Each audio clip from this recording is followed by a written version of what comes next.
Hi ಸ್ನೇಹಿತರೆ, ನಾನು ಮಂಜುನಾಥ್, ಸಾಧನ ಅಕಾಡೆಮಿ ಶಿಕಾರಿಪುರದಿಂದ. ಸ್ನೇಹಿತರೆ, ಈ ದಿವಸ ಕಂಪ್ಯೂಟರ್ ಅವೇರ್ನೆಸ್ ಬಗ್ಗೆ, ಕಂಪ್ಯೂಟರ್ ನಾಲೆಡ್ಜ್ ಬಗ್ಗೆ ಸ್ವಲ್ಪ ಮಾತಾಡ್ತಾ ಬರೋಣ. ಎಲ್ಲಾ ಪರೀಕ್ಷೆಗಳಲ್ಲೂ ಕಂಪ್ಯೂಟರ್ ತುಂಬಾ ಪ್ರಮುಖ. ಸ್ಪೆಷಲಿ ಗ್ರೂಪ್ ಸಿ ಅಂತ ಕರೀತಾರೆ, ನೆಟ್ ಸ್ಲೆಟ್ಗಳು, ಪೊಲೀಸ್ ಇಲಾಖೆ ಪರೀಕ್ಷೆಗಳಲ್ಲಿ, KPSC ಎಲ್ಲಾ ಪರೀಕ್ಷೆಗಳಲ್ಲೂ ಕಂಪ್ಯೂಟರ್ ಅವೇರ್ನೆಸ್ ತುಂಬಾ ಬೇಕಾಗುತ್ತೆ. ಕಂಪ್ಯೂಟರ್ ಸಮಸ್ಯೆ ಏನು ಅಂತಂದ್ರೆ, ಕೆಲವೊಬ್ರು ಆಪರೇಟ್ ಮಾಡಿರಲ್ಲ, ಪ್ರಶ್ನೆಗಳಿಗೆ ಉತ್ತರ ಕಷ್ಟ ಅನ್ಕೋತೀವಿ. ಕೆಲವೊಬ್ರು ಆಪರೇಟ್ ಮಾಡ್ತಾ ಇರ್ತೀವಿ, ಅದೇನು ಅಂತ ನಮಗೆ ಗೊತ್ತಿರಲ್ಲ. ನಮ್ಮ ಕೈಲಿ ಸಿಸ್ಟಮ್ ಕೊಟ್ರೆ ವಿ ಹ್ಯಾಂಡಲ್, ಬಟ್ ಅದು ಏನು ಅಂತ ಕೇಳಿದ್ರೆ ನಮಗೆ ಗೊತ್ತಾಗೋದಿಲ್ಲ. ಆ ಥರದ ಡಿಫಿಕಲ್ಟ್ ವಿಚಾರಗಳನ್ನ ಸರಳವಾಗಿ ಇವತ್ತು ನಿಮ್ಮ ಜೊತೆ ಡಿಸ್ಕಸ್ ಮಾಡ್ತಾ ಬರ್ತೀನಿ. ಮತ್ತೆ ನಾನು ಟೆಕ್ಕಿ ಅಲ್ಲ, ಐ ಡೋಂಟ್ ನೋ ಟೆಕ್, ನಾನು ನೆಟಿಸನ್ನು ಅಲ್ಲ, ನಾನು ಸಿಟಿಸನ್ ಅಷ್ಟೇ. ನೆಟ್ ಬಗ್ಗೆ ಅದ್ರ ಬಗ್ಗೆ ತುಂಬಾ ಅವೇರ್ನೆಸ್ ಇಲ್ಲ. ಸ್ವಲ್ಪ ಏನು ಬೇಸಿಕ್ ಬೇಕೋ ಅಷ್ಟು ಗೊತ್ತಿದೆ. ಸ್ನೇಹಿತರೆ, ವೆರಿ ಫಸ್ಟ್ ಕ್ವಶನ್, ಈ ಕೆಳಗಿನ ಯಾವುದು ಆಪರೇಟಿಂಗ್ ಸಿಸ್ಟಮ್ ಅಲ್ಲ, OS ಅಲ್ಲ ಅಂತ?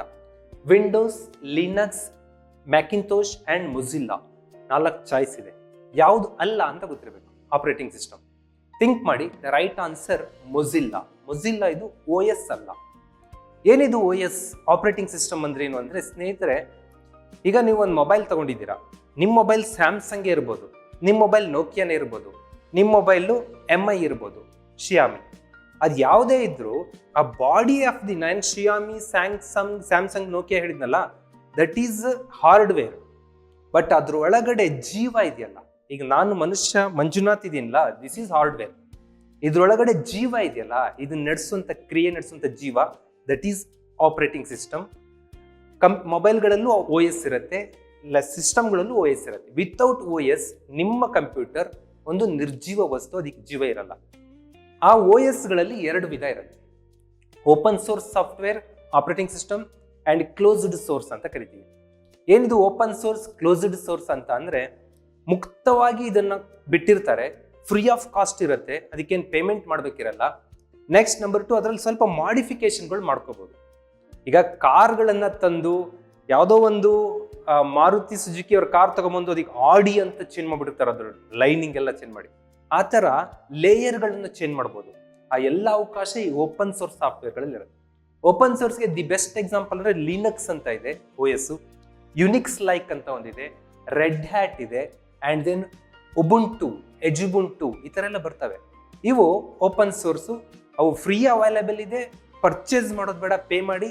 ನಂಬರ್ 2, ಅವನ್ನು ನೀವು ಮಾಡಿಫೈ ಮಾಡ್ಬೋದು, ಲಿಟಲ್ ಬಿಟ್ ಆಗಿ ಚೇಂಜಸ್ಗಳು ಮಾಡಬಹುದು. ಈ ವೈರಸ್ಗಳೆಲ್ಲ ಕ್ರಿಯೇಟ್ ಮಾಡೋದು ಹೆಚ್ಚಾಗಿ ಓಪನ್ ಸೋರ್ಸ್ ಸಾಫ್ಟ್ವೇರ್ಗಳಿಂದ ಆಗಿರುತ್ತೆ. ಸ್ನೇಹಿತರೆ, ಕ್ಲೋಸ್ಡ್ ಅಂದ್ರೆ ಅವರಿಗೆ ನೀವು ಪೇ ಮಾಡಿ ಪರ್ಚೇಸ್ ಮಾಡಬೇಕು. ವಿತೌಟ್ ಪೇ ಅದು ನಿಮಗೆ ಸಿಗಲ್ಲ, ಸಿಕ್ಕಿರೋದು ಪೈರೇಟೆಡ್ ಆಗಿರುತ್ತೆ. ಈಗ ನೀವು ಒಂದು ಲ್ಯಾಪ್ಟಾಪ್ ಪರ್ಚೇಸ್ ಮಾಡಿದ್ದೀರಾ, ಆ ಲ್ಯಾಪ್ಟಾಪ್ಗೆ OS ಇಲ್ಲ, ಇಲ್ಲಾರ್ಗೋ ಒಂದು 300 ರೂಪಾಯಿ ಕೊಟ್ಟರೆ ಹಾಕೊಡ್ತಾನೆ. 300 ರೂಪಾಯಿಗೆಲ್ಲ ನಿಮ್ಗೆ ವಿಂಡೋಸ್ ಸಿಗಲ್ಲ. ಬಿಕಾಸ್ ಅವ್ನು 300 ರೂಪಾಯಿಗೆ ಹಾಕಿದ್ದಾರೆ ಅಂದ್ರೆ ಪೈರೇಟೆಡ್, ಕಳ್ಳತನದ ವಸ್ತು ಆಗಿರುತ್ತೆ. ಇವೆಲ್ಲ ಪೇ ಆಗಿರಬೇಕು. ಮತ್ತೆ ಇದರಲ್ಲಿ ಏನು ಮಾಡಿಫಿಕೇಶನ್ ಮಾಡಕ್ ಬರಲ್ಲ. ವಾಟ್ ಮೈಕ್ರೋಸಾಫ್ಟ್ನವ್ರು ಕೊಟ್ಟಿದ್ದಾರೋ ಅದನ್ನ ಯೂಸ್ ಮಾಡ್ಬೋದು, ಬಿಟ್ಟರೆ ನೀವು ಇನ್ನೇನು ಮಾಡಕ್ ಬರಲ್ಲ. ಇವುಗಳಲ್ಲಿ ನೀವು ಇನ್ನೇನು ಕ್ರಿಯೇಟ್ ಮಾಡೋಕ್ಕೂ ಆಗೋದಿಲ್ಲ. ಅದನ್ನ ನಾವು ವಿಂಡೋಸ್ ಅಂತ ಕರಿತೀವಿ. ಮೈಕ್ರೋಸಾಫ್ಟ್ ವಿಂಡೋಸ್, ಮೊದಲು ಇವ್ರದ್ದು ಡಾಸ್ ಇತ್ತು, ಡಾಸ್ ಇಂದ ವಿಂಡೋಸ್ಗೆ ಶಿಫ್ಟ್ ಆಗ್ತಾರೆ. ವಿಂಡೋಸ್ ಅನ್ನೋದು ಮೈಕ್ರೋಸಾಫ್ಟ್ನವರ ಒಂದು ಕ್ಲೋಸ್ಡ್ ಸಾಫ್ಟ್ವೇರ್. ಜಗತ್ತಿನಲ್ಲಿ ಅತಿ ಹೆಚ್ಚು ಸಿಸ್ಟಮ್ಗಳಲ್ಲಿ ಇರೋದು ವಿಂಡೋಸ್. ನಂಬರ್ 2, ಮ್ಯಾಕಿಂತೋಶ್ ಅಂತ. ಮ್ಯಾಕಿಂತೋಶ್ ಅಂದ್ರೆ ಮ್ಯಾಕ್ ಅಂತ ಕೇಳಿರ್ತೀವಿ ನೀವು. ಮ್ಯಾಕ್ ಬುಕ್ ಅಂತ ಅಂದ್ರೆ ಲ್ಯಾಪ್ಟಾಪ್ಗೆ ಮ್ಯಾಕ್ ಬುಕ್ ಅಂತೀವಿ. ಮ್ಯಾಕ್ ಬುಕ್ ಅಂದ್ರೆ ಯಾವುದು? ಆಪಲ್ ಕಂಪನಿಯ ಪ್ರೊಡಕ್ಷನ್ ಆಗಿರುತ್ತೆ. ಆಪಲ್ನವ್ರು ಪ್ರೊಡಕ್ಟ್ ಮಾಡಿದ ಹಾರ್ಡ್ವೇರ್ ಸಿಸ್ಟಮ್ಗಳಲ್ಲಿ ಇರುವ ಜೀವ ಕೂಡ ಅವ್ರದೇ, ವಿಂಡೋಸ್ ಇರಲ್ಲ. ದಟ್ ಈಸ್ ಮ್ಯಾಕಿಂತೋಶ್ ಅಂತ ಕರಿತೀವಿ. ಇವೆರಡು ಕ್ಲೋಸ್ಡ್. ಇನ್ನು ಬೇರೆ ಬೇರೆ ಇದಾವೆ, ಕ್ಲೋಸ್ಡ್ ಸೋರ್ಸ್ ಅಲ್ಲಿ ಇದಾವೆ, ಓಪನ್ ಸೋರ್ಸ್ ಅಲ್ಲಿ ಇದಾವೆ. ಇವೆಲ್ಲವೂ ಆಪರೇಟಿಂಗ್ ಸಿಸ್ಟಮೇ, ಬಟ್ ಇವು ಫ್ರೀ ಅಂಡ್ ಕ್ಯಾನ್ ಮಾಡಿಫೈಯಬಲ್. ಅವು ಫ್ರೀ ಅಲ್ಲ, ಅದರಲ್ಲಿ ಏನು ನೀವು ಬದಲಾವಣೆಗಳನ್ನು ಮಾಡಕ್ ಆಗೋದಿಲ್ಲ. ಸ್ನೇಹಿತರೆ, ನೆಕ್ಸ್ಟ್ ಬರ್ತೀನಿ. ಈ ಕಂಪ್ಯೂಟರ್ಗಿಂತ ಹೆಚ್ಚು ನಾವು ಟಚ್ ಅಲ್ಲಿ ಇರೋದು ಮೊಬೈಲ್ ಜೊತೆ. ಮೊಬೈಲ್ ಆಪರೇಟಿಂಗ್ ಸಿಸ್ಟಮ್ ಹೇಳಿದಾಗ ನಿಮ್ಗೆ ಕಂಪ್ಯೂಟರ್ ಏನು ಅಂತ ಅರ್ಥ ಆಗುತ್ತೆ. ನಿಮ್ಮ ಮೊಬೈಲ್ ಇದೆ ನಿಮ್ಮ ಕೈಲಿ ಅಂತ ಅಂದ್ರೆ ಅದು ಹಾರ್ಡ್ವೇರ್.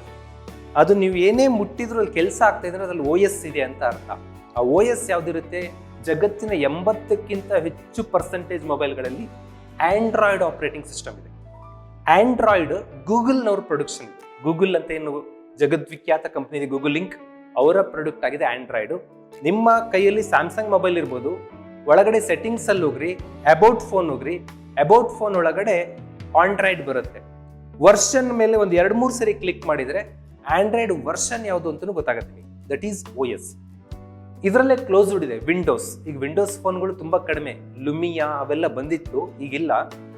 iOS ಅಂದ್ರೆ ಐಫೋನ್ ಆಪರೇಟಿಂಗ್ ಸಿಸ್ಟಮ್. ಅದು ಆಪಲ್ ಫೋನ್ಗಳು ಏನು ಬರ್ತಾವಲ್ಲ, ಆಪಲ್ ಫೋನಲ್ಲಿ ಆಂಡ್ರಾಯ್ಡ್ ಇಲ್ಲ, ಕಂಪ್ಲೀಟ್ಲಿ ಅವ್ರದೇ OS ಇರುತ್ತೆ. ಅವ್ರ OS iOS ಅಂತ ಕರಿತೀವಿ. ಇವು ಮೊಬೈಲ್ ಆಪರೇಟಿಂಗ್ ಸಿಸ್ಟಮ್ಗಳು. ಸ್ನೇಹಿತರೆ, ನೆಕ್ಸ್ಟ್ ಕ್ವಶನ್ಗೆ ಬರ್ತೀನಿ. ಈ ಕೆಳಗಿನ ಯಾವುದು ಮೈಕ್ರೋಸಾಫ್ಟ್ನ ಫೈಲ್ ನೇಮ್ ಎಕ್ಸ್ಟೆನ್ಷನ್ ಆಗಿದೆ? Microsoft word.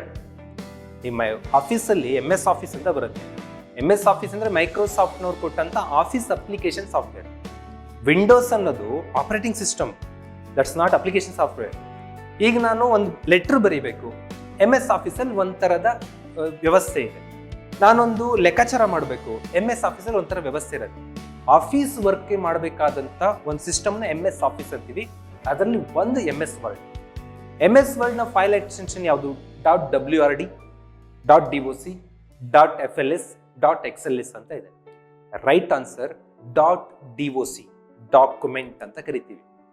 ನೀವು ಯಾವುದೋ ಒಂದು ಫೋಲ್ಡರಲ್ಲಿ ಸಿಕ್ಕಾಪಟ್ಟೆ ಫೈಲ್ಸ್ಗಳಿದೆ, ವರ್ಡ್ ಅಷ್ಟೇ ಸಪರೇಟ್ ಮಾಡಬೇಕು ಅಂದಾಗ ಸರ್ಚ್ ಬಾಕ್ಸಲ್ಲಿ ನೀವು .doc ಅಂತ ಎಂಟ್ರಿ ಮಾಡಿಬಿಟ್ರೆ ಸಾಕು, ವರ್ಡ್ ಫೋಲ್ಡರ್ ಫೈಲ್ಗಳೇ ಸಪ್ರೇಟ್ ಆಗಿ ನಿಮಗೆ ಸಿಗ್ತವೆ. ಹಾಗೆ ಒಂದು ಫೈಲ್ ಎಕ್ಸ್ಟೆನ್ಷನ್ ನೇಮ್ ವರ್ಡ್ನ ಎಲ್ಲ ಇದಕ್ಕೂ ಡಾಕ್ಯುಮೆಂಟ್ಗಳಿಗೂ ಒಂದು ಎಕ್ಸ್ಟೆನ್ಷನ್ ನೇಮ್ ಅಂದರೆ .doc. ಹಾಗಾದರೆ ಬೇರೆಯವಕ್ಕೆ ಏನಿದೆ ನೋಡೋದಾದ್ರೆ ಎಕ್ಸೆಲ್ ಅನ್ನೋದು MS ಆಫೀಸ್ನ ಇನ್ನೊಂದು ವ್ಯವಸ್ಥೆ. ಇದು ಅಪ್ಲಿಕೇಶನ್ ಲೆಕ್ಕಾಚಾರ ಮಾಡೋದಕ್ಕೆ ಸ್ಪ್ರೆಡ್ ಶೀಟ್ಗಳು ಅಂತ ಕರಿತೀವಿ, ಅದೆಲ್ಲ ರೆಡಿ ಮಾಡೋದಕ್ಕೆ ಬೇಕಿದ್ದು. ಕ್ಯಾಲ್ಕುಲೇಷನ್ನು, ಆಡಿಟ್ಟು, ಇದೆಲ್ಲ ಹೆಚ್ಚಾಗಿ MS ಎಕ್ಸೆಲ್ ಮಾಡ್ತೀವಿ. ಈ ಎಕ್ಸೆಲ್ಗೆ ಎಕ್ಸ್ಟೆನ್ಷನ್ ನೇಮ್ .xls. ಈಗ ನಾನೇನು ತೋರಿಸ್ತಾ ಇದ್ದೀನಿ, this is PowerPoint. MS power ಪಾಯಿಂಟ್ನ ಎಕ್ಸ್ಟೆನ್ಷನ್ ನೇಮ್ .ppt. ಪವರ್ ಪಾಯಿಂಟ್ ಪ್ರೆಸೆಂಟೇಷನ್ಗೆ PPT ಅಂತ ಅದು ಫೈಲ್ ಎಕ್ಸ್ಟೆನ್ಷನ್ ನೇಮ್. ಪಬ್ಲಿಷರ್ ಅಂತ MS-ನವ್ರದ್ದು ಒಂದು ಆಫೀಸ್ ಸಾಫ್ಟ್ವೇರ್ ಇದೆ, .pub ಅಂತ ಬರುತ್ತೆ. ಅಸೆಸ್ ಅಂತ ಇದೆ MS ಅವ್ರದ್ದೇ, ಮೈಕ್ರೋಸಾಫ್ಟ್ನವ್ರದ್ದು. .accdb ಇದೆ. ಇನ್ನು ಅಡೋಬೆ ಜಗದ್ವಿಖ್ಯಾತ ಒಂದು ಸಾಫ್ಟ್ವೇರ್ ಕಂಪನಿ ಕೂಡ. ಅದು ಈ photo mixing, Premiere Pro, video editing, ತುಂಬ ಕಡೆ PDF ಫೈಲ್ ಇದೆಯಲ್ಲ ನೋಡಿರ್ತೀರಿ ನೀವು. PDF ಫೈಲ್ ಅನ್ನೋ ಕಾನ್ಸೆಪ್ಟ್ ಅನ್ನ ರೆಡಿ ಮಾಡಿದವರೇ ದಿಸ್ ಪರ್ಸನ್ಸ್, ಅಡೋಬಿನವರು. ಅಡೋಬೆ PDFಗೆ ಫೈಲ್ ಎಕ್ಸ್ಟೆನ್ಷನ್ .pdf ಅಂತ ಇರುತ್ತೆ. PDF ಅಂದ್ರೆ ಪೋರ್ಟಬಲ್ ಡಾಕ್ಯುಮೆಂಟ್ ಫಾರ್ಮ್ಯಾಟ್ ಅಂತ ಅರ್ಥ. ಈಗೇನಂದ್ರೆ ವರ್ಡ್ ಅಲ್ಲಿ ನಾನು ಬರೆದು ನಿಮಗೇನೋ ಕಳಿಸ್ತೀನಿ, ನೀವು ಅದನ್ನು ಎಡಿಟ್ ಮಾಡ್ಬೋದು. ಬಟ್ ಒನ್ಸ್ PDF ಅಲ್ಲಿ ಎಡಿಟ್ ಮಾಡೋಕ್ಕಾಗಲ್ಲ. ಬಟ್ ಇತ್ತೀಚಿನ ದಿನದಲ್ಲೇ ಟೆಕ್ನಾಲಜಿ ಮುಂದುವರೆದಿದೆ, PDF ಅನ್ನು ಎಡಿಟ್ ಮಾಡ್ತಾರೆ, PDF ಇಂದನೂ ವರ್ಡ್ ಕನ್ವರ್ಟ್ ಮಾಡ್ತಾರೆ, ಎಲ್ಲ ಟೆಕ್ನಾಲಜಿ ಬಂದಿದೆ. ಅದನ್ನ ಮೊದಲು ರೆಡಿ ಮಾಡಿದವರು ಅಡೋಬಿನವರು, PDF ಅಂತ. ನೆಕ್ಸ್ಟ್ ಜೆಪೆಗ್ ಗೊತ್ತಿರಬೇಕು. ಈ ಅಪ್ಲಿಕೇಶನ್ ಹಾಕಕ್ಕೆ ಹೋದಾಗ ಎಲ್ಲಾ ವೆಬ್ಗಳಲ್ಲಿ ನಿಮ್ಮ ಫೋಟೋ ಜೆಪೆಗ್ ಇಷ್ಟು ಪಿಕ್ಸೆಲ್ ಅಲ್ಲಿ ಇರಬೇಕು ಅಂತೆಲ್ಲ ಹೇಳಿರ್ತಾರೆ. ವಾಟ್ ಈಸ್ ಜೆಪೆಗ್ ಅಂದ್ರೆ ಜಾಯಿಂಟ್ ಫೋಟೋಗ್ರಾಫಿಕ್ ಎಕ್ಸ್ಪರ್ಟ್ ಗ್ರೂಪ್ ಅಂತ ಒಂದು ಸಂಸ್ಥೆನವರು ಈ ಕಂಪ್ಯೂಟರ್ ಅಲ್ಲಿ ಇಮೇಜ್ ಗಳನ್ನ ಮೊದಲು ತಂದವರು. ಇಮೇಜ್ ಅಂದ್ರೆ ಕಂಪ್ಯೂಟರ್ ಬರೀ ಅಕ್ಷರ ಕಾಣ್ತಾ ಇತ್ತು, ಚಿತ್ರದ ಫಾರ್ಮ್ಯಾಟ್ ಅಂತ ತರಬೇಕಾದ್ರೆ ಈ ಟೀಮ್ ಕೆಲಸ ಮಾಡುತ್ತೆ. ಅಲ್ಲಿ ಫೋಟೋಗಳು ಸಿಸ್ಟಮ್ ಅಲ್ಲಿ ಡಾಟಾ ಆಗಿ ಹೆಂಗ್ ಕನ್ವರ್ಟ್ ಆಯ್ತು ಅದನ್ನ ಮಾಡಿದ್ರು ಜೆಪೆಗ್. ಇವತ್ತು ಇಮೇಜ್ ವರ್ಷನ್ಗಳು ತುಂಬಾ ಇದೆ, ಬಟ್ ಪಾಪ್ಯುಲರ್ ಅಂದ್ರೆ ಜೆಪೆಗ್. ನೆಕ್ಸ್ಟ್ ಆಡಿಯೋಸ್ ಅಲ್ಲೂ ಬೇರೆ ಬೇರೆ ಫಾರ್ಮ್ಯಾಟ್ಗಳಿದೆ. ಮೋಸ್ಟ್ ಪಾಪ್ಯುಲರ್ ಆಡಿಯೋ ಅಂದ್ರೆ ಕೇಳಿಸ್ಕೊಳ್ಳೋದು ಮಾತ್ರ, ನೋಡೋಕ್ಕೇನು ಸಿಗಲ್ಲ ನಿಮಗೆ, ಕೇಳಿಸ್ಕೊಳ್ಳೋಕೆ ಮಾತ್ರ ಆಡಿಯೋ ಫಾರ್ಮ್ಯಾಟ್ ಇರುತ್ತಲ್ಲ, ಅದನ್ನ MP3 ಅಂದ್ರೆ ಮೂವಿಂಗ್ ಪಿಕ್ಚರ್ ಎಕ್ಸ್ಪರ್ಟ್ ಗ್ರೂಪ್ ಅಂತ. ಇದು ಒಂದು ಗ್ರೂಪ್. ಇವರು MPEG 1 MPEG 2 ತಗೊಂಬರಕ್ ಸ್ಟಾರ್ಟ್ ಮಾಡಿದ್ರು. 1 ಅಲ್ಲಿ ಅವ್ರು ಕೆಲವು ಬೇಸಿಕ್ ರಿಸರ್ಚ್ ಆಯ್ತು, 2 ನಲ್ಲಿ ಆಯ್ತು. 3ಗೆ ಬಂದಾಗ ಆಡಿಯೋಗಳು, ಒಂದು ಹಾಡನ್ನ 3 MB 4 MB ಒಳಗಡೆ ಕಾಂಪ್ರೆಸ್ ಮಾಡಿ ಸಿಸ್ಟಮ್ ಅಲ್ಲಿ ತುಂಬೋದು. ಒಂದ್ ಕಾಲದಲ್ಲಿ ನಾವು ಒಂದು ಕ್ಯಾಸೆಟ್ ತಗೋತಾ ಇದ್ವಿ, ಪ್ರೇಮಲೋಕ ಫಿಲಮ್ನ ಕ್ಯಾಸೆಟ್ ನಾನು ಪರ್ಚೇಸ್ ಮಾಡಿದ್ದೆ ಒಂದ್ ಕಾಲದಲ್ಲೇ, ಆಡಿಯೋ ಕ್ಯಾಸೆಟ್. ಸುಮಾರು 60-70 ರೂಪಾಯಿ ಕೊಟ್ಟು ಒಂದು 10 ಹಾಡಿನ ಒಂದು ಕ್ಯಾಸೆಟ್ ಪರ್ಚೇಸ್ ಮಾಡಿದ್ವಿ. ಅದನ್ನ ಟೇಪ್ ರೆಕಾರ್ಡರ್ ಬಂದು ಹಾಕ್ತಾ ಇದ್ವಿ. ಇವತ್ತು 60 ರೂಪಾಯಿ ಕೊಟ್ಟರೆ ಹೆಚ್ಚು ಕಡಿಮೆ 600 ಸಾಂಗ್ ಹಾಕೊಟ್ಬಿಡ್ತಾರೆ ಮೊಬೈಲ್ಗೆ, ಬಿಕಾಸ್ ಅದು MP3 ಫಾರ್ಮ್ಯಾಟ್ ಅಲ್ಲಿ ಇರುತ್ತೆ. MP4 ಅಂತ ಅಂದ್ರೆ ಆಡಿಯೋ ವಿಜುವಲ್, ಕೇಳಿಸ್ಕೊಳ್ಳಬಹುದು, ನೋಡಬಹುದು. ಈಗೇನು ವಿಡಿಯೋಸ್ ನೋಡ್ತಾ ಇರ್ತೀರಾ, ಇವು MP4 ಫಾರ್ಮ್ಯಾಟ್ ಅಲ್ಲಿ ಇರುತ್ತೆ. MP4 popular. Moving picture expert group ನೋಡೋ 4ನೇದು ಅದು, ಅಂದ್ರೆ audio MP3, audio video MP4 ಆಯ್ತು. ನೆಕ್ಸ್ಟ್ ಸ್ನೇಹಿತರೆ ಮುಂದೆ ಬರೋದಾದ್ರೆ ಗಿಫ್ ಅಂತ ಇರುತ್ತೆ. ಗಿಫ್ ಅನ್ನೋದು ಇತ್ತೀಚೆಗೆ ಮೊಬೈಲ್ಗಳಲ್ಲಿ ಶುಭಾಶಯಗಳೆಲ್ಲ ಬರ್ತವೆ, ಹ್ಯಾಪಿ ನ್ಯೂ ಇಯರ್, ಅವು ಅಲ್ಲೇ ಒಂಥರ ಚಿತ್ರ ತರ ಇರುತ್ತೆ, ಅಲ್ಲೇ ಮೂವ್ಮೆಂಟ್ ಮಾಡುತ್ತೆ, ಲೈಟ್ ಆಗಿ ಮೂವ್ಮೆಂಟ್ ಮಾಡುತ್ತೆ. ಅದನ್ನ ಗ್ರಾಫಿಕ್ ಇಂಟರ್ಚೇಂಜ್ ಫಾರ್ಮ್ಯಾಟ್ ಅಂತ ಕರಿತೀವಿ. ಗಿಫ್ ಫಾರ್ಮ್ಯಾಟ್ ಅಂದ್ರೆ ಗ್ರಾಫಿಕ್ ಇಂಟರ್ಚೇಂಜ್ ಫಾರ್ಮ್ಯಾಟ್. ಇನ್ನೊಂದು ತರದ ಇಮೇಜ್ಗಳು ಬರ್ತವೆ, ದಟ್ ಈಸ್ PNG ಫೋಟೋಸ್ ಅಂತ ಕರಿತೀವಿ. PNG ಅಂದ್ರೆ ಪೋರ್ಟಬಲ್ ನೆಟ್ವರ್ಕ್ ಗ್ರಾಫಿಕ್ಸ್. ಎಲ್ಲ ನೋಡಿರ್ತೀರ ನೀವು, ಇದು PNGನೇ, ಇದು ಗಿಫ್ ಅಂದ್ರೆ ಏನು ಅಂತ ಗೊತ್ತಿರಲ್ಲ ನಿಮಗಷ್ಟೇ.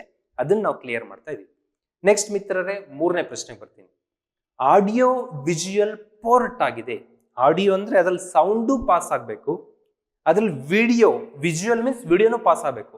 ಅದಕ್ಕೆ ಪೂರಕವಾದ ಪೋರ್ಟ್ ಅಂದ್ರೆ ಕಂಪ್ಯೂಟರ್ ಅಲ್ಲಿ ಕೆಲವೊಂದು ಸಾಕೆಟ್ ಕೇಬಲ್ಗಳನ್ನ ಹಾಕೋದಕ್ಕೆ ವ್ಯವಸ್ಥೆ ಇರುತ್ತೆ, ಅವನು ಪೋರ್ಟ್ ಅಂತೀವಿ. ಮುಂದೆ ಚಿತ್ರ ತೋರಿಸ್ತಾ ಗೊತ್ತಾಗತ್ತೆ ನಿಮಗೆ ಯಾವ್ದಾಗಿದೆ. VGA, HDMI, DVI, DSL ಇಷ್ಟು ತರದ ಪೋರ್ಟ್ಗಳು ಕೊಟ್ಟಿದ್ದೀವಿ. Right answer HDMI. ಏನ್ HDMI ಅಂದ್ರೆ ಹೇಗಿರುತ್ತೆ ಇದು ನೋಡ್ತಾ ಬರೋಣ. ವೆರಿ ಫಸ್ಟ್ ಸ್ನೇಹಿತರೆ, ಪೋರ್ಟ್ ಅಂದ್ರೆ ಗೊತ್ತಿರಲಿ, ಕಂಪ್ಯೂಟರ್ ಅಲ್ಲಿ ಬ್ಲೂದೊಂದು ಚಿತ್ರ ಕಾಣ್ತಾ ಇದೆಯಲ್ಲ, ಅದಕ್ಕೆ ನಾವು ಒಂದು ಕೇಬಲ್ ಇನ್ಸರ್ಟ್ ಮಾಡ್ತೀವಿ, ದಟ್ ಈಸ್ VGA ಪೋರ್ಟ್ ಅಂತ ಕರಿತೀವಿ. ನೀವು ಹಾಕೋದು VGA ಕೇಬಲ್. VGA ಅಂದ್ರೆ ವಿಡಿಯೋ ಗ್ರಾಫಿಕ್ಸ್ ಅರೇ ಅಂತ. ಇದೆಲ್ಲ ಹಾಕೋದು ನೋಡಿರ್ತೀರಾ, ಪ್ರೊಜೆಕ್ಟರ್ ಕನೆಕ್ಟ್ ಮಾಡ್ಬೇಕಾದ್ರೆ ಹಾಕ್ತಾ ಇರ್ತೀವಿ, ಯಾವುದೋ ಚಿತ್ರ ತೋರಿಸ್ಬೇಕಾದ್ರೆ ಹಾಕ್ತಾ ಇರ್ತೀವಿ. ಇಲ್ಲಿ ವಿಡಿಯೋ ಮಾತ್ರ ಬರುತ್ತೆ, ಆಡಿಯೋ ಬರಲ್ಲ. ಒನ್ಸ್ ಪ್ರೊಜೆಕ್ಟರ್ ನೀವು ಕನೆಕ್ಟ್ ಮಾಡಿದ್ ನೋಡ್ರಿ, ಪ್ರೊಜೆಕ್ಟರ್ ಅಲ್ಲಿ ಚಿತ್ರಗಳು ಬರುತ್ತೆ ಬಿಟ್ರೆ, ವಿಡಿಯೋ ಬರುತ್ತೆ ಬಿಟ್ರೆ ಸೌಂಡ್ ಬರಲ್ಲ. ಸೌಂಡ್ಗೆ ಸಪ್ರೇಟ್ ಮತ್ತೊಂದು ಆಡಿಯೋ ಪೋರ್ಟ್ಗೆ ಹಾಕೊಂಡು ಸ್ಪೀಕರ್ ಕನೆಕ್ಟ್ ಮಾಡ್ಕೊಂಡ್ರೆ, ಪ್ರೊಜೆಕ್ಟರ್ ಅಲ್ಲಿ ಏನಾದ್ರು ಸ್ಪೀಕರ್ ಆಪ್ಷನ್ ಇದೆ, ಅದಕ್ಕೊಂದು ಕೇಬಲ್ ಕನೆಕ್ಟ್ ಮಾಡಬೇಕು. ಈ VGA ಪೋರ್ಟ್ ಅಲ್ಲಿ ಸೌಂಡ್ ಪಾಸ್ ಆಗಲ್ಲ, ಮೀನ್ಸ್ ಆಡಿಯೋ ಪಾಸ್ ಆಗಲ್ಲ, ಓನ್ಲಿ ವಿಡಿಯೋ ಪಾಸ್ ಆಗುತ್ತೆ. ಮತ್ತೆ ಮುಂದುವರಿಬೇಕಲ್ಲ, ದಟ್ಸ್ ವೈ ಬಂತು HDMI, high definition multimedia interface. ಈ ಕೆಳಗಡೆ ಚಿತ್ರದಲ್ಲಿ ತೋರಿಸಿದಿಲ್ಲ ಕೇಬಲ್ ದಿತ್ತು, ಈ ತರದ ಪೋರ್ಟ್ ಅನ್ನ ನೀವು ನೋಡಿರ್ತೀರಾ. ದೇಶದ ಬಹುತೇಕ ಮನೆಯಲ್ಲಿ ಇವತ್ತು DTH ಗಳು ಬಂದಿದ್ದಾವೆ. DTH ನ ಸೆಟ್ ಟಾಪ್ ಬಾಕ್ಸ್ ಇಂದ ನಿಮ್ ಟಿವಿ ಕನೆಕ್ಟ್ ಮಾಡಿರ್ತಾರಲ್ಲ, ಮೋರ್ ಆರ್ ಲೆಸ್ ಎಲ್ಲದೂ ಕೂಡ HDMI ಕೇಬಲ್ ಆಗಿರುತ್ತೆ. HDMI ಇಲ್ಲ ಅಂದ್ರೆ ಮತ್ತೆ ಆಡಿಯೋಗೆ ಕೆಂಪು ನೀಲಿ ಬಣ್ಣದ ಕೇಬಲ್ ಎಲ್ಲ ಕನೆಕ್ಟ್ ಮಾಡಬೇಕು. ಒನ್ಸ್ HDMI ಇತ್ತು ಅಂದ್ರೆ ಇದಕ್ಕೆ ಕನೆಕ್ಟ್ ಮಾಡ್ಕೊಂಡು ನಿಮ್ ಟಿವಿ ಕನೆಕ್ಟ್ ಮಾಡಿದ್ರೆ ವಿಡಿಯೋನು ಬರುತ್ತೆ, ಆಡಿಯೋನು ಬರುತ್ತೆ. ಮಲ್ಟಿಪಲ್ ಪೋರ್ಟ್ಗಳ ಮಲ್ಟಿಪಲ್ ಕೇಬಲ್ಗಳ ಅಗತ್ಯ ಇಲ್ಲ. High definition multimedia interface. Next USB ಕೇಳಿರ್ತೀರ ನೀವು, ಗೊತ್ತಿರುತ್ತೆ. ಯೂನಿವರ್ಸಲ್ ಸೀರಿಯಲ್ ಬಸ್ ಅಂತೀವಲ್ಲ, ಯೂನಿವರ್ಸಲ್ ಸೀರಿಯಲ್ ಬಸ್. ಈ ಪೆನ್ ಡ್ರೈವ್ಗಳೆಲ್ಲ ನೋಡಿದಿರಲ್ಲ, ಪೆನ್ ಡ್ರೈವ್ ಎಲ್ಲ ತಂದು ಹಾಕುವಂತ ಪೋರ್ಟ್ಗಳು USB ಪೋರ್ಟ್ಗಳು. ಪೆನ್ ಡ್ರೈವ್ ಎಲ್ಲ USB ಫಾರ್ಮೆಟ್ ಅಲ್ಲೇ ಇರುತ್ತೆ. ಇವತ್ತು USB ಎಲ್ಲದಕ್ಕೂ, ಮೌಸ್ ಕೇಬಲ್ USB ಆಗಿದೆ, ಕೀಬೋರ್ಡ್ ಕೇಬಲ್ USB ಕೇಬಲ್ ಹಾಕ್ತಿವಿ, ಬಹುತೇಕ ಎಲ್ಲದಕ್ಕೂ USB ಯೂಸ್ ಮಾಡ್ತೀವಿ. ಯೂನಿವರ್ಸಲ್ ಸೀರಿಯಲ್ ಬಸ್ ಅಂತೀವಿ.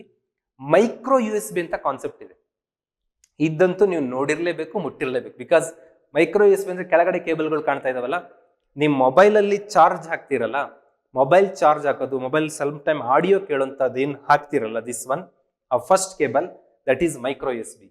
ಮೈಕ್ರೋ USB ಅಲ್ಲಿ ಸ್ವಲ್ಪ ಇಂಪ್ರೂವ್ ಮಾಡ್ಕೊಂಡ್ರು Type-C USB ಅಂತ. USB Type-C ಅಂತ ಅಂದ್ರೆ ಸ್ವಲ್ಪ ವೈಡ್ ಇರುತ್ತೆ ಅದು. ಆ ಎರಡನೇ ಕೇಬಲ್ ನೋಡ್ತಿದ್ರಲ್ಲ, ಅದು ಸ್ವಲ್ಪ ವೈಡ್ ಇರುತ್ತೆ. ಫಾಸ್ಟ್ ಚಾರ್ಜಿಂಗ್, ಡ್ಯಾಶ್ ಚಾರ್ಜಿಂಗ್ ಅಂತ ಕಾನ್ಸೆಪ್ಟ್ ಬರ್ತಾ ಇದೆ. ಈಗ ಮೊಬೈಲ್ ನೀವು ಚಾರ್ಜ್ ಹಾಕಿದ್ರೆ ಹೆಚ್ಚು ಕಡಿಮೆ 1.5 ಅವರ್ಗೆ ಚಾರ್ಜ್ ಆಗುತ್ತೆ ಫುಲ್. ಬಟ್ ನೀವು Type-C ಚಾರ್ಜರ್ ಇತ್ತು, Type-C ಫೆಸಿಲಿಟಿ ಇತ್ತು ನಿಮ್ಮ ಮೊಬೈಲ್ಗೆ ಅಂದ್ರೆ ಅದು 40-30 ನಿಮಿಷಕ್ಕೆ ಕಂಪ್ಲೀಟ್ ಚಾರ್ಜ್ ಆಗುತ್ತೆ. ಡ್ಯಾಶ್ ಚಾರ್ಜಿಂಗ್ ಫೆಸಿಲಿಟಿ ಹೊಂದಿರುತ್ತೆ. ಇದು ಮಲ್ಟಿಮೀಡಿಯಾ ಕೆಪಾಸಿಟಿ ಕೆಲಸ ಮಾಡುತ್ತೆ. ಇದಕ್ಕೆ ಕನೆಕ್ಟ್ ಮಾಡ್ಕೊಂಡು ಆಡಿಯೋ ಕೇಳುವಂತ ಫೆಸಿಲಿಟಿ ಇದೆ. ಯಾವುದು Type-C ಅವಕಾಶ ಇದ್ರೆ ಚಾರ್ಜಿಂಗ್ ಅಲ್ಲೇ ಮಾಡ್ತೀರಿ ನೀವು, ಅಲ್ಲೇ ಕೇಬಲ್ ಕನೆಕ್ಟ್ ಮಾಡ್ಕೊಂಡು ಹಾಡು ಕೇಳ್ಬೋದು. ಮಲ್ಟಿಪರ್ಪಸ್ ಮತ್ತೆ OTG ಆನ್ ದ ಗೋ, ಏನು ಕೇಬಲ್ಗಳನ್ನ ಹಾಕಿ ಡಾಟಾ ತಗೊಳ್ಳೋದು ಕೊಡೋದು ಮಾಡ್ಬೋದು. ಇದೆಲ್ಲ USB version, USB, micro USB and Type-C ಕೇಬಲ್ಗಳು. ನೆಕ್ಸ್ಟ್ ಸ್ನೇಹಿತರೆ, DVI ಇವತ್ತಿಲ್ಲ, ಇದು ನಮ್ಮ ಲ್ಯಾಪ್ಟಾಪ್ಗಳಲ್ಲೆಲ್ಲ DVI ಇಲ್ಲ. ಡಿಜಿಟಲ್ ವಿಡಿಯೋ ಇಂಟರ್ಫೇಸ್ ಮೊದಲು ಈ ತರದ ಒಂದು ಪೋರ್ಟ್ ಇತ್ತು, DVI ಅಂತ. PS2 ಪೋರ್ಟ್ಗಳು ಇವತ್ತಿಲ್ಲ, ಲ್ಯಾಪ್ಟಾಪ್ಗಳಲ್ಲಿ ಸಿಸ್ಟಮೇ ಬರ್ತಾ ಇಲ್ಲ. ಇದು PS2 ಪೋರ್ಟ್ ಅಂದ್ರೆ ಪರ್ಸನಲ್ ಸಿಸ್ಟಮ್ 2 ಪೋರ್ಟ್ಸ್ಗಳು ಅಂತ. ಒಂದು 6 ಡಾಟ್ಸ್ ಹೋಲ್ಗಳು ಇರ್ತಾ ಇತ್ತು, ಪಿನ್ ಹೋಲ್ಗಳು. ಅದನ್ನ ಕನೆಕ್ಟ್ ಮಾಡ್ತಿದ್ವಿ. ಚಿತ್ರದಲ್ಲಿ ನೋಡ್ತಿರ್ಲ, ಅದು ಒಂದ್ ಕಾಲದಲ್ಲಿ ಒಂದು 10 ವರ್ಷದ ಹಿಂದ್ಗಡೆ ಮೌಸು, ಕೀಬೋರ್ಡು ಅದನ್ನೆಲ್ಲ ಕನೆಕ್ಟ್ ಮಾಡುವಂತ ಪೋರ್ಟ್ಗಳಾಗಿತ್ತು. ನೆಕ್ಸ್ಟ್ ಬರೋಣ ಸ್ನೇಹಿತರೆ, ADSL, ADSL ಅಂತ ಕರಿತೀವಿ. Digital subscriber line.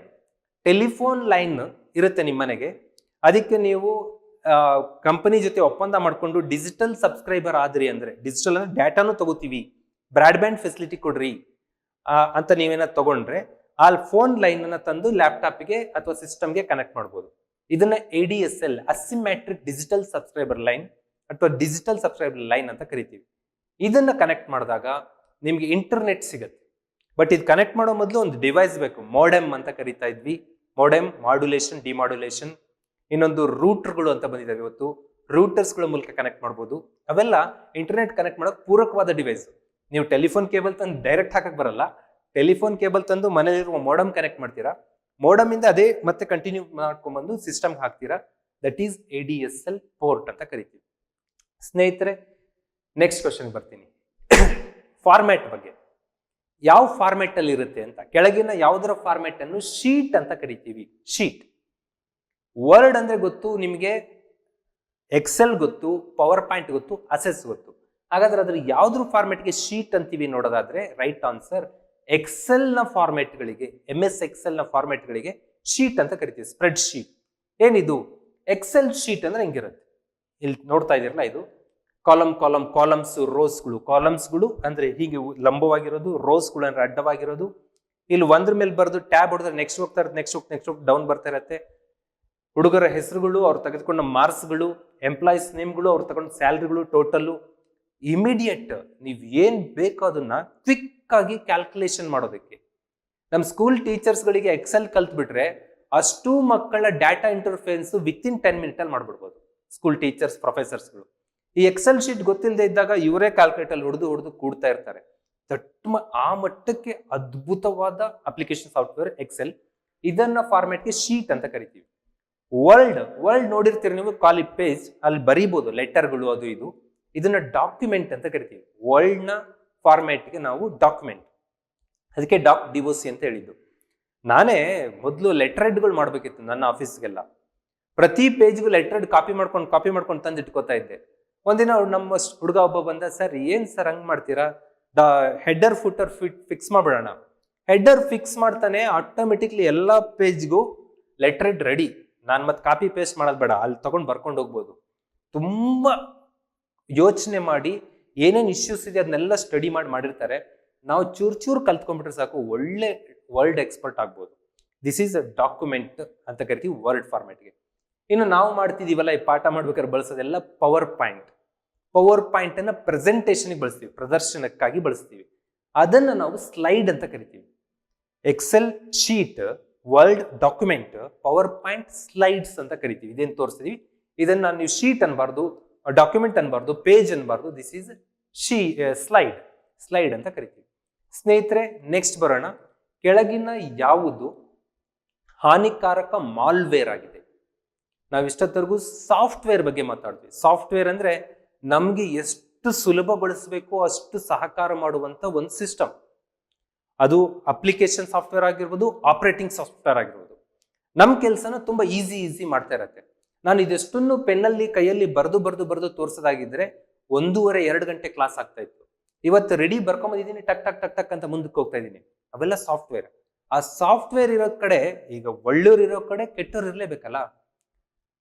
ದೇಶದಲ್ಲಿ 90% ಜನ ಒಳ್ಳೆಯವರು ಇದ್ರು, 10% ಕೆಟ್ಟವ್ರು ಇರಬೇಕು. 99 ಇದ್ರು 1 ಕೆಟ್ಟವ್ರು ಇರ್ಬೇಕಲ್ಲ.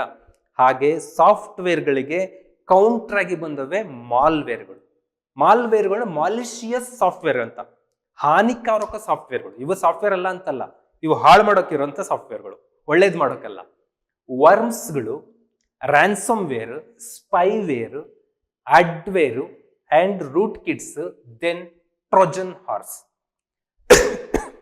ಇವು ಯಾವ ಮಾಲ್ವೇರ್ ಅಂತ ಕೇಳಿದ್ವಿ. 136, 126, 134 ಮೇಲಿನ ಎಲ್ಲವು. ಇದಿಷ್ಟರಲ್ಲಿ ಯಾವುದು ಹಾನಿಕಾರಕ ಮಾಲ್ವೇರ್ಸ್ ಹೇಳ್ರಿ ಅಂತ ಪ್ರಶ್ನೆ ಇರುತ್ತೆ. ರೈಟ್ ಆನ್ಸರ್ ಏನು ಅಂದ್ರೆ ಮೇಲಿನ ಎಲ್ಲವೂ ಇಲ್ಲಿ ಮಾಲಿಷಿಯಸ್ ಸಾಫ್ಟ್ವೇರ್ಗಳೇ. ವರ್ಮ್ಸ್ಗಳು ಅಂತ ಇರುತ್ತೆ. ಈ ನಮ್ಮ ದೇಹಕ್ಕೆ ವರ್ಮ್ಸ್ಗಳಿದ್ರೆ ನಮಗೆ ಹಿಂಗೆ ಕಾಯಿಲೆ ಬರುತ್ತೋ, ಕಂಪ್ಯೂಟರ್ಗೆ ವರ್ಮ್ಸ್ಗಳು ಎಂಟ್ರಿ ಆಗ್ತವೆ, ಫೈಲ್ಗಳನ್ನೆಲ್ಲ ಹಾಳು ಮಾಡ್ತಾ ಬರ್ತವೆ. ರ್ಯಾನ್ಸಮ್ ವೇರ್ ಅಂದ್ರೆ ರ್ಯಾನ್ಸಮ್ ತಗೊಳ್ಳೋದು, ಮಾಮೂಲಿ ಕೊಡು ಅಂತ ಕೇಳೋದು. ಇದು ಒಬ್ಬನ ಕಂಪ್ಯೂಟರ್ಗೆ ಒಂದು ರ್ಯಾನ್ಸಮ್ ವೇರ್ ಅಂದ್ಬಿಟ್ಟು ಆ ಕಂಪ್ಯೂಟರ್ ಅನ್ನ ಕಂಪ್ಲೀಟ್ ಲಾಕ್ ಮಾಡ್ಕೋತಾರೆ, ಕ್ರಿಪ್ಟ್ ಮಾಡ್ಕೋತಾರೆ. ಎನ್ಕ್ರಿಪ್ಟ್ ಅಂತ ಕರಿತೀವಿ. ಕ್ರಿಪ್ಟ್ ಮಾಡಿ ಹೋಲ್ಡಿಗೆ ತಗೊಂತಾರೆ. ನಿನ್ನ ಕಂಪ್ಯೂಟರ್ನ ಡಾಕ್ಯುಮೆಂಟ್ಗಳನ್ನ ಅನ್ಲಾಕ್ ಮಾಡಬೇಕು ಅಂದ್ರೆ, ಮತ್ತೆ ನಿನಗೆ ಓಪನ್ ಕೊಡಬೇಕು ಅಂದ್ರೆ ನೀನಿಷ್ಟು ದುಡ್ಡನ್ನು ನಮಗೆ ಕೊಡಬೇಕು ಅಂತ ಕುತ್ಕೋತಾರೆ. ಆವಾಗ ಈಗ ನಮ್ಮ ಸಾಧನದ ಸಿಕ್ಕಾಬಿಟ್ಟೆ ಫೈಲ್ಗಳನ್ನ ನನ್ನ ಸಿಸ್ಟಮ್ ಅಲ್ಲಿ ಹಾಕಿಟ್ಕೊಂಡಿದ್ದೀನಿ. ಇದಿತ್ತು ಅಂದ್ರೆ ಇನ್ನೊಂದು 10 ವರ್ಷ ನಾನು ಎಲ್ಲಿ ಹೋದ್ರೂ ಪಾಠ ಮಾಡ್ಕೊಂಡ್ ಬರ್ಬೋದು, ಅಷ್ಟು ವ್ಯವಸ್ಥೆ ಇದೆ 10 ಇಯರ್ಸ್ಗಾಗಷ್ಟು. ನನ್ನ ಸಿಸ್ಟಮ್ ಬಿಟ್ರೆ ಬೇರೆ ಕಡೆ ಇಲ್ಲ ಇದು. ನನ್ನ ಸಿಸ್ಟಮ್ ಅನ್ನ ಅವ್ನು ಕಂಟ್ರೋಲಿಗೆ ತಗೊಂಡು ಲಾಕ್ ಮಾಡ್ಕೊಂಡ ಅಂದ್ರೆ, ಈ ಸಿಸ್ಟಮ್ ಓಪನ್ ಮಾಡೋದಕ್ಕೆ ನೀನು ಇಷ್ಟು ದುಡ್ಡು ಕೊಡಬೇಕು, 2 ಲಕ್ಷ ಕೊಟ್ರೆ ಮಾತ್ರ ನಿಂಗೆ ಅನ್ಲಾಕ್ ಮಾಡ್ತೀನಿ ಅಂದ್ರೆ ನಾನು ಕಮಿಟ್ ಆಗ್ಲೇಬೇಕು. ಯಾಕಂದ್ರೆ ಅಷ್ಟು ನಾನು ಅನಿವಾರ್ಯ ಆಗಿದೆ ನಂಗಿದು. ಆಫ್ಟರ್ ಆಲ್ ಸಾಧನಾ ಅಕಾಡೆಮಿಗೆ 2 ಲಕ್ಷ ಡೀಲ್ ಮಾಡಬಹುದಾದ ಸ್ಥಿತಿ ಇದ್ರೆ, ದೊಡ್ಡ ದೊಡ್ಡ ಕಂಪ್ನಿಗಳಿಗೆ ಡೀಲ್ ಮಾಡಿದ್ರೆ ಎಷ್ಟಕ್ಕಾಗ್ಬೋದು? ಅದನ್ನ ರ್ಯಾನ್ಸಮ್ ವೇರ್ ಅಂತ ಕರಿತೀವಿ. ಇದು ಎನ್ಕ್ರಿಪ್ಟ್ ಮಾಡಿ ಅಲ್ಲಿರೋ ಡಾಟಾನೆಲ್ಲ ತಗೋಬಹುದು. Number 3 spyware. ಸ್ಪೈವೇರ್ ಅಂದ್ರೆ ಗೂಢಚರ್ಯೆ ಮಾಡೋದು. ಒಂದು ಬ್ಯಾಂಕ್ ನಲ್ಲಿ ಎಷ್ಟು ವ್ಯವಹಾರ ನಡೀತಿದೆ, ವಹಿವಾಟು ನಡೀತಿದೆ ಅಷ್ಟು ತಿಳ್ಕೊಂಡು ಅದ್ರ ಮಾಹಿತಿಯನ್ನು ತಗೊಳ್ತಾ ಇರೋದು. ರಾ ರಿಸರ್ಚ್ ಅಂಡ್ ಅನಾಲಿಸಿಸ್ ವಿಂಗ್, ನಮ್ದು ಡಿಫೆನ್ಸ್ ಇದೆಯಲ್ಲ ಅದ್ರದ್ದು ಮಾಹಿತಿ ಕದಿಯೋದು, ರಕ್ಷಣೆ ಮಾಹಿತಿ ಕದಿಯೋದು. ದಿಸ್ ಇಸ್ ಸ್ಪೈವೇರ್ಗಳು. ಆಡ್ ವೇರ್ಗಳು ಅಂದ್ರೆ ನಮಗೆ ಬೇಡದೇ ಇರೋ ಜಾಗದಲ್ಲಿ ಆಡ್ ತೋರಿಸ್ತಾರೆ, ಅಡ್ವರ್ಟೈಸ್ಗಳು. ಇವು ಆಡ್ ವೇರ್ಗಳು. ರೂಟ್ ಕಿಟ್ಗಳನ್ನ ಎನ್ಕ್ರಿಪ್ಟ್ ಮಾಡ್ಕೋತವೆ. ಅಂಡ್ ಟ್ರೋಜನ್ ಹಾರ್ಸ್, ಇದು ತುಂಬಾ ಡೇಂಜರ್. ಟ್ರೋಜನ್ ಹಾರ್ಸ್, ಟ್ರಯೋ ಅಂತ ಒಂದು ನಗರವನ್ನ ಗ್ರೀಕರಿಗೆ ಗೆಲ್ಲಕ್ ಹೋಗ್ತಾರೆ ಹಿಸ್ಟ್ರಿನಲ್ಲಿ. ಗೆಲ್ಲಕ್ ಆಗದೆ ಇದ್ದಾಗ ಏನ್ ಮಾಡಿದ್ರು ಒಳಗೆ ಹೋಗಕ್ಕಾಗ್ತಾ ಇಲ್ಲ. ಒಂದು ಮರದ ಕಟ್ಟಿಗೆಯಿಂದ ದೊಡ್ಡ ಕುದುರೆ ಮಾಡ್ಕೋತಾರೆ. ದೊಡ್ಡ ಕುದುರೆ ಅಂದ್ರೆ ಒಂದು 20-30 ಅಡಿ ಎತ್ತರದ್ದು. ಅದನ್ನ ತಳ್ಕೊಂಡು ಹೋಗ್ತಾರೆ. ಅದ್ ತಳ್ಕೊಂಡು ಹೋದ್ರೆ ಏನಾಯ್ತು ಅಂದ್ರೆ ಅದ್ರ ಒಳಗಡೆ ಇವರ ವ್ಯಕ್ತಿಗಳು ತುಂಬಿಕೊಂಡಿರ್ತಾರೆ. ನೋಡಕ್ಕೆ ಹೊರಗಡೆ ಒಂದು ಸುಂದರ ಕುದುರೆ, ಆ ಕುದುರೆ ಒಳಗಡೆ ಯಾರು ಗ್ರೀಕ್ ಸೈನಿಕರೆಲ್ಲ ಇರ್ತಾರೆ. ಟ್ರಯೋ ನಗರದೊಳಗೆ ಹೋದ್ರು, ರಾತ್ರಿ ಹೊರಗೆ ಬಂದ್ರು, ಆ ನಗರವನ್ನು ವಶಪಡಿಸ್ಕೊಂಡ್ರು. ಹೀಗೆ ಟ್ರೋಜನ್ ಹಾರ್ಸ್ ಅಂದ್ರೆ ನಮ್ ಕಂಪ್ಯೂಟರ್ ಬಂದು ಸೈಲೆಂಟ್ ಆಗಿ ಕುತ್ಕೊಂಡಿರ್ತದೆ, ನಮಗೆ ಗೊತ್ತೇ ಆಗೋದಿಲ್ಲ. ಅದನ್ನ ಒಂದ್ ಕ್ಲಿಕ್ ಮಾಡಿದ್ವಿ ಅಂದ್ಕೊಳ್ಳೆ ನಮ್ ಡಾಕ್ಯುಮೆಂಟ್ ಅಲ್ಲಿ ಇರೋ ಏನೇನ್ ಬೇಕು ಅದನ್ನೆಲ್ಲ ಎತ್ಕೊಂಡು ಹೋಗ್ತಾರೆ. ಇಮೇಲ್ ಬಂದಿರತ್ತೆ, ಲವ್ ಬಗ್ ಅಂತ ಬಂದಿರತ್ತೆ. ಓ, ಲವ್ ಅನ್ನೋ ಪದ ಜಗತ್ತಿಗೆ ಎಲ್ಲರಿಗೂ ತುಂಬಾ ಇಷ್ಟ ಆಗೋ ಪದ. ಲವ್, ಏನ್ ಲವ್ ಅಂತ ಮುಟ್ತಾರೆ. ಮುಟ್ತಿದಂಗೆ ನಿಮ್ ಕಂಪ್ಯೂಟರ್ ಇರೋ ಇನ್ಫಾರ್ಮೇಶನ್ ತಗೊಂಡು ಹೋಗುವಂತ ಟ್ರೋಜನ್ ಹಾರ್ಸ್ ಆಗಿ ಕೆಲಸ ಮಾಡ್ತಾರೆ. ಇವೆಲ್ಲವೂ ಕೂಡ ಮಾಲಿಷಿಯಸ್ ಸಾಫ್ಟ್ವೇರ್ಗಳು ಆಗಿರ್ತವೆ. ಸ್ನೇಹಿತರೆ, 6ನೇ ಪ್ರಶ್ನೆ, ಎಥಿಕಲ್ ಹ್ಯಾಕಿಂಗ್. ನೈತಿಕವಾಗಿ ಹ್ಯಾಕ್ ಮಾಡೋದು. ಹ್ಯಾಕಿಂಗ್ ಅನ್ನೋದೇ ಕೆಟ್ಟ ಪದ. ವಾಟ್ ಈಸ್ ಎಥಿಕಲ್ ಹ್ಯಾಕಿಂಗ್ ಅಂತ ಇಲ್ಲಿ ಪ್ರಶ್ನೆ ಇದೆ. ದೇಶದ ಭದ್ರತೆಗಾಗಿ ಯಾವುದೇ ಡಾಟಾ ಹ್ಯಾಕ್ ಮಾಡ್ಬೋದು. ಸದುದ್ದೇಶದಿಂದ ಯಾವುದೇ ಡಾಟಾ ಹ್ಯಾಕ್ ಮಾಡ್ಬೋದು. ಮಾಲ್ವೇರ್ಗಳ ದಾಳಿಗೂ ಮೊದಲೇ ನಮ್ಮ ಡಾಟಾ ಸಿಸ್ಟಮ್ ಸೆಕ್ಯೂರ್ ಇದೆ ಅಂತ ತಿಳ್ಕೊಳ್ಳಲು ನಾವೇ ಹ್ಯಾಕ್ ಮಾಡೋದು. ಮೇಲಿನ ಎಲ್ಲವೂ ಚಾಯ್ಸ್ ಇದೆ. ರೈಟ್ ಆನ್ಸರ್, ಮಾಲ್ವೇರ್ಗಳ ದಾಳಿಗೂ ಮೊದಲೇ ನಮ್ಮ ಡಾಟಾ ಸಿಸ್ಟಮ್ ದೌರ್ಬಲ್ಯ ತಿಳಿಯಲು ಹ್ಯಾಕ್ ಮಾಡೋದು. ನೀವು ಅವಾಗಿವಾಗ ನೋಡ್ತಿರ್ತೀರಾ, ಗೂಗಲ್ ನ ಲೂಪ್ ಹೋಲ್ ಕಂಡಿಡಿದ ಒಬ್ಬ ಹೈದರಾಬಾದ್ ಹುಡುಗನಿಗೆ ಗೂಗಲ್ ನಿಂದ 10 ಲಕ್ಷ ರ್ಯಾನ್ಸಮ್ ದುಡ್ಡು ಕೊಟ್ಟಿದ್ದಾರೆ.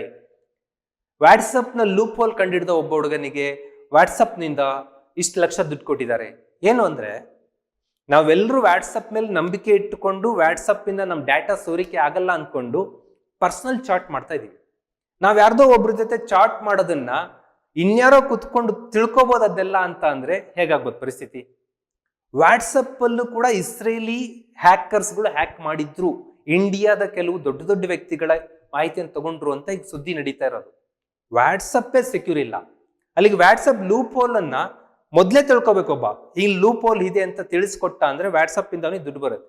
ಈ ತರ ಮಾಲ್ವೇರ್ಗಳು ಎಲ್ಲಿ ಬರಬಹುದೋ ಬರುವ ಮೊದಲೇ ತಿಳಿಸ್ಕೊಟ್ಟು, ನೋಡ್ರಿ ಇಲ್ಲಿ ಫಾಲ್ಟ್ ಇದೆ ನಿಮ್ದು, ಇಲ್ಲಿ ಸೆಕ್ಯೂರ್ ಆಗ್ರಿ ಅಂತ ಗೈಡ್ ಮಾಡೋದನ್ನ ಎಥಿಕಲ್ ಹ್ಯಾಕಿಂಗ್ ಅಂತೀವಿ. ಅಂದ್ರೆ ಫೇಸ್ಬುಕ್ ಅಲ್ಲಿ ಡಾಟಾ ಸೋರಿಕೆ ಆಗುತ್ತೆ ಅನ್ನೋದು ಮೊದಲೇ ಪತ್ತೆ ಮಾಡಬೇಕು. ನಾವು ಸೋರಿಕೆ ಮಾಡೋದು ನಮ್ ಕೆಲಸ ಅಲ್ಲ, ಇಲ್ಲಿ ಆಗುತ್ತೆ ನೋಡಿ ಅಂತ ಆ ಕಂಪನಿಯವ್ರಿಗೆ ಗೈಡ್ ಮಾಡಬೇಕು. ಕಂಪನಿಯವರು ನಮಗೆ ಬೇಕಾದಂತ ಸಹಾಯಗಳನ್ನ ಮಾಡ್ತಾರೆ, ಅನುದಾನಗಳು ಕೊಡ್ತಾರೆ. This is ethical hacking. ಸರ್ಕಾರಿ ವೆಬ್ಸೈಟ್ಗಳು ಭದ್ರವಾಗಿದಾವ ಇಲ್ವಾ, ಎಥಿಕಲ್ ಹ್ಯಾಕ್ ಮಾಡೋದು. ಬ್ಯಾಂಕ್ಗಳು ಭದ್ರವಾಗಿದಾವ ಇಲ್ವಾ, ಬ್ಯಾಂಕ್ಗಳ ಯಾವುದೋ ಒಬ್ಬ ವ್ಯಕ್ತಿ ಅಕೌಂಟ್ ಇಂದ ದುಡ್ಡೆಲ್ಲ ನಾವು ತಗೊಂಡ್ಬಿಟ್ರೆ ದಟ್ ಈಸ್ ಹ್ಯಾಕಿಂಗ್. ದುಡ್ಡು ತಗೋಬಹುದು ನೋಡ್ರಿ, ಇಲ್ಲಿ ಪಾಸಿಬಿಲಿಟಿ ಇದೆ ಅಂತ ಬ್ಯಾಂಕ್ನವ್ರಿಗೆ ಗೈಡ್ ಮಾಡಿ ಆ ಲೂಪ್ ಹೋಲ್ ಮುಚ್ಚೋ ಪ್ರಯತ್ನ ಮಾಡಿದ್ರೆ ಎಥಿಕಲ್ ಹ್ಯಾಕಿಂಗ್ ಅಂತ ಕರೀತೀವಿ. ಸ್ನೇಹಿತರೆ, ನೆಕ್ಸ್ಟ್ ಬರೋಣ 7ನೇ ಪ್ರಶ್ನೆ. ಮೈಕ್ರೋ ಪ್ರೊಸೆಸರ್ ಅಲ್ಲ. ಈ ಕೆಳಗಿಂದ ಯಾವುದು ಮೈಕ್ರೋ ಪ್ರೊಸೆಸರ್ ಅಲ್ಲ. ಒಂದು ಸಿಸ್ಟಮ್ ಚೆನ್ನಾಗಿದೆ ಅಂದ್ರೆ, ಒಂದು ಮೊಬೈಲ್ ಚೆನ್ನಾಗಿದೆ ಅಂದ್ರೆ ಪ್ರೊಸೆಸರ್ ಇಂಪಾರ್ಟೆಂಟ್. ಪ್ರೊಸೆಸರ್ ಒಳ್ಳೇದಿದ್ರೆ ನಿಮ್ ಸಿಸ್ಟಮ್ ಸ್ಪೀಡ್, ಕ್ವಾಲಿಟಿ, ಹ್ಯಾಂಗ್ ಆಗದೆ ಕೆಲಸ ಮಾಡ್ಕೊಂಡು ಹೋಗುತ್ತೆ. ಇಲ್ಲಿ ಸಿಸ್ಟಮ್ ಬಗ್ಗೆ ಕಂಪ್ಯೂಟರ್ ಬಗ್ಗೆ ಮಾತಾಡ್ತೀನಿ. ಯಾವುದು ಪ್ರೊಸೆಸರ್ ಅಲ್ಲ, AMD, Intel, IBM and MS ಅಂತ ಇದೆ. ಇಲ್ಲಿ ಪ್ರೊಸೆಸರ್ ಯಾವ್ದು ಅಲ್ಲ ಅಂದ್ರೆ MS ಅಲ್ಲ. MS ಅನ್ನೋದು ಮೈಕ್ರೋಸಾಫ್ಟ್ ಸಾಫ್ಟ್ವೇರ್ ಕೊಡುವಂತ ಒಂದು ಕಂಪನಿ. ಅದು ಆಪರೇಟಿಂಗ್ ಸಾಫ್ಟ್ವೇರ್ ಕೊಡಬಹುದು, ಅಪ್ಲಿಕೇಶನ್ ಸಾಫ್ಟ್ವೇರ್ ಕೊಡಬಹುದು. ಅವರು ಪ್ರೊಸೆಸರ್ನೆಲ್ಲ ರೆಡಿ ಮಾಡಿಲ್ಲ.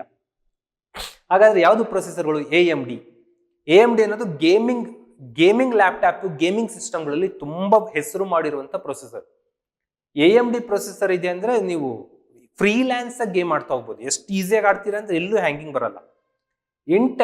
ಇಂಟೆಲ್ ಆಫೀಸ್ಗೆ ತುಂಬಾ ಹೆಸರು ಮಾಡಿದ ಪ್ರೊಸೆಸರ್ಗಳು ಕೊಡ್ತಾರೆ. Intel i3, i5, i7, i9 ಎಲ್ಲ ಬಂದಿದೆ. ಮೊದಲು Pentium, P4, quad core, dual core ಏನೇನೋ ಇದ್ವು. ಈಗ i3 ಇಂಟೆಲ್ ಸಿಸ್ಟಮ್ ಇದೆ, i5, i7, i9 ಬೆಸ್ಟ್ ಸಂಖ್ಯೆಯಲ್ಲಿ ಹೋಗ್ತಾ ಇದ್ದಾರೆ. ಆಫೀಸ್ಗೆ ತುಂಬಾ ಹೆಸರು ಮಾಡಿದ ಪ್ರೊಸೆಸರ್ ಕೊಡುವಂಥವ್ರು ಇಂಟೆಲ್ನವರು. IBMನವರು ಕೂಡ ತುಂಬಾ ದೊಡ್ಡ ದೊಡ್ಡ ಸೂಪರ್ ಕಂಪ್ಯೂಟರ್ಗೆಲ್ಲ ಮೈಕ್ರೋ ಪ್ರೊಸೆಸರ್ ಕೊಡ್ತಾರೆ. ಎನ್ವಿಡಿಯಾ ಅನ್ನೋದು ಕೂಡ ಇದು ಕೂಡ ಪ್ರೊಸೆಸರ್ಗಳ ಒಂದು ಕಂಪನಿ ಆಗಿದೆ. ನೆಕ್ಸ್ಟ್ ಬರೋಣ ಸ್ನೇಹಿತರೆ, ಹಂಗಾರೆ ಮೊಬೈಲ್ ಅಲ್ಲಿ ಯಾವುದು ಫೇಮಸ್ ಪ್ರೊಸೆಸರ್? ಬಹಳಷ್ಟು ಜನ ಮೊಬೈಲ್ ಪರ್ಚೇಸ್ ಮಾಡೋ ನಮ್ಮ ಇಂಡಿಯನ್ಸ್ ಪ್ರೈಸ್ ನೋಡಿ ಪರ್ಚೇಸ್ ಮಾಡ್ತಾ ಇದೀವಿ, ಸ್ಕ್ರೀನ್ ನೋಡಿ ಪರ್ಚೇಸ್ ಮಾಡ್ತಾ ಇದೀವಿ, ಫೋಟೋ ಬರುತ್ತಾ ನೋಡ್ತಾ ಇದೀವಿ, ಸೆಲ್ಫಿ ಎಕ್ಸ್ಪರ್ಟ್ ಅಂತ ನೋಡ್ತಾ ಇದೀವಿ. ಬಟ್ ನಿಮ್ ಮೊಬೈಲ್ ಒಂದು ಕಂಪ್ಯೂಟರ್ ಲೆವೆಲ್ ಕೆಲಸ ಮಾಡಬೇಕು ಅಂದ್ರೆ ಅದ್ರಲ್ಲಿ ಏನ್ ಪ್ರೊಸೆಸರ್ ಇದೆ ಅನ್ನೋದು ಇಂಪಾರ್ಟೆಂಟ್. ಯು ಡೋಂಟ್ ಬಿಲೀವ್, ಈಗ ಪ್ರೆಸೆಂಟ್ ಶೂಟ್ ಮಾಡ್ತಾ ಇರೋ ಈ ವಿಡಿಯೋ ಮೊಬೈಲ್ ಶೂಟ್ ಆಗ್ತಿದೆ ಅಂದ್ರೆ ನೀವು ನಂಬಲ್ಲ. ಅಲ್ಲಿಗೆ ಈ ಮೊಬೈಲಲ್ಲೇ ಶೂಟ್ ಆಗುತ್ತೆ, ಈ ಮೊಬೈಲಲ್ಲೇ ಎಡಿಟ್ ಆಗುತ್ತೆ, ಈ ಮೊಬೈಲಲ್ಲೇ ಅಪ್ಲೋಡ್ ಆಗುತ್ತೆ ಅಂದ್ರೆ ಅದಕ್ಕೆ ಎಷ್ಟು ದಮ್ ಇರಬೇಕಲ್ವಾ?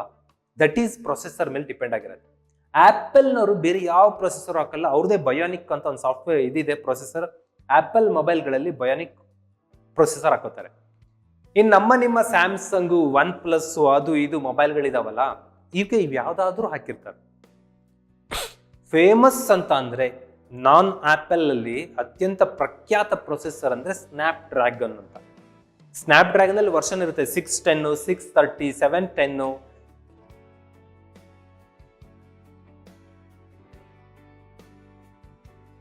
ಕಿರಿನ್ ಅಂತ ಒಂದು ಪ್ರೊಸೆಸರ್ ಇದೆ, ಮಿಡಿಯಾಟೆಕ್ ಇದೆ, ಎಕ್ಸಿನೋಸ್ ಇದೆ ಅಂಡ್ ಹೀಲಿಯೋ ಅಂತ ಇದೆ. ಇವೆಲ್ಲವೂ ಪ್ರೊಸೆಸರ್ಗಳು. ಇದು ನಿಮ್ಮ ಮೊಬೈಲ್ನ ದಮ್ ಅನ್ನ ಡಿಸೈಡ್ ಮಾಡೋದು. ಹಿಂದೆ ಹೇಳಿದ್ದು ಸಿಸ್ಟಮ್ಗೆ ಹಾಕುವಂತ ಪ್ರೊಸೆಸರ್ಗಳು. ಸ್ನೇಹಿತರೆ ಬರೋಣ, MS ವಿಂಡೋಸ್ ಇಲ್ಲದೆ ಆಫೀಸ್ ಕೆಲಸನೇ ಆಗಲ್ಲ ಅನ್ನೋ ಮಟ್ಟಕ್ಕೆ ನಾವು ವಿಂಡೋಸ್ ಮೇಲೆ ಅಡಿಕ್ಟ್ ಆಗಿದ್ದೀವಿ, ಆಪರೇಟಿಂಗ್ ಸಿಸ್ಟಮ್ಗೆ. ಮೈಕ್ರೋಸಾಫ್ಟ್ನವರು ಏನ್ ಜಗತ್ತಿನ ನಂಬರ್ 1, 2, 3 ನಲ್ಲೇ ಇರ್ತಾರೆ ಅವರು, ಬಿಲ್ಗೇಟ್ಸ್. ಯಾಕೆಂದ್ರೆ ಇಡೀ ಜಗತ್ತಿನ ಸಿಸ್ಟಮ್ಗಳಿಗೆ 80% ಇವ್ರದೇ ಆಪರೇಟಿಂಗ್ ಸಿಸ್ಟಮ್ ಇರೋದು. ಲೇಟೆಸ್ಟ್ ವರ್ಷನ್ ಯಾವುದು ಅಂತ, ಅತ್ಯಾಧುನಿಕ ವರ್ಷನ್ ವಿಸ್ತಾ 8 and 16 ಅಂತ ಇದೆ.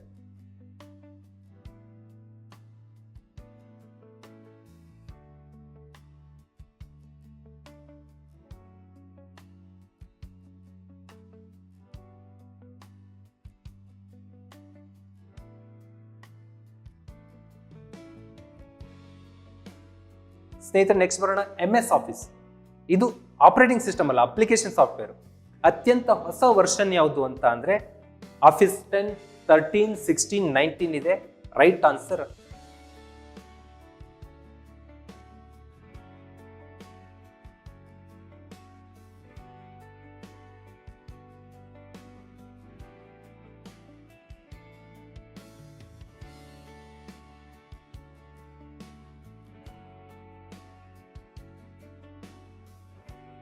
ಆಂಡ್ರಾಯ್ಡ್ ವರ್ಷನ್ಗಳು. ನಿಮ್ಮ ಕೈಲೆಲ್ಲ ಆಂಡ್ರಾಯ್ಡ್ ಮೊಬೈಲ್ ಇದೆ, ಈ ವಿಡಿಯೋ ನೋಡ್ತಾ ಇದ್ದೀರಿ ಅಂದ್ರೆ ನಿಮ್ಮ ಆಂಡ್ರಾಯ್ಡ್ ವರ್ಷನ್ ಯಾವುದು ಅಂತ ನೋಡಬೇಕು ಅಂದ್ರೆ ನೀವು ಸೆಟ್ಟಿಂಗ್ಸ್ ಅಲ್ಲಿ ಹೋಗ್ತೀರಾ, ಅಬೌಟ್ ಫೋನ್ ಅಲ್ಲಿ ಹೊಡಿತೀರಿ. ಅಬೌಟ್ ಫೋನ್ ಆಂಡ್ರಾಯ್ಡ್ ಬರುತ್ತೆ. ಆಂಡ್ರಾಯ್ಡ್ ವರ್ಷನ್ ಅಂತ ಬಂದ ಕಡೆ ನೀವು ಒಂದು 2-3 ಟೈಮ್ ಕ್ಲಿಕ್ ಮಾಡಿದ್ರಿ ಅಂದ್ರೆ ನಿಮ್ಗೆ ಇಲ್ಲಿ ಯಾವುದೋ ಕಾಣುತ್ತೆ. ಆಂಡ್ರಾಯ್ಡ್ನವರು ತುಂಬಾ ಆಲ್ಫಾ ಬೀಟಾದಿಂದ ಸ್ಟಾರ್ಟ್ ಮಾಡಿದ್ರು. ನಮ್ಮ ಇಂಡಿಯಾದಲ್ಲಿ ನಿಮ್ಗೆ ಎಲ್ಲ ಗೊತ್ತಾಗಿದ್ದು KitKat, Lollipop, Marshmallow, Nougat, Oreo, Pie. ಈ ವರ್ಷ ಅವರು ಲಾಂಚ್ ಮಾಡಿರೋದು ವರ್ಷನ್ಗಳು. ಹೊಸ ವರ್ಷನ್ ಬಂದಾಗ ತುಂಬಾ ಅಡ್ವಾನ್ಸ್ಡ್ ಆಗಿರುತ್ತೆ ಸಿಸ್ಟಮ್. ನೀವು 10 ವರ್ಷದಿಂದ ಮೊಬೈಲ್ ತಗೊಂಡು ಎಷ್ಟು ಚೆನ್ನಾಗಿ ಇಟ್ಕೊಂಡಿದ್ದೀನಿ ಅಂದ್ರು ಅದು OS ಅಪ್ಡೇಟ್ ಆಗಿಲ್ಲ ಅಂತ ಅಂದ್ರೆ ನೋಡಕ್ ಮೊಬೈಲ್ ಚೆನ್ನಾಗಿದೆ, ಒಳಗಡೆ ದಮ್ ಇರಲ್ಲ. ಅದಕ್ಕೆ ದಮ್ ಇರಬೇಕು ಅಂದ್ರೆ ಆಂಡ್ರಾಯ್ಡ್ ವರ್ಷನ್ ಅಡ್ವಾನ್ಸ್ಡ್ ಇರಬೇಕು. ಸ್ನೇಹಿತರೆ, ಕೋರ್ ಅಂತ ಒಂದು ಪದ ಬಳಸ್ತೀವಿ. ಕೋರ್ ಯಾವುದಕ್ಕೆ ಬಳಸ್ತೀವಿ? ಕೋರ್ ಅನ್ನೋ ಪದ RAM, ROM, processor and motherboard. ಯಾವುದಕ್ಕೆ? Right answer processor. ಪ್ರೊಸೆಸರ್ಗಳು ಸಿಸ್ಟಮ್ಗೂ ಬೇಕು, ಮೊಬೈಲ್ಗೂ ಬೇಕು. ಈಗ ಅಷ್ಟೇ ಪರಿಚಯ ಮಾಡಿಕೊಟ್ಟೆ ನಾನು ಇಂಟೆಲ್ ಪ್ರೊಸೆಸರ್ಗಳ ಬಗ್ಗೆ, AMD ಪ್ರೊಸೆಸರ್ಗಳ ಬಗ್ಗೆ, ಸ್ನ್ಯಾಪ್ ಡ್ರ್ಯಾಗನ್ ಪ್ರೊಸೆಸರ್ಗಳ ಬಗ್ಗೆ. ಅವಕ್ಕೆ ಕೋರ್ ಅನ್ನೋ ಪದ ಬಳಸ್ತೀವಿ. ಏನಿದು ಕೋರ್ ಅಂತ ಅಂದ್ರೆ dual core, quad core, hexa core, octa core, deca core ಅಂತ ಎಲ್ಲ ಇರುತ್ತೆ. ಏನ್ ಸರ್ ಹಿಂಗಂದ್ರೆ? ಡೆಕಾ, ಡ್ಯುಯಲ್ ಅಂದ್ರೆ 2, ಕ್ವಾಡ್ ಅಂದ್ರೆ 4, ಹೆಕ್ಸಾ ಅಂದ್ರೆ 6, ಆಕ್ಟಾ ಅಂದ್ರೆ 8, ಡೆಕಾ ಅಂದ್ರೆ 10. ಏನಿದು ಅಂದ್ರೆ ಇಲ್ಲಿ ಚಿತ್ರ ನೋಡಿದ್ರೆ ಗೊತ್ತಾಗತ್ತೆ. ಇದು ಒಂದು ಪ್ರೊಸೆಸರ್. ಪ್ರೊಸೆಸರ್ ಅಲ್ಲಿ 2 ಹೃದಯಗಳನ್ನ ಹಾಕಿರ್ತಾರೆ, 2 ಹಾರ್ಟ್. ಅವೆರಡು ಪ್ರೊಸೆಸ್ ಆಗಿ ಡಾಟಾ ಪ್ರೊಸೆಸಿಂಗ್ ನಡೆಯುತ್ತೆ. 2ಕ್ಕಿಂತ ಸ್ವಲ್ಪ ಸ್ಪೀಡ್ ಆಗ್ಬೇಕಂದ್ರೆ 4 ಹಾಕ್ತಾರೆ. 4 ಹಾಕಿದ ಕ್ವಾಡ್ ಕೋರ್ ಅಂತ ಕರಿತೀವಿ. 6 ಹಾಕ್ತಾ ಅಂದ್ರೆ ಎಕ್ಸಾ ಕೋರ್ ಅಂತ ಕರಿತೀವಿ. 8 ಹೃದಯ ಇದ್ರೆ ಆಕ್ಟಾ ಕೋರ್, ಅಂಡ್ 10 ಇದ್ರೆ ಡೆಕಾ, 16 ಹೃದಯಗಳು, ಹಿಂಗೆಲ್ಲ ಆಗ್ತಾ ಹೋಗ್ತವೆ. ಕೋರ್ ಜಾಸ್ತಿ ಇದ್ದಷ್ಟು ನಿಮ್ಮ ಕಂಪ್ಯೂಟರ್ನ ಸ್ಪೀಡ್ ಜಾಸ್ತಿ ಇರುತ್ತೆ. 8 ಎದೆ ಬಂಟ ಅಂತಾರಲ್ಲ ಆ ತರ. ಆಕ್ಟಾ ಕೋರ್ ಅಂದ್ರೆ 8 ಎದೆ ಇದೆ ಅಂತ ಅರ್ಥ. ಅದು ಈ ತರದಲ್ಲಿ ಪ್ರೊಸೆಸರ್ಗಳಲ್ಲಿ ಕೋರ್ ಅನ್ನೋ ಪದಗಳನ್ನು ಬಳಸ್ತೀವಿ. ಸ್ನೇಹಿತರೆ, ನೆಕ್ಸ್ಟ್ ಬರೋ ಸಣ್ಣ ವಿಷಯ RAM, random access memory, ROM, read only memory. What is difference RAM and ROM ಅಂತ ಅಂದ್ರೆ, ನೀವೊಂದು ಮೊಬೈಲ್ ತಗೊಂಡಿದ್ದೀರಾ, ಹೇಳ್ತಾನ ಅವನು 8 GB ರ್ಯಾಮ್ ಇದೆ, 64 GB ರೋಮ್ ಇದೆ. 8 GB ರ್ಯಾಮ್, 64 GB ರೋಮ್, ಅಥವಾ 4 GB ರ್ಯಾಮ್, 64 GB ರೋಮ್ ಅಂತ ಇರುತ್ತೆ. ರ್ಯಾಮ್ ನಿಮ್ಮ ಮೊಬೈಲ್ನ ಸ್ಪೀಡ್, ಎಷ್ಟು ಸ್ಪೀಡಲ್ಲಿ ಕೆಲಸ ಮಾಡುತ್ತೆ, ಎಷ್ಟು ಸ್ಪೀಡಲ್ಲಿ ಅಸೆಸ್ ಮಾಡುತ್ತೆ ಅನ್ನೋ ಡಿಸೈಡ್ ಮಾಡುತ್ತೆ. ಅದಕ್ಕೆ ಅಸೆಸ್, ಅದಕ್ಕೆ ಹ್ಯಾಂಗ್ ಆಗ್ತಾ ಇದೆ ಅಂದ್ರೆ ರ್ಯಾಮ್ ಪ್ರಾಬ್ಲಮ್ ಇದೆ ಅಂತ ಅರ್ಥ. ರೋಮ್ ಅಂತ ಅಂದ್ರೆ ರೀಡ್ ಓನ್ಲಿ ಮೆಮೊರಿ, ಸ್ಟೋರೇಜ್. ಅದು ನಿಮ್ಮ ಏನು ಇನ್ಫಾರ್ಮೇಶನ್ ಸ್ಟೋರೇಜ್ ಮಾಡಿ ಇಟ್ಕೊಳ್ಳುತ್ತೆ, ಸ್ಟೋರೇಜ್ ಮಾಡಿ ಇಟ್ಕೊಳ್ಳೋಕೆ ರೋಮ್. 64 GB ರೋಮ್ ಇದೆಯಲ್ಲ, ಅದು ನೀವು ಹಾಡು ವಿಡಿಯೋ ಇಡೋಕ್ಕೆ ಬೇಕಾದಂಥ, ಅಪ್ಲಿಕೇಶನ್ ಇಡೋಕ್ಕೆ ಬೇಕಾದಂಥ ಜಾಗ. ರ್ಯಾಮ್ ನಿಮ್ಮ ಮೊಬೈಲ್ನ ಸ್ಪೀಡ್ ಕೆಲಸ ಮಾಡೋದಕ್ಕೆ ಬೇಕಾಗುತ್ತೆ. ಅಲ್ಲಿಗೆ ರ್ಯಾಮ್ಗಳು ನಿಮ್ಮ ಮೊಬೈಲ್ನ ಪರ್ಫಾರ್ಮೆನ್ಸ್ ಡಿಸೈಡ್ ಮಾಡಿದರೆ, ರೋಮ್ಗಳು ನಿಮ್ಮ ಮೊಬೈಲ್ನ ಸ್ಟೋರೇಜ್ ಕೆಪಾಸಿಟಿಯನ್ನು ಡಿಸೈಡ್ ಮಾಡ್ತಾರೆ. ಸ್ನೇಹಿತರೆ, ಲಾಸ್ಟ್ ಕ್ವೆಶನ್, ಕ್ಲೌಡ್ ಕಂಪ್ಯೂಟಿಂಗ್ ಎಂದರೆ? ಕ್ಲೌಡ್ ಕಂಪ್ಯೂಟಿಂಗ್ ಎಂದರೆ ಮೋಡ ಬಿತ್ತನೆ ತಂತ್ರಜ್ಞಾನ, ಮಳೆ ಮುನ್ಸೂಚನೆ ನೀಡುವ IMD ತಂತ್ರಜ್ಞಾನ, ರಿಮೋಟ್ ಸರ್ವರ್ಗಳ ಮೂಲಕ ದತ್ತಾಂಶ ನಿರ್ವಹಣೆ ಮಾಡುವ ತಂತ್ರಜ್ಞಾನ, ಅಂಡ್ ಉಪಗ್ರಹ ಆಧಾರಿತ DTH ತಂತ್ರಜ್ಞಾನ, DTH ಸೇವೆ. ರೈಟ್ ಆನ್ಸರ್, ರಿಮೋಟ್ ಸರ್ವರ್ಗಳ ಮೂಲಕ ದತ್ತಾಂಶ ನಿರ್ವಹಣೆ, ಡಾಟಾ ಹ್ಯಾಂಡ್ಲಿಂಗ್ ಅಂತ ಕರಿತೀವಿ. ಏನಿದು ರಿಮೋಟ್ ಸರ್ವರ್ ಅಂತ ಅಂದ್ರೆ, ನನ್ನ ಹತ್ರ ಮೊಬೈಲ್ ಇದೆ, 4 GB ರ್ಯಾಮ್, 64 GB ರೋಮ್ ಅಂತ ಇಟ್ಕೊಳ್ರಿ. ನಾವು ಹಾಕ್ತಾ ಇರೋ ವಿಡಿಯೋಗಳೆಲ್ಲ ಇಷ್ಟೆಲ್ಲ ಇದಾವೆ. ಇಷ್ಟೆಲ್ಲ ವಿಡಿಯೋಗಳನ್ನ ನನ್ನಲ್ಲಿ ತುಂಬಿಟ್ಕೊಳಕ್ ಆಗಲ್ಲ, ಅಥವಾ ನನ್ನ ಹತ್ರ ಏನೋ ಇರೋ ಡಾಟಾನ ತುಂಬಿಟ್ಕೊಳಕ್ ಆಗಲ್ಲ. ಅವಾಗ ನಾನು ಯಾವುದೋ ಕಂಪನಿಯವರು ಕೊಡುವ ಒಂದು ಬೇರೆ ಸರ್ವರ್ಗಳಲ್ಲಿ ನನ್ನ ಡಾಟಾ ಇಟ್ಟಿರ್ತೀನಿ, ನನಗೆ ಬೇಕಾದಾಗ ತಗೋತೀನಿ. ನೀವೇ ನೋಡಿರ್ಬೋದು, ನಮ್ಮ ವಿಡಿಯೋಗಳಲ್ಲಿ ನಮ್ಮ ಡ್ರೈವ್ನಿಂದ ತಗೊಳ್ರಿ ಅಂತ ಹೇಳ್ತೀವಿ. ಡ್ರೈವ್ನಿಂದ ಈ PDF ಅಂತ ತಗೊಳ್ರಿ, ಈ ವಿಡಿಯೋ ಮಾಡಿದ್ದೀನಿ, ಇದು PDF ಬೇಕಾ ನಮ್ಮ ಡ್ರೈವಿಂದ ತಗೊಳ್ರಿ. ಕೆಳಗಡೆ ಒಂದು ಲಿಂಕ್ ಮುಟ್ತಿದಂಗೆ ಗೂಗಲ್ ಡ್ರೈವ್ಗೆ ಹೋಗುತ್ತೆ, ಅಲ್ಲಿ ಹಾಕಿರುವಂಥ ಫೈಲ್ ಪೂರ್ತಿ ನಿಮಗೆ ಡೌನ್ಲೋಡ್ ಆಗುತ್ತೆ. ಆಕ್ಚುಲಿ ಅದು ನನ್ನ ಮೊಬೈಲಿಂದ ನಿಮ್ಮ ಮೊಬೈಲಿಗೆ ಬಂದಿಲ್ಲ, ಗೂಗಲ್ನವರ ಒಂದು ಸ್ಟೋರೇಜ್ನಲ್ಲಿ ಇತ್ತು, ಅದನ್ನ ನೀವು ತಗೊಂಡ್ರಿ. ಇದನ್ನ ಕ್ಲೌಡ್ ಕಂಪ್ಯೂಟಿಂಗ್. ನಮ್ಮ ಸಿಸ್ಟಮಲ್ಲಿ ಜಾಗ ಇಲ್ಲ, ನಮ್ಮ ಮೊಬೈಲಲ್ಲಿ ಜಾಗ ಇಲ್ಲ ಅಂದಾಗ ಬೇರೆ ಜಾಗದಲ್ಲಿ ನಮ್ಮ ದತ್ತಾಂಶ ಇಡ್ತೀವಿ, ಬೇಕಿದ್ದಾಗ ತಗೋತೀವಿ, ಹ್ಯಾಂಡಲ್ ಮಾಡ್ತೀವಿ. This is called cloud computing. ಮುಂದೆ ಅರ್ಥ ಆಗತ್ತೆ ನಿಮಗೆ. ನಮ್ಮ ಸಾಧನದ ವಿಡಿಯೋ ಯೂಟ್ಯೂಬಲ್ಲಿ ಹಾಕಲ್ಲ, ನಾವು ಇನ್ಯಾವುದೋ ಕಡೆ ಹಾಕಿದೀವಿ, ಅದನ್ನ ನೀವು ನೋಡಬಹುದು ಅಂತ ಹೇಳಿದ್ವಿ ಅಂದ್ರೆ, ಅಲ್ಲಿ ನಾವು ಬೇರೆ ಯಾವುದೋ ಸರ್ವರ್ ಪರ್ಚೇಸ್ ಮಾಡಿದೀವಿ ಅಂತ ಅರ್ಥ. ಅಲ್ಲಿ ಹಾಕಿರ್ತೀವಿ, ಅಲ್ಲಿಂದ ಡೌನ್ಲೋಡ್ ಮಾಡ್ಕೊಂಡು ನೀವು ನೋಡ್ತಿದ್ದೀರಿ ಅಂತ ಅರ್ಥ. This is called cloud computing ಅಂತ ಕರಿತೀವಿ.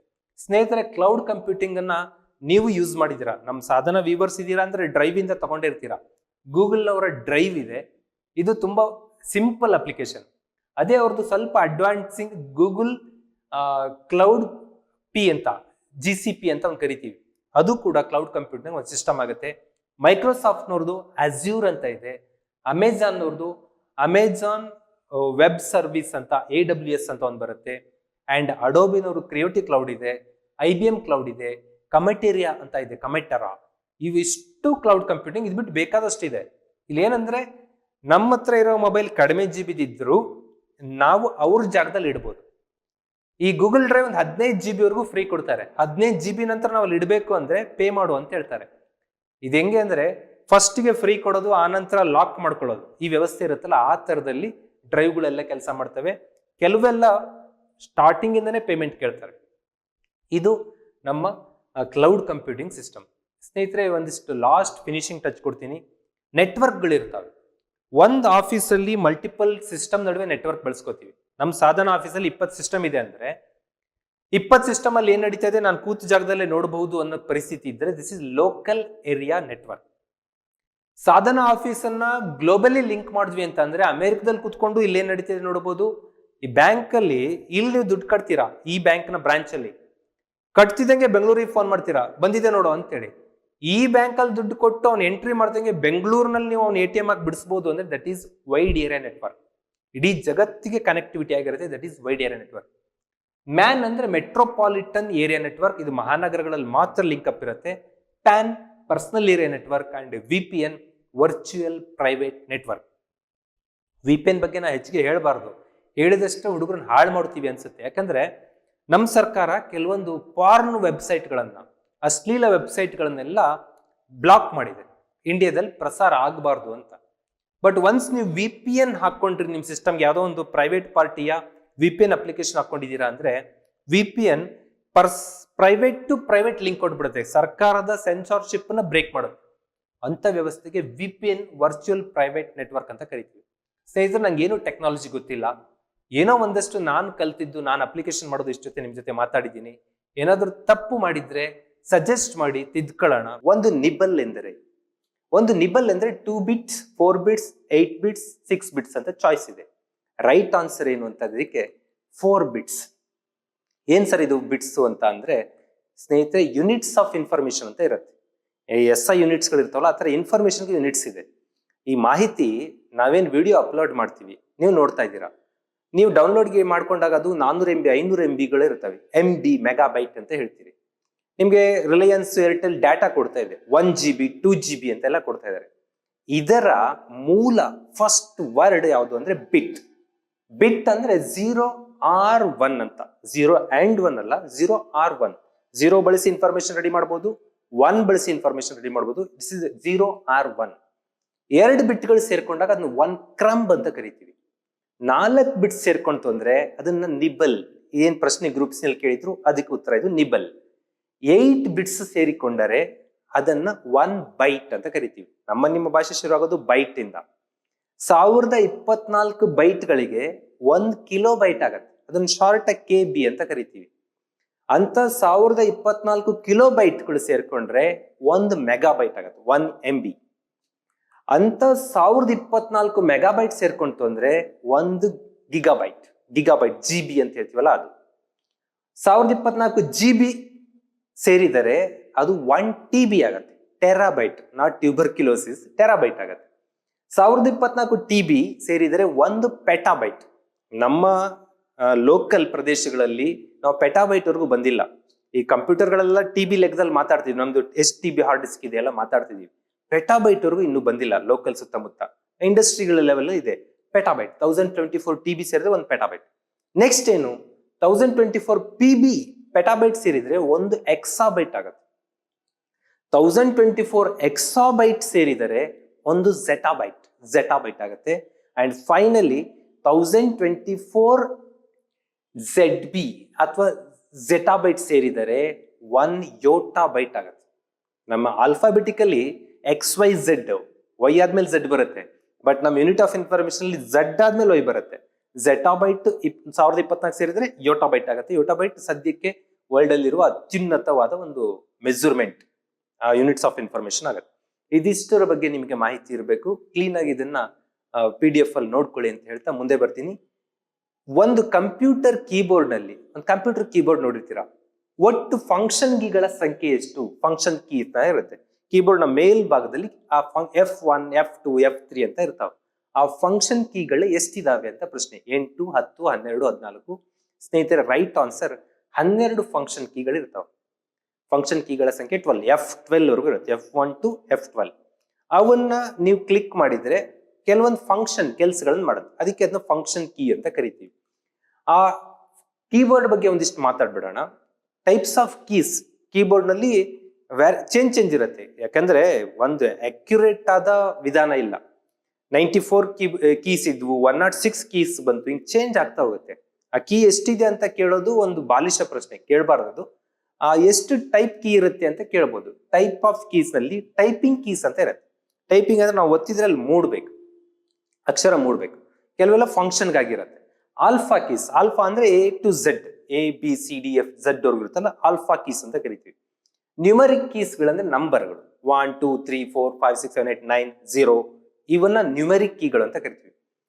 Punctuation keys, punctuation, question mark, apostrophe, comma, full stop, ಇವೆಲ್ಲ ಇದೆಯಲ್ಲ, ದಿಸ್ ಆಲ್ ಪಂಕ್ಚುಯೇಷನ್ ಕೀಗಳು.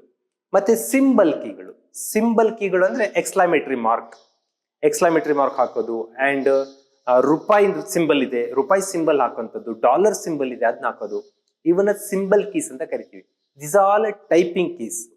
ನೆಕ್ಸ್ಟ್ ಬಂದರೆ ಕಂಟ್ರೋಲ್ ಕೀಗಳು. ಕಂಟ್ರೋಲ್ ಮಾಡೋಕ್ಕೆ ಕಂಟ್ರೋಲ್ ಕೀನೇ ಬಳಸಬೇಕು. ಕಂಟ್ರೋಲ್ ಅನ್ನೋದು ಒಂದು ಕಂಟ್ರೋಲ್ ಕೀ, CTRL ಅದು ಶಾರ್ಟ್ ಕೋಡು. ಆಲ್ಟ್ ಅಂತ ಒಂದು ಕೀ ಬರುತ್ತೆ, ಆಲ್ಟರ್ ಮಾಡೋದು. ವಿಂಡೋಸ್ ಅಂತ ಹೋಮ್ ಬರೋಂಥ ವಿಂಡೋಸ್ ಕೀ ಒಂದಿರುತ್ತೆ, ಅಂಡ್ ಎಸ್ಕೇಪ್ ಕೀ. ಇವೆಲ್ಲ ಕಂಟ್ರೋಲ್ ಕೀಗಳಾಗಿರ್ತವೆ. ಸ್ನೇಹಿತರೆ, ನ್ಯಾವಿಗೇಷನ್ ಅಂದ್ರೆ ಈ ಪೇಜಿಂದ ಮೇಲ್ಗಡೆ ಪೇಜ್ಗೆ ಹೋಗ್ಬೇಕು, ಡೌನ್ ಬರಬೇಕು, ಫಸ್ಟ್ ಪೇಜಿಗೆ ಬರಬೇಕು, ಇದಕ್ಕೆಲ್ಲ ನ್ಯಾವಿಗೇಟ್ ಅಂತ ಕರಿತೀವಿ. ಆರೋ ಮಾರ್ಕ್ ಇರುತ್ತೆ, ಅಪ್ ಡೌನ್ ಲೆಫ್ಟ್ ರೈಟ್ ಅನ್ನ ಯೂಸ್ ಮಾಡೋ ಮೂಲಕ ನಾವು ನ್ಯಾವಿಗೇಟ್ ಮಾಡ್ಬೋದು. ಇಟ್ಸ್ ಆರೋ ಕೀಗಳು. ಹೋಮ್ ಬಟನ್ ಹೊತ್ಕೊಳ್ಳೆ ಡೈರೆಕ್ಟ್ ಫಸ್ಟ್ ಪೇಜಿಗೆ ಬರ್ಲಿಕ್ಕೆ home key. And end, last ಪೇಜ್ಗೆ ಹೋಗ್ಬೇಕಾ ಎಂಡ್ ಕೀ ಹೊಡಿತೀವಿ. ಪೇಜ್ ಅಪ್, ಮೇಲ್ಗಡೆ ಪೇಜ್ಗೆ ಹೋಗ್ಬೇಕಂದ್ರೆ ಪೇಜ್ ಅಪ್, ಕೆಳಗಡೆ ಪೇಜ್ಗೆ ಬರ್ಬೇಕಂದ್ರೆ ಪೇಜ್ ಡೌನ್. ಇವೆಲ್ಲ ನ್ಯಾವಿಗೇಷನ್ ಕೀಗಳಾಗಿರ್ತವೆ. ಸ್ನೇಹಿತರೆ, ನ್ಯೂಮೆರಿಕ್ ಕೀಗಳು ಹೇಳಿದ್ರಲ್ಲ ಮತ್ತೆ ಅಲ್ಲಿ ಅಂತ ಅಂದ್ರೆ, ಸಪ್ರೇಟ್ ಕೀಬೋರ್ಡ್ ನ ರೈಟ್ ಸೈಡ್ ಕಾರ್ನರ್ ಅಲ್ಲಿ ಕ್ಯಾಲ್ಸಿ ಮಾದರಿಯಲ್ಲಿ ಕ್ಯಾಲ್ಕುಲೇಟರ್ ಇರುತ್ತಲ್ಲ, ಕ್ಲಾಸಿಕಲ್ ಕ್ಯಾಲ್ಕುಲೇಟ್ ಮಾಡಲ್ಲಿ ನಂಬರ್ಸ್ ಕೊಟ್ಟಿರ್ತಾರೆ, ಲೆಕ್ಕ ಮಾಡೋದಕ್ಕೆಲ್ಲ ಈಸಿ ಆಗಲಿ ಅಂತ. These are numeric keys, separate ಇರುತ್ತೆ ಅದು. ಈ ಮಾಮೂಲಿ ಆಲ್ಫಾದ ಮೇಲ್ಗಡೆ ಇರುತ್ತೆ ನ್ಯೂಮರಿಕ್ ಕೀ, ಜೊತೆಗೆ ರೈಟ್ ಕಾರ್ನರ್ ಅಲ್ಲಿ ಕೊಟ್ಟಿರ್ತಾರೆ, that is also numeric key. Next function key ಈ ಪ್ರಶ್ನೆ ಮಾತಾಡಿದ್ವಲ್ಲ, ಅದು F1, F2, F3, F4 ಈ ತರ 12 ಫಂಕ್ಷನ್ ಕೀಗಳಿರ್ತಾವೆ. ನೆಕ್ಸ್ಟ್ ಸ್ಪೆಷಲ್ ಕೀ ಅದ್ ಬಿಟ್ಟು ಯಾವುದು ಅಂದ್ರೆ ಡಿಲೀಟ್ ಮಾಡೋಂಥದ್ದು, ಬ್ಯಾಕ್ ಸ್ಪೇಸ್ ಹಿಂದಕ್ಕೆ ಬರೋಂಥದ್ದು, ಎಂಟರ್ ಮಾಡೋಂಥದ್ದು. ಟ್ಯಾಬ್ ಅಂದ್ರೆ ಪ್ಲೇಸ್ ಜಂಪ್ ಆಗೋದು. ನಾವು ಏನ್ ಮಾಡ್ತೀವಿ, ಕರ್ಸರ್ನ ಮೂವ್ ಮಾಡ್ಕೊಂಡು ಮುಂದಕ್ಕೆ ತಗೊಂಡು ಹೋಗೋದು, ಶಿಫ್ಟ್ ಹೊಡ್ಕೊಂಡು ಹೋಗೋದು, ಈ ತರ ಎಲ್ಲ ಮಾಡ್ತಾ ಇರ್ತೀವಿ. ಅದ್ರ ಬದಲು ಟ್ಯಾಬ್ ಹೊಡೆದ್ಬಿಟ್ರೆ ಅಕ್ಯುರೇಟ್ ಪ್ಲೇಸಿಗೆ ಜಂಪ್ ಆಗ್ತಾ ಬರುತ್ತೆ. ಟ್ಯಾಬ್ ಕೀ ಅಂತ ಕರಿತೀವಿ. ಶಿಫ್ಟ್ ಕೀ, ಇವೆಲ್ಲ ಕೂಡ ಸ್ಪೆಷಲ್ ಕೀಗಳಾಗಿರ್ತವೆ. ಸ್ನೇಹಿತರೆ, 3ನೇ ಕ್ವಶನ್, F1 ಕೀಯು ನಿಮಗೆ ಯಾವ ಕಾರ್ಯವನ್ನು ಮಾಡಲು ಹೆಲ್ಪ್ ಮಾಡುತ್ತೆ? ಫಂಕ್ಷನ್ 12 ಕೀಸ್ ಇದೆ, ಹಾಗಾದ್ರೆ F1 ಏನಕ್ಕೆ ಬೇಕಾಗುತ್ತೆ? Name change, help, search, close ಅಂತ ಚಾಯ್ಸ್ ಇದೆ. Right answer help. ನಿಮ್ಗೆ ಏನೇ ಅಲ್ಲಿ ಗೊತ್ತಾಗಿಲ್ಲ ವರ್ಡ್ ಅಲ್ಲಿ, ಆ F1 ಕೀ ಹೊಡೆದ್ರೆ ವರ್ಡ್ ಹೆಲ್ಪ್ ಗಳನ್ನ ಕೇಳುತ್ತೆ. ಎಕ್ಸೆಲ್ ಅಲ್ಲಿ F1 ಹೊಡೆದ್ರೆ ಎಕ್ಸೆಲ್ ಹೆಲ್ಪ್ ಗಳನ್ನ ಕೇಳುತ್ತೆ. PPT ನಲ್ಲಿ ಹೊಡೆದ್ರೆ PPT ಅಲ್ಲಿ ಏನ್ ಹೆಲ್ಪ್ ಬೇಕೋ ಕೇಳುತ್ತೆ. ನೆಟ್ ಅಲ್ಲಿ ಇದ್ರೆ ನೆಟ್ ಹೆಲ್ಪ್ ಗಳನ್ನ ಕೇಳುತ್ತೆ. F1 ಕೀ ನಿಮಗೆ ಹೆಲ್ಪ್ ಆಪ್ಷನ್ ಕೆಲಸ ಮಾಡುತ್ತೆ. ಇದು ಮತ್ತೆ it is not A final. ಆ ಪ್ರಶ್ನೆ ಪತ್ರಿಕೆ ಸೊಲ್ಯೂಷನ್ ನಾನು ಮಾಡ್ತಾ ಇದ್ದೀನಿ, ಯಾಕಂದ್ರೆ ಇತ್ತೀಚಿನ ದಿನದಲ್ಲಿ ಜನರೇಷನ್ ಚೇಂಜ್ ಆಗುತ್ತೆ. ವಿಂಡೋಸ್ 7 ಅಲ್ಲೇ ಬೇರೆ, ವಿಂಡೋಸ್ 8 ಅಲ್ಲೇ ಬೇರೆ, ವಿಂಡೋಸ್ 10 ಅಲ್ಲೇ ಬೇರೆ, ಈ ತರ ಚೇಂಜ್ ಆಗ್ತಾ ಬರ್ತಾ ಇದೆ. ನಾರ್ಮಲಿ ಏನಿದೆ ಅಂತ ಅಂದ್ರೆ, ಕೆಲವೊಂದು ಕೀಗಳು ಬಹುತೇಕ 90% ಅದು ಇರುತ್ತೆ, ಅದನ್ನ ತೆಗೆದುಕೊಂಡು ಡಿಸ್ಕಸ್ ಮಾಡ್ತಾ ಇದ್ದೀನಿ. ಸರ್, ನನ್ನ ಲ್ಯಾಪ್ಟಾಪ್ ಅಲ್ಲಿ ಚೇಂಜ್ ಇದೆ ಅಂತ ನೀವ್ಯಾದ್ರೂ ಹೇಳಿದ್ರೆ ಅದು ತುಂಬಾ ಅಡ್ವಾನ್ಸ್ಡ್ ಏನಾರು ಇರ್ಬೋದು. ಬಟ್ ಕ್ಲಾಸಿಕಲಿ ಇತ್ತೀಚಿನವರೆಗೂ ನಾನು ಅಪ್ಡೇಟ್ ಇರೋವರೆಗೂ ಏನು ಯೂಸಿಗೆ ಬರ್ತಾ ಇದೆ ಅದನ್ನ ಡಿಸ್ಕಸ್ ಮಾಡ್ತಾ ಇದ್ದೀನಿ. F1 to F2 ಎಲ್ಲಾ ಕೀಗಳ ಬಗ್ಗೆ ಮಾತಾಡೋದಾದ್ರೆ, ಕೆಲವು ಫಂಕ್ಷನ್ ಕೀಗಳು. F1 ಹೆಲ್ಪ್, ಈಗಷ್ಟೇ ಮಾತಾಡಿದೀವಿ. F2 name change. ಒಂದ್ ಫೈಲ್ ಮೇಲೆ ಕ್ಲಿಕ್ ಮಾಡಿದೀರಾ, ಕ್ಲಿಕ್ ಮಾಡಿ F2 ಹೊಡೆದ್ರಿ ಅಂದ್ರೆ ನೀವು ರೀನೇಮ್ ಅಂತ ತಗೊಂಡು ಹೆಸರು ಚೇಂಜ್ ಮಾಡೋದು ಬೇಡ, ಆಟೋಮೆಟಿಕ್ಲಿ ನೇಮ್ ಚೇಂಜ್ ರೆಡಿ ಆಗಿಬಿಟ್ಟಿರ್ತದೆ. F2 for name change. F3 for search. ಏನಾದ್ರೂ ಹುಡುಕ್ಬೇಕು ಅಂದ್ರೆ F3 ಹೊಡೆದ್ರೆ ಸಾಕು, ಡೈರೆಕ್ಟ್ ಸರ್ಚ್ಗೆ ರೆಡಿ ಆಗುತ್ತೆ. F4 ಆ ಪೇಜ್ ಕ್ಲೋಸ್ಗೆ ಸಹಾಯ ಮಾಡುತ್ತೆ. F5 ವಿಂಡೋಸ್ ನಾರ್ಮಲಿ ರಿಫ್ರೆಶ್ ಆಗ್ತಾ ಇರುತ್ತೆ, ಬಟ್ ವರ್ಡಿಗೆ ಬಂದ್ರೆ ವರ್ಡ್ ಏನ್ ಬರೀತೀವಲ್ಲ ಅದಕ್ಕೆ ಫೈಂಡ್ ಅಂಡ್ ರೀಪ್ಲೇಸ್ಗೆ ಹೆಲ್ಪ್ ಮಾಡುತ್ತೆ. ಫೈಂಡ್ ಅಂಡ್ ರೀಪ್ಲೇಸ್ ಅಂತ ಅಂದ್ರೆ, ಒಂದ್ ಪದನ ಎಲ್ಲಾ ಕಡೆ ತಪ್ಪು ಬರ್ಕೊಂಡು ಹೋಗಿದ್ದೀರಾ. ಈಗ ಬ್ಯಾಂಗ್ಳೂರ್ ಅಂತ ಬರ್ದ್ಬಿಟ್ಟಿದ್ದೀರಾ, BANGALORE. Already government of Karnataka ಅದನ್ನ ಬೆಂಗಳೂರು ಅಂತ ಚೇಂಜ್ ಮಾಡ್ಬಿಟ್ಟಿದೆ. ತುಂಬಾ 1000 ಕಡೆ ನೀವು ಆ ಫೈಲ್ ಅಲ್ಲಿ ಬಳಸ್ಬಿಟ್ಟಿದ್ದೀರಾ. ಎಲ್ಲ ಕಡೆ ಹುಡುಕಿ ಚೇಂಜ್ ಮಾಡೋ ಬದಲು ಫೈಂಡ್ ಅಂಡ್ ರೀಪ್ಲೇಸ್ ಅನ್ನೋ ಆಪ್ಷನ್ ಕೊಡ್ತಾರೆ ವರ್ಡ್ ಅಲ್ಲಿ. ಆ ಫೈಂಡ್ ಅಂಡ್ ರೀಪ್ಲೇಸ್ ಅಲ್ಲಿ ನೀವು ಫೈಂಡ್ ಯಾವುದು ಅಂತ ಎಂಟ್ರಿ ಮಾಡ್ತೀರಾ, ಬ್ಯಾಂಗ್ಳೂರ್, ರೀಪ್ಲೇಸ್ ಏನು ಬೆಂಗಳೂರು ಎಂಟ್ರಿ ಮಾಡ್ಬಿಟ್ರೆ ನೀವು ಆ ಪೇಜ್ ಅಲ್ಲಿ ಎಲ್ಲಿ 10,000 ಸರಿ ಬರ್ದಿರ್ರಿ ಎಲ್ಲಾ ಕಡೆ ಚೇಂಜ್ ಆಗತ್ತೆ. ಇದು 3 Idiots ಅಂತ ಒಂದು ಮೂವಿ ಬರುತ್ತೆ, ಅಮೀರ್ ಖಾನ್. ಚಮತ್ಕಾರ್ ಅನ್ನೋ ಪದವನ್ನ ಇವರು ಫೈಂಡ್ ಅಂಡ್ ರೀಪ್ಲೇಸ್ ಮಾಡ್ತಾರೆ, ಬಲತ್ಕಾರ್ ಅಂತೇಳಿ. ಅವಾಗ ಆ ಭಾಷಣನೇ ವಿಚಿತ್ರ ಆಗ್ಬಿಡತ್ತೆ, ಬಲಾತ್ಕಾರ ಮಾಡಿದ್ರು ಅಂತ ಆಗ್ಬಿಡತ್ತೆ. ಆ ತರ ಫೈಂಡ್ ಅಂಡ್ ರೀಪ್ಲೇಸ್ ಅಂದ್ರೆ ಒಂದ್ ಪದ ಎಲ್ಲಾ ಕಡೆ ತಪ್ಪು ಮಾಡಿದ್ದನ್ನ ಚೇಂಜ್ ಮಾಡೋದಕ್ಕೆ find and replace option use ಮಾಡ್ತೀವಿ. ದಟ್ಸ್ F5 ಸಿಗುತ್ತೆ. ಪವರ್ ಪಾಯಿಂಟ್ ಅಲ್ಲಿ ಸ್ಲೈಡ್ ಶೋಗೆ, ಈಗ ರೆಡಿ ಇದೆ ಪವರ್ ಪಾಯಿಂಟ್, ಸ್ಲೈಡ್ ಶೋ ಮಾಡೋಕೆ ಗೊತ್ತಾಗ್ತಾ ಇಲ್ಲ ನಿಮಗೆ, ಎಲ್ಲೆಲ್ಲೂ ಕೀ ಹುಡ್ಕೋ ಬದಲು F5 ಡೈರೆಕ್ಟ್ ಕ್ಲಿಕ್ ಮಾಡಿದ್ರೆ ಸ್ಲೈಡ್ ಶೋಗೆ ರೆಡಿ. ನೆಕ್ಸ್ಟ್ ಸ್ನೇಹಿತರೆ F6 enable disable touch pad. Touch pad ಅಂದ್ರೆ ಈಗ ನಮ್ಮ ಲ್ಯಾಪ್ಟಾಪ್ಗಳಲ್ಲಿ ಒಂದಿಷ್ಟು ಜಾಗ ಟಚ್ಗೆ ವರ್ಕ್ ಆಗ್ತಾ ಇರತ್ತೆ. ಮುಂದೆ ಕೀ ಟೈಪ್ ಮಾಡ್ತಾ ಇರ್ತೀರಾ, ಇದು ಅವಾಗ ಅಡ್ದು ನಿಮಗೆ ಡಿಸ್ಟರ್ಬ್ ಮಾಡ್ತಾ ಇರತ್ತೆ. ಅವಾಗ F6 ಓದ್ಕೊಂಡ್ಬಿಟ್ರೆ ನೀವು ಈ ಟಚ್ ಪ್ಯಾಡ್ ಇನ್ಆಕ್ಟಿವ್ ಆಗುತ್ತೆ, ಕೆಲಸ ಮಾಡಲ್ಲ. ಅವಾಗ ಆಟೋಮೆಟಿಕ್ಲಿ ನೀವು ಅದ್ರ ಮೇಲೆಲ್ಲ ಹಿಂಗೆ ಕೈ ಯೂಸ್ ಮಾಡ್ಕೊಂಡು ಟೈಪ್ ಮಾಡ್ಬೋದು. ಆಮೇಲೆ ನಿಮಗೆ ಇದು ಬೇಕಿದ್ದಾಗ ಮತ್ತೆ F6 ಎನೇಬಲ್ ಆಗುತ್ತೆ. ಟಚ್ ಪ್ಯಾಡ್ ಎನೇಬಲ್ ಡಿಸೇಬಲ್ಗೆ ಬಳಸ್ತೀವಿ. ನೆಕ್ಸ್ಟ್ F7 ಫ್ಲೈಟ್ ಮೋಡ್ಗೆ. ಲ್ಯಾಪ್ಟಾಪ್ಗಳಲ್ಲಿ ಮತ್ತು ಕಂಪ್ಯೂಟರ್ಗಳಲ್ಲಿ ಈಗ ನೆಟ್ ಕನೆಕ್ಟಿವಿಟಿಗೆ ಅವಕಾಶ ಇದೆ, ವೈಫೈ ಮೂಲಕ ಎಲ್ಲ ಮಾಡ್ತೀವಿ. ಫ್ಲೈಟ್ ಮೋಡ್ ಮಾಡಬೇಕು ಅಂದ್ರೆ F7 ಓದ್ತೀರ ಆಯ್ತು. MS ವರ್ಡ್ ಅಲ್ಲಿ ಸ್ಪೆಲ್ ಚೆಕ್ಗೆ ಯೂಸ್ ಮಾಡ್ತೀವಿ. F8 ಬಂದ್ರೆ ಓಪನ್ ಆಲ್ ರೀಸೆಂಟ್ ಆಕ್ಟಿವಿಟೀಸ್. ಏನೇನು ಮಾಡಿದ್ವಿ ಓಪನ್ ಮಾಡ್ಬೇಕಂದ್ರೆ F8 ಯೂಸ್ ಮಾಡಿದ್ರೆ ಆಯ್ತು. F9 used for screen on and of. ಈಗ ಸ್ಕ್ರೀನ್ ಇದೆ, ಇದು ನಮಗೇನೋ ಡಿಸ್ಟರ್ಬ್ ಮಾಡ್ತಾ ಇದೆ, ಸ್ವಲ್ಪ ಹೊತ್ತದು ಆರಾಮಾಗಿರ್ಲಿ ಅನ್ನೋಕ್ಕೆ ನಾವು F9 ಒತ್ಬಿಟ್ರೆ ಸ್ಕ್ರೀನ್ ಆಫ್ ಆಗತ್ತೆ, ಮತ್ತೆ F9 ಒತ್ತಿದ್ರೆ ಸ್ಕ್ರೀನ್ ಆನ್ ಆಗತ್ತೆ. And F10 used for extended device display. ಈಗ ಒಂದು ಲ್ಯಾಪ್ಟಾಪ್ಗೋ ಒಂದು ಕಂಪ್ಯೂಟರ್ಗೋ ನೀವು ಪ್ರೊಜೆಕ್ಟರ್ ಕನೆಕ್ಟ್ ಮಾಡಿದ್ದೀರಾ, ಎರಡು ಸ್ಕ್ರೀನಲ್ಲಿ ಕಾಣ್ಬೇಕು. ಅದೀಗ ಒಂದು ನಿಮ್ಮ ಲ್ಯಾಪ್ಟಾಪ್ ಅಲ್ಲೂ ಕಾಣಬೇಕು, ಇನ್ನೊಂದು ಪ್ರೊಜೆಕ್ಟರ್ ಅಲ್ಲೂ ಕಾಣಬೇಕು. ಎರಡು ಕಡೆ ಕಾಣ್ಬೇಕಾದ್ರೆ ಎಕ್ಸ್ಟೆಂಡೆಡ್ ಡಿವೈಸ್ ಡಿಸ್ಪ್ಲೇ ಅಂತೀವಿ. ಆ ತರ ಕಾಣೋದಕ್ಕೆ ದಿಢೀರ್ ಕ್ವಿಕ್ ಆಗಿ ನಾವು ಆಪ್ಷನ್ ಇಲ್ಲ ಹೋದ್ರೆ F10 ಯೂಸ್ ಮಾಡ್ತೀವಿ. ಅಂಡ್ ಸ್ಕ್ರೀನ್ ಮೋಡ್ ಅಡ್ಜಸ್ಟ್ ಮಾಡೋದಕ್ಕೆ F11 ಯೂಸ್ ಮಾಡ್ತೀವಿ. F12 ಅನ್ನ save as Word, Excel, PowerPoint ಅಲ್ಲೆಲ್ಲ ಸೇವ್ ಆಸ್ ಈ ತರ ಸೇವ್ ಮಾಡೋದಕ್ಕೆ F12 ಯೂಸ್ ಮಾಡ್ತೀವಿ. ಇದಿಷ್ಟು ಫಂಕ್ಷನ್ ಕೀಗಳ ಒಂದು ಬಳಕೆ. ಸ್ನೇಹಿತರೆ 4ನೇ ಪ್ರಶ್ನೆ, ಮೈಕ್ರೋಸಾಫ್ಟ್ ಪವರ್ ಪಾಯಿಂಟ್ ನಲ್ಲಿ ಝೂಮ್ ಎಷ್ಟು ಮಾಡ್ಬೋದು? ಈ ಮೊಬೈಲ್ ಎಲ್ಲ ಝೂಮ್ ಮಾಡ್ತಾ ಇರ್ತೀರಿ, ನಿಮಗೆ ಗೊತ್ತಿದೆ. ಆ ಕಂಪ್ಯೂಟರ್ಗಳಲ್ಲೂ ಕೂಡ ಲಾಸ್ಟ್ ಕೆಳಗಡೆ ಒಂದು ಲೈನ್ ಇರುತ್ತೆ. ಆ ಲೈನ್ ಅಲ್ಲಿ ಹಿಂಗ್ ಡ್ರ್ಯಾಗ್ ಮಾಡಿದ್ರೆ ಝೂಮ್ ಔಟ್ ಆಗುತ್ತೆ, ಝೂಮ್ ಇನ್ ಆಗುತ್ತೆ.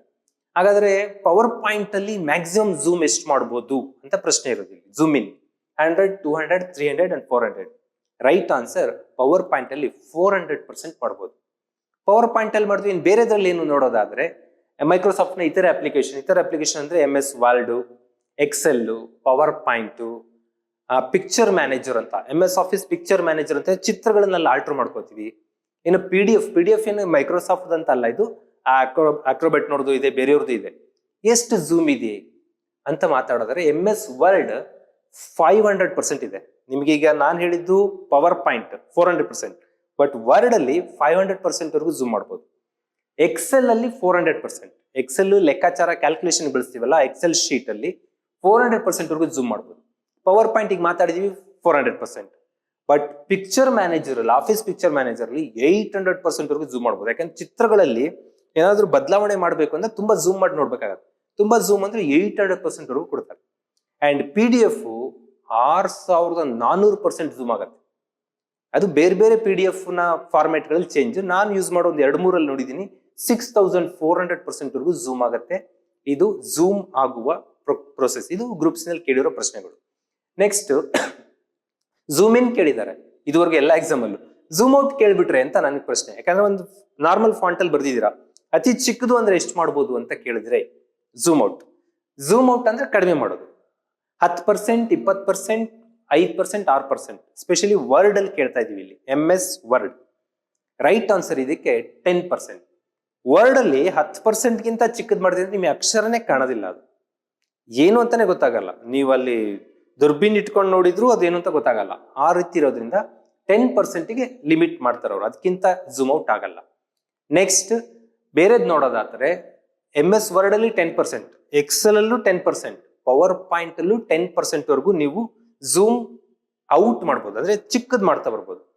ಝೂಮ್ ಇನ್ ಅಂದ್ರೆ ದೊಡ್ಡದ್ ಮಾಡೋದು, ಚಿಕ್ಕದ್ ಮಾಡೋದು ಎಷ್ಟು ಅಂದ್ರೆ 10% ವರೆಗೂ, ನೀವು 0% ವರೆಗೂ ಹೋಗಕ್ಕಾಗಲ್ಲ.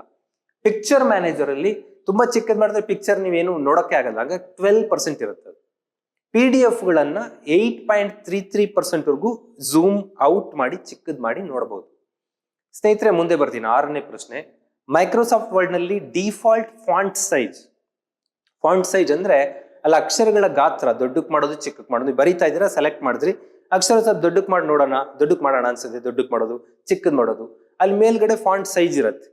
ಆ ಫಾಂಟ್ ಸೈಜ್ ಎಷ್ಟು ಮಾಡಬಹುದು, ಕನಿಷ್ಠ ಗರಿಷ್ಠ ಎಷ್ಟು ಅಂತ ಇದೆ. 6 ಚಿಕ್ಕದು ಅಂದ್ರೆ 62 ದೊಡ್ಡದಂದ್ರೆ, 8 ಚಿಕ್ಕದಂದ್ರೆ 72 ದೊಡ್ಡದಂದ್ರೆ, 10 100 ಅಂಡ್ 5 50 ಇದೆ. ಇದಕ್ಕೆ ರೈಟ್ ಆನ್ಸರ್ ಏನು ಅಂತ ಅಂದ್ರೆ 872. ಅತಿ ಚಿಕ್ಕ ಸೈಜ್, ನಾವು ಡಿಫಾಲ್ಟ್ ಫಾಂಟ್ ಸೈಜ್ 8 ಇರುತ್ತೆ. ಅತಿ ದೊಡ್ಡದು ಅಂದ್ರೆ 72 ಇರುತ್ತೆ. ನೀವಲ್ಲಿ ಮತ್ತೆ ಮ್ಯಾನ್ಯುಯಲಿ ಎಂಟರ್ ಮಾಡಿ ಇನ್ನೂ ಚಿಕ್ಕದ್ ಮಾಡ್ಬೋದು, ಮ್ಯಾನ್ಯುಯಲಿ ಎಂಟರ್ ಮಾಡಿ ತುಂಬಾ ದೊಡ್ಡದ್ ಮಾಡ್ಬೋದು. ಬಟ್ ಝೂಮ್ ಅಲ್ಲಿ ಆಪ್ಷನ್ ಇಲ್ಲ, ಇಲ್ಲಿ ಆಪ್ಷನ್ ಇದೆ, ನೀವು ಅದಕ್ಕಿಂತ ಚಿಕ್ಕದ್ ಮಾಡೋ ದೊಡ್ಡದ್ ಮಾಡ್ಬೋದು. ಬಟ್ ಅಲ್ಲಿ ಡಿಫಾಲ್ಟ್ ಆಗಿ ಎಷ್ಟು ಇಟ್ಟಿರ್ತಾರೆ ಅಂದ್ರೆ 8% ಅತಿ ಚಿಕ್ಕದು 8 ಫಾಂಟ್ ಸೈಜ್, 72 ಫಾಂಟ್ ಸೈಜ್ ಅತಿ ದೊಡ್ಡದು ಇರುತ್ತೆ. ಹಾಗಾದ್ರೆ ಬೇರೆದ್ರಲ್ಲೂ ಸೇಮ್ MS ವರ್ಡ್ ಅಲ್ಲಿ 872, 8 ಚಿಕ್ಕದು 72 ದೊಡ್ಡದಂದ್ರೆ, ಎಕ್ಸೆಲ್ ಅಲ್ಲೂ 8 ಚಿಕ್ಕದಂದ್ರೆ 72 ದೊಡ್ಡದಂದ್ರೆ, ಬಟ್ ಪವರ್ ಪಾಯಿಂಟ್ ಅಲ್ಲಿ ಚಿಕ್ಕದಂದ್ರೆ 8, ದೊಡ್ಡದಂದ್ರೆ 96ವರೆಗೂ ಅಕ್ಷರವನ್ನ ಝೂಮ್ ಮಾಡ್ಕೋಬಹುದು. ಯಾಕಂದ್ರೆ ವೈಡರ್ ಸ್ಕ್ರೀನ್ ಅಲ್ಲಿ ಹಾಕ್ಬೇಕು ಅಂತ ನೀವು ಸ್ವಲ್ಪ ಹೈ ಕ್ವಾಲಿಟಿಯಾಗಿ ಅಕ್ಷರಗಳೆಲ್ಲ ರೆಡಿ ಮಾಡ್ಕೋಬೇಕು, ಒಂದು ಅಕ್ಷರ ದೊಡ್ಡದಾಗಿ ತೋರಿಸ್ಬೇಕು, 96 ಫಾಂಟ್ ಸೈಜ್ ವರೆಗೂ ಇಟ್ಕೋಬಹುದು. ಸ್ನೇಹಿತರೆ, ಹಾಗಾದ್ರೆ ಇನ್ನೊಂದು ಪ್ರಶ್ನೆಗೆ ಬರ್ತೀನಿ. 3.5 ಇಂಚಸ್ ಫ್ಲಾಫಿ ಡಿಸ್ಕ್ ಇವತ್ತಿಲ್ಲ, ಇದು ಎಕ್ಸ್ಪೈರ್ಡ್ ಆಗಿ ಬಹಳ ವರ್ಷ ಆಯ್ತು, ಈಗಿನ ಜನರೇಷನ್ ನೋಡೇ ಇರೋದಿಲ್ಲ ಅದನ್ನ. ಬಟ್ ಎಕ್ಸಾಮ್ ಅಲ್ಲಿ ಕೇಳ್ತಾರೆ, ಕಲಿಬೇಕಲ್ಲ. ಶೇಖರಣಾ ಸಾಮರ್ಥ್ಯ, ಸ್ಟೋರೇಜ್ ಕೆಪಾಸಿಟಿ ಎಷ್ಟು? 360 KB, 1.2 MB, 1.44 MB, 2 MB ಅಂತ ಚಾಯ್ಸ್ ಇದೆ. ರೈಟ್ ಆನ್ಸರ್ ಇದಕ್ಕೆ 1.44 MB. ಈ ತರ ಸಿಡಿಗಳು ಬರೋಕ್ಕೂ ಮೊದಲು ಒಂದ್ ಕಾಲದಲ್ಲಿ ಒಂದು ಡಿವೈಸ್ ಇತ್ತು, ಅದನ್ನ ಫ್ಲಾಫಿ ಡಿಸ್ಕ್ ಅಂತ ಇದ್ವಿ. ಕಂಪ್ಯೂಟರ್ ಅದನ್ನ ಇನ್ಸರ್ಟ್ ಮಾಡಿ ಡಾಟಾ ಟ್ರಾನ್ಸ್ಫರ್ ಮಾಡ್ತಾ ಇದ್ವಿ. ಅವಾಗ ಬರೀ ಅಕ್ಷರಗಳು, ಬ್ಯಾಂಕ್ ವರ್ಕ್ಗಳಲ್ಲಿ, ಅಕೌಂಟ್ ವರ್ಕ್ಗಳಲ್ಲಿ ಅಕ್ಷರಗಳು ತುಂಬಾ ಕಡಿಮೆ. ನಿಮಗೆ 1.1 MB ಅಂದ್ರೆ 1,00,000 ಪೇಜ್ ಬರೀಬಹುದು, 1,00,000 ಪೇಜ್ವರೆಗೂ ಕಂಪ್ರೆಸಿವ್ ಇಟ್ಟು 1,00,000 ಪೇಜ್ವರೆಗೂ ಬರೀಬಹುದು. ಆ ಕಾಲದಲ್ಲಿ ಯೂಸ್ ಆಗ್ತಾ ಇದ್ದಿದ್ದು ಫ್ಲಾಫಿ ಡಿಸ್ಕ್. ಇದ್ರ ಕೆಪಾಸಿಟಿ 1.44 MB. ಇವತ್ತು ನಮ್ಮ ಹುಡುಗರಿಗೆ ಒಂದ್ ಹಾಡು ಫುಲ್ ಕೇಳಕ್ಕಾಗಲ್ಲ ಇಷ್ಟು ಕೆಪಾಸಿಟಿನಲ್ಲಿ. ಒಂದ್ ಹಾಡು 3-4 MB ಇರುತ್ತೆ. ಅಷ್ಟು ಚಿಕ್ಕ ಸ್ಟೋರೇಜ್ ಕೆಪಾಸಿಟಿ ಇಟ್ಕೊಂಡು ನಾವು ಜೋಬಲ್ಲಿ ಫ್ಲಾಫಿ ಇಟ್ಕೊಂಡು ಓಡಾಡ್ತಿದ್ವಿ ಒಂದು 20 ವರ್ಷದ ಹಿಂದೆ. ಇವತ್ತು ಫ್ಲಾಫಿ ಇಲ್ಲ, ಫ್ಲಾಫ್. ಹಾಗಾದ್ರೆ ಈಗಿರೋ ಯಾವ್ದು ನೋಡೋದಾದ್ರೆ ಆಪ್ಟಿಕಲ್ ಡಿಸ್ಕ್ಗಳು ಅಂತ ಬರ್ತಾವೆ. ಬೆಳಕಿನ ಶಕ್ತಿ ಆಧರಿಸಿ ಲೈಟ್ ಎನರ್ಜಿ ಉಪಯೋಗಿಸ್ಕೋತಾವೆ. ಹಿಂಗ್ ತಿರುಗ್ತವೆ, ನೀವೇನು ಇನ್ಸರ್ಟ್ ಮಾಡ್ತಿರೋ CD DVDಗಳು ಒಳಗಡೆ ರೊಟೇಟ್ ಆಗ್ತವೆ. ಆ ರೊಟೇಟ್ ಆಗೋದ್ರಿಂದ ಇನ್ಫಾರ್ಮೇಶನ್ ಗ್ಯಾದರ್ ಮಾಡ್ಕೊಂಡು ನಿಮಗೆ ಆ ಮೂವಿ ಎಲ್ಲ ಪ್ಲೇ ಆಗ್ತಾ ಇರುತ್ತೆ, ಹಾಡುಗಳು ಪ್ಲೇ ಆಗ್ತವೆ. This is a CD DVD optical ಡಿಸ್ಕ್ಗಳು ಅಂತ ಕರಿತೀವಿ. ಬೆಳಕಿನ ತತ್ವಾಧಾರಿತವಾಗಿ ಮೆಮೊರಿ ಹೊಂದುವ ಡಿವೈಸ್ಗಳು ಯಾವ್ದಂದ್ರೆ ಎಲ್ಲ ಆಪ್ಟಿಕಲ್ ಡಿಸ್ಕ್. ಎಲ್ಲ ಆಪ್ಟಿಕಲ್ ಡಿಸ್ಕ್ ಅಂದ್ರೆ CD, DVD, BRDಗಳು. CD ಸ್ಟೋರೇಜ್ ಕೆಪಾಸಿಟಿ ಕಡಿಮೆ. ನಾರ್ಮಲ್ CDಗಳು ಇಂಡಿಯಾದಲ್ಲಿ 700 MB ಕೆಪಾಸಿಟಿ ಇರುತ್ತೆ, 700 MB. ಒಂದು ಒಳ್ಳೆ ಫಿಲ್ಮ್ 1 CD ನಲ್ಲಿ ನೋಡಕ್ಕಾಗಲ್ಲ. ನಾವು ಒಂದು ಫಿಲ್ಮ್ ಅಂತಂದ್ರೆ 2 CD ತುಂಬ್ಕೊಂಡ್ ಬರ್ತಿದ್ವಿ. ಈಗ CD ನಲ್ಲಿ ಫಿಲ್ಮ್ ತುಂಬ್ಕೊಂಡ್ಬರೋದು ಮುಗಿದು, ಪೆಂಡ್ರೈವ್ ತುಂಬ್ಕೊಂಡ್ ಬರ್ತಾ ಇದೀವಿ. 2 CD ಇರ್ತಾ ಇತ್ತು. 2 CD ಅಲ್ಲಿ ಭಾಗ 1 CD ಹಾಕಿದ್ರೆ ಒಂದು ಅರ್ಧ ಮೂವಿ, ಇನ್ನೊಂದು CD ಹಾಕಿದ್ರೆ ಅರ್ಧ ಮೂವಿ ಬರ್ತಾ ಇತ್ತು. That is CD 700 MB capacity. DVDಗಳಲ್ಲಿ 4 ಮೂವಿ ಒಂದರಲ್ಲೇ ತುಂಬಿಡ್ತಾರೆ. Because DVD digital versatile disc. Compact disc ಗಳಲ್ಲಿ 700 MB, ಡಿಜಿಟಲ್ ವರ್ಸಟೈಲ್ ಡಿಸ್ಕ್ ಅಲ್ಲಿ 4.7 GB ಗಿಗಾಬೈಟ್ ಇದೆ ಇದು. ಅಲ್ಲಿಗೆ 749 ನಿಯರ್ಲಿ 7 CDಗಳ ಕೆಪಾಸಿಟಿ 1 DVD ಇರುತ್ತೆ. ಅಡ್ವಾನ್ಸ್ಡ್ ಅಂದ್ರೆ BRD ಅಂತ ಬಂದಿದೆ, ಬ್ಲೂ ರೇ ಡಿಸ್ಕ್ಗಳು ಅಂತ. ಇದು ಹೆಚ್ಚು ಪಾಪ್ಯುಲರ್ ಆಗಿಲ್ಲ, ಬಟ್ ಸ್ಟುಡಿಯೋ ವರ್ಕ್ಗಳಲ್ಲಿ ಅಲ್ಲಿ ಇಲ್ಲಿ ಬಳಸ್ತಾರೆ ಇದನ್ನ. ಬ್ಲೂ ರೇ ಡಿಸ್ಕ್ BRD 25ರಿಂದ 50 GB. ಅಲ್ಲಿ ರೀರೈಟಬಲ್ ಇಲ್ಲದೆ ರೀಡ್ ಓನ್ಲಿ ಈ ತರ ಆಪ್ಷನ್ ಇದೆ. 25 GB ಇಂದ 50 GB ವರೆಗೂ ಇರ್ತವೆ ಬ್ಲೂ ರೇ ಡಿಸ್ಕ್ಗಳು. ಮತ್ ಬೇರೆ ಯಾವ್ದಾದ್ರು ಮೆಮೊರಿ ಡಿವೈಸ್ಗಳು, ಸ್ಟೋರೇಜ್ ಡಿವೈಸ್ ಇದಾವ ಅಂದ್ರೆ ಸುಮಾರು 7 ತರದ ಸ್ಟೋರೇಜ್ ಗಳನ್ನ ನಾವು ನೋಡ್ತೀವಿ. ಸಿಸ್ಟಮ್ ಅಂಡ್ ಡಿವೈಸ್ಗಳು. ಪಂಚ್ ಕಾರ್ಡ್ ಅಂತ ಇತ್ತು, ಬಹಳ ಮೊದ್ಲಿತ್ತು ಇದು. ಪಂಚ್ ಕಾರ್ಡ್ ನಾವು ನೋಡಿಲ್ಲ, ನಾವು ಬೆಳೆಯಕ್ಕೂ ಮೊದಲೇ ಪಂಚ್ ಕಾರ್ಡ್ಗಳು ಮುಗಿದೋಗಿದ್ದಾವೆ. ಮ್ಯಾಗ್ನೆಟಿಕ್ ಟೇಪ್ ನಾವು ನೋಡಿದೀವಿ. ಹಾರ್ಡ್ ಡಿಸ್ಕ್ಗಳು ಅಂತ, ಹಾರ್ಡ್ ಡಿಸ್ಕ್ ಈಗಲೂ ಯೂಸ್ ಮಾಡ್ತೀವಿ. USB ಫ್ಲಾಶ್ ಡ್ರೈವ್ಗಳು, ಸೆಕ್ಯೂರ್ ಡಿಜಿಟಲ್ ಕಾರ್ಡ್ಗಳು, SD ಕಾರ್ಡ್ಗಳು, ಸಾಲಿಡ್ ಸ್ಲೇಟ್ ಡಿವೈಸ್ಗಳು, SSDಗಳು ಅಂತ ಕರಿತೀವಿ. ಅಂಡ್ ಕ್ಲೌಡ್ ಸ್ಟೋರೇಜ್ ನಮ್ಮ ಹತ್ರ ಡಿವೈಸ್ ಅಲ್ಲ, ಇದು ನೆಟ್ ಮೂಲಕ ನಮ್ಮ ಇನ್ಫಾರ್ಮೇಶನ್ ಸ್ಟೋರೇಜ್ ಅನ್ನು ಮಾಡೋದು. ಇದು ಹಿಂದಿನ ವಿಡಿಯೋದಲ್ಲಿ ನಾನು ಮಾತಾಡಿದ್ದೀನಿ. ಇದನ್ನೆಲ್ಲ ನೋಡೋದಾದ್ರೆ ಸ್ನೇಹಿತರೆ ಇಲ್ಲಿ ನೋಡಿ, ಪಂಚ್ ಕಾರ್ಡ್ ಅಂದ್ರೆ ಈ ತರ ಒಂದು ಪೇಪರ್ ತರ ಶೀಟ್ ಇರ್ತಾ ಇತ್ತು. 0101ಗೆಲ್ಲ ಡಾಟ್ ಆಗ್ತಾ ಇತ್ತು. ದಿಸ್ ಇಸ್ ಈ ರೂಪದಲ್ಲಿ ಇನ್ಫಾರ್ಮೇಶನ್ ಸ್ಟೋರೇಜ್ ಆಗ್ತಿತ್ತು. ಪಂಚ್ ಕಾರ್ಡ್ ತುಂಬಾ ಕಡಿಮೆ ಮೆಮೊರಿ ಇತ್ತು ಅದಕ್ಕೆ.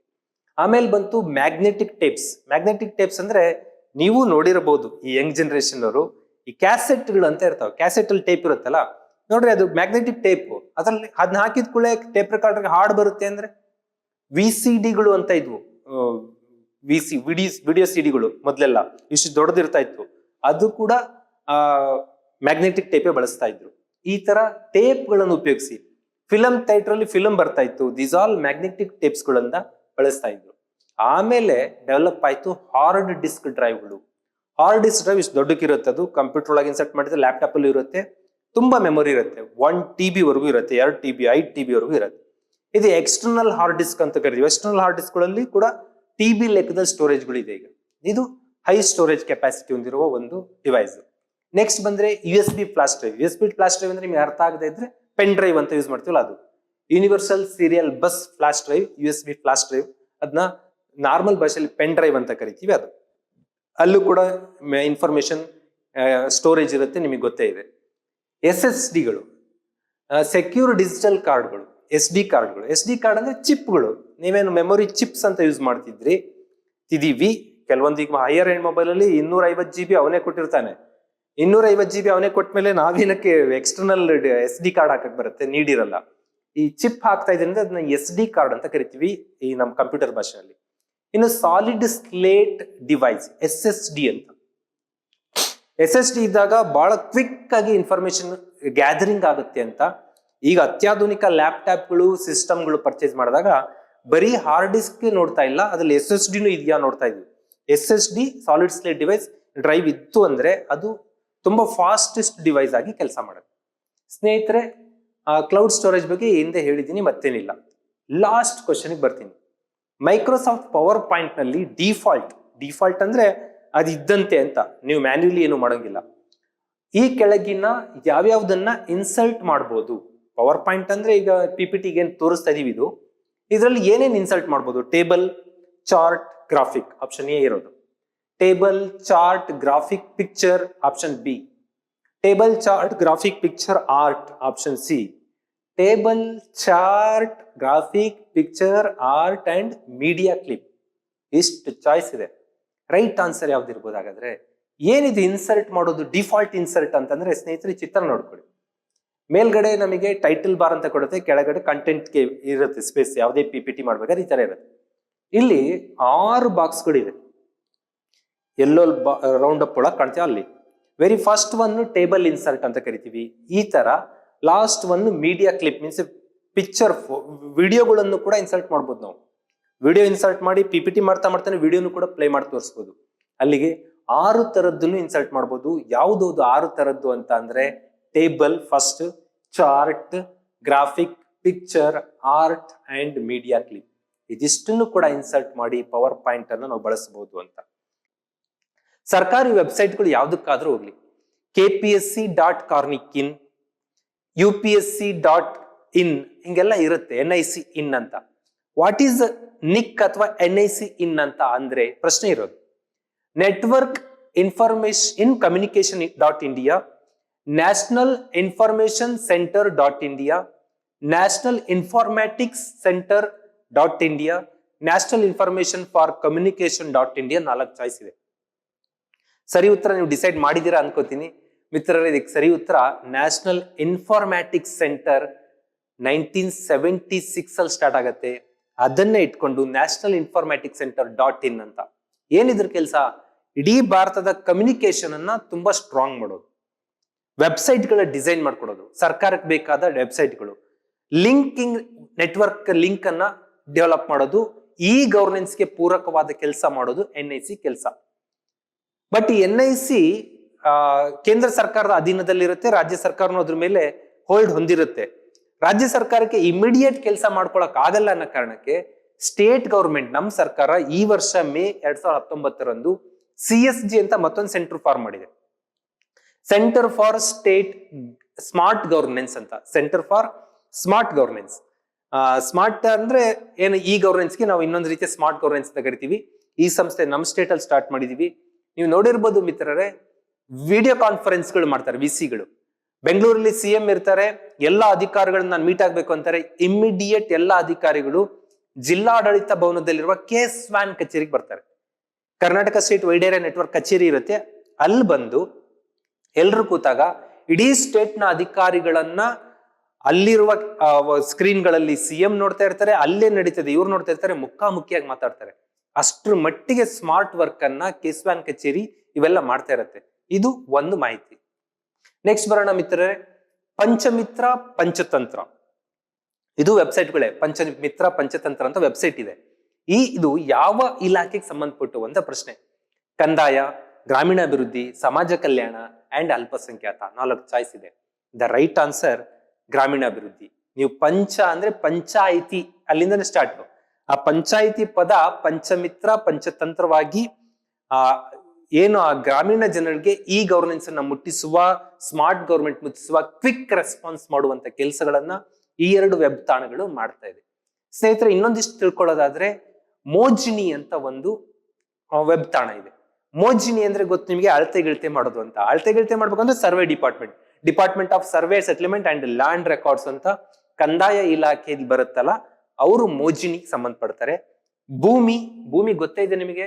ಎಸ್.ಎಂ. ಕೃಷ್ಣ ಅವರು CM ಆಗಿದ್ದ ಕಾಲದಲ್ಲಿ ಪಾಣಿಗಳನ್ನ ಡಿಜಿಟಲೈಸ್ ಮಾಡ್ಬೇಕು ಅಂತ ಮೊದಲು ಪಾಣಿ ಬರ್ಸೋದಕ್ಕೆ ನಾನೇ ಓಡಾಡಿದ್ದೀನಿ. 3 ದಿನ ಪಾಣಿ ಬರ್ಸ್ಬೇಕು ಓದಾಡ್ತಾ ಇದ್ವಿ. ಈಗಾಗಲ್ಲ, 10 ರೂಪಾಯಿ ಪೇ ಮಾಡಿದ್ರೆ ಆನ್ ಸ್ಪಾಟ್ ಪಡ್ಕೋತೀವಿ. ಅಷ್ಟು ಸ್ಮಾರ್ಟ್ ಆಗಿದೆ ಪಾಣಿ, ಡಿಜಿಟಲೈಸ್ ಆಗಿದೆ ಅಂದ್ರೆ ಭೂಮಿ ವೆಬ್ ತಾಣದಿಂದ. ಇದು ಕಂದಾಯ ಇಲಾಖೆಗೆ ಸಂಬಂಧಪಡುತ್ತೆ. ಕಾವೇರಿ ಅನ್ನೋದು ಈ department of stamp and registration. ಆಸ್ತಿ ನೋಂದಣಿ, ಆಸ್ತಿ ಮಾರಾಟ ಮಾಡಕ್ಕೆ ನಾವು ರಿಜಿಸ್ಟ್ರೇಷನ್ ಕಚೇರಿ ಹೋಗ್ತೀವಿ, ಸಬ್ ರಿಜಿಸ್ಟ್ರಾರ್ ಆಫೀಸ್ಗೆ. ಆ ಸಬ್ ರಿಜಿಸ್ಟ್ರಾರ್ ಅಥವಾ ರಿಜಿಸ್ಟ್ರಾರ್ ಕಚೇರಿಗಳು ಸ್ಟಾಂಪ್ ಅಂಡ್ ರಿಜಿಸ್ಟ್ರೇಷನ್ ಡಿಪಾರ್ಟ್ಮೆಂಟ್ಗೆ ಬರುತ್ತೆ. ಅವರ ವೆಬ್ ತಾಣ ಯಾವುದು ಅಂದ್ರೆ ಕಾವೇರಿ. ಇವೆಲ್ಲ ಬಂದ ಮೇಲೆ ಸ್ವಲ್ಪ ಕರಪ್ಷನ್ ಎಲ್ಲ ಕಡಿಮೆ ಆಗ್ತಾ ಇದೆ ಮಿತ್ರರೇ. ಖಜಾನೆ ಅಂದ್ರೆ ಮತ್ತೆ ಹೇಳೋದೇ ಬೇಡ, ಯಾಕಂದ್ರೆ ಡಿಪಾರ್ಟ್ಮೆಂಟ್ ಆಫ್ ಟ್ರೆಜರಿ, ಬಿಲ್ಗಳೆಲ್ಲ ವಹಿವಾಟು ಆಗ್ತಾ ಇರುತ್ತೆ, ಟ್ರಾನ್ಸಾಕ್ಷನ್ಸ್ ಸರ್ಕಾರದ್ದು, ಅದು ಖಜಾನೆ ಇಲಾಖೆ ಅಂತೀವಿ. ಅದಕ್ಕೆ ಖಜಾನೆ K1 K2 ಅನ್ನೋ ಅವ್ರ ತಾಣಗಳ ಮೂಲಕ ನಡೆಸ್ಕೊಂಡು ಹೋಗ್ತಾರೆ. ಜನಸ್ಪಂದನ ಅಂತ ಒಂದಿದೆ, ಇದು ಇತ್ತೀಚೆಗೆ ಒಂದು ಎಕ್ಸಾಂಪಲ್ ಕೇಳಿದ್ದಾರೆ. ಇದು DPR, ಡಿಪಾರ್ಟ್ಮೆಂಟ್ ಆಫ್ ಪರ್ಸನಲ್ ಅಂತ ಒಂದು ಇಲಾಖೆ, ಸಿಬ್ಬಂದಿ ಆಡಳಿತ ಸುಧಾರಣಾ ಇಲಾಖೆ ಬರುತ್ತೆ. ಆ ಇಲಾಖೆಯ ವೆಬ್ಗೆ ಜನಸ್ಪಂದನ ಅಂತ ಕರಿತೀವಿ.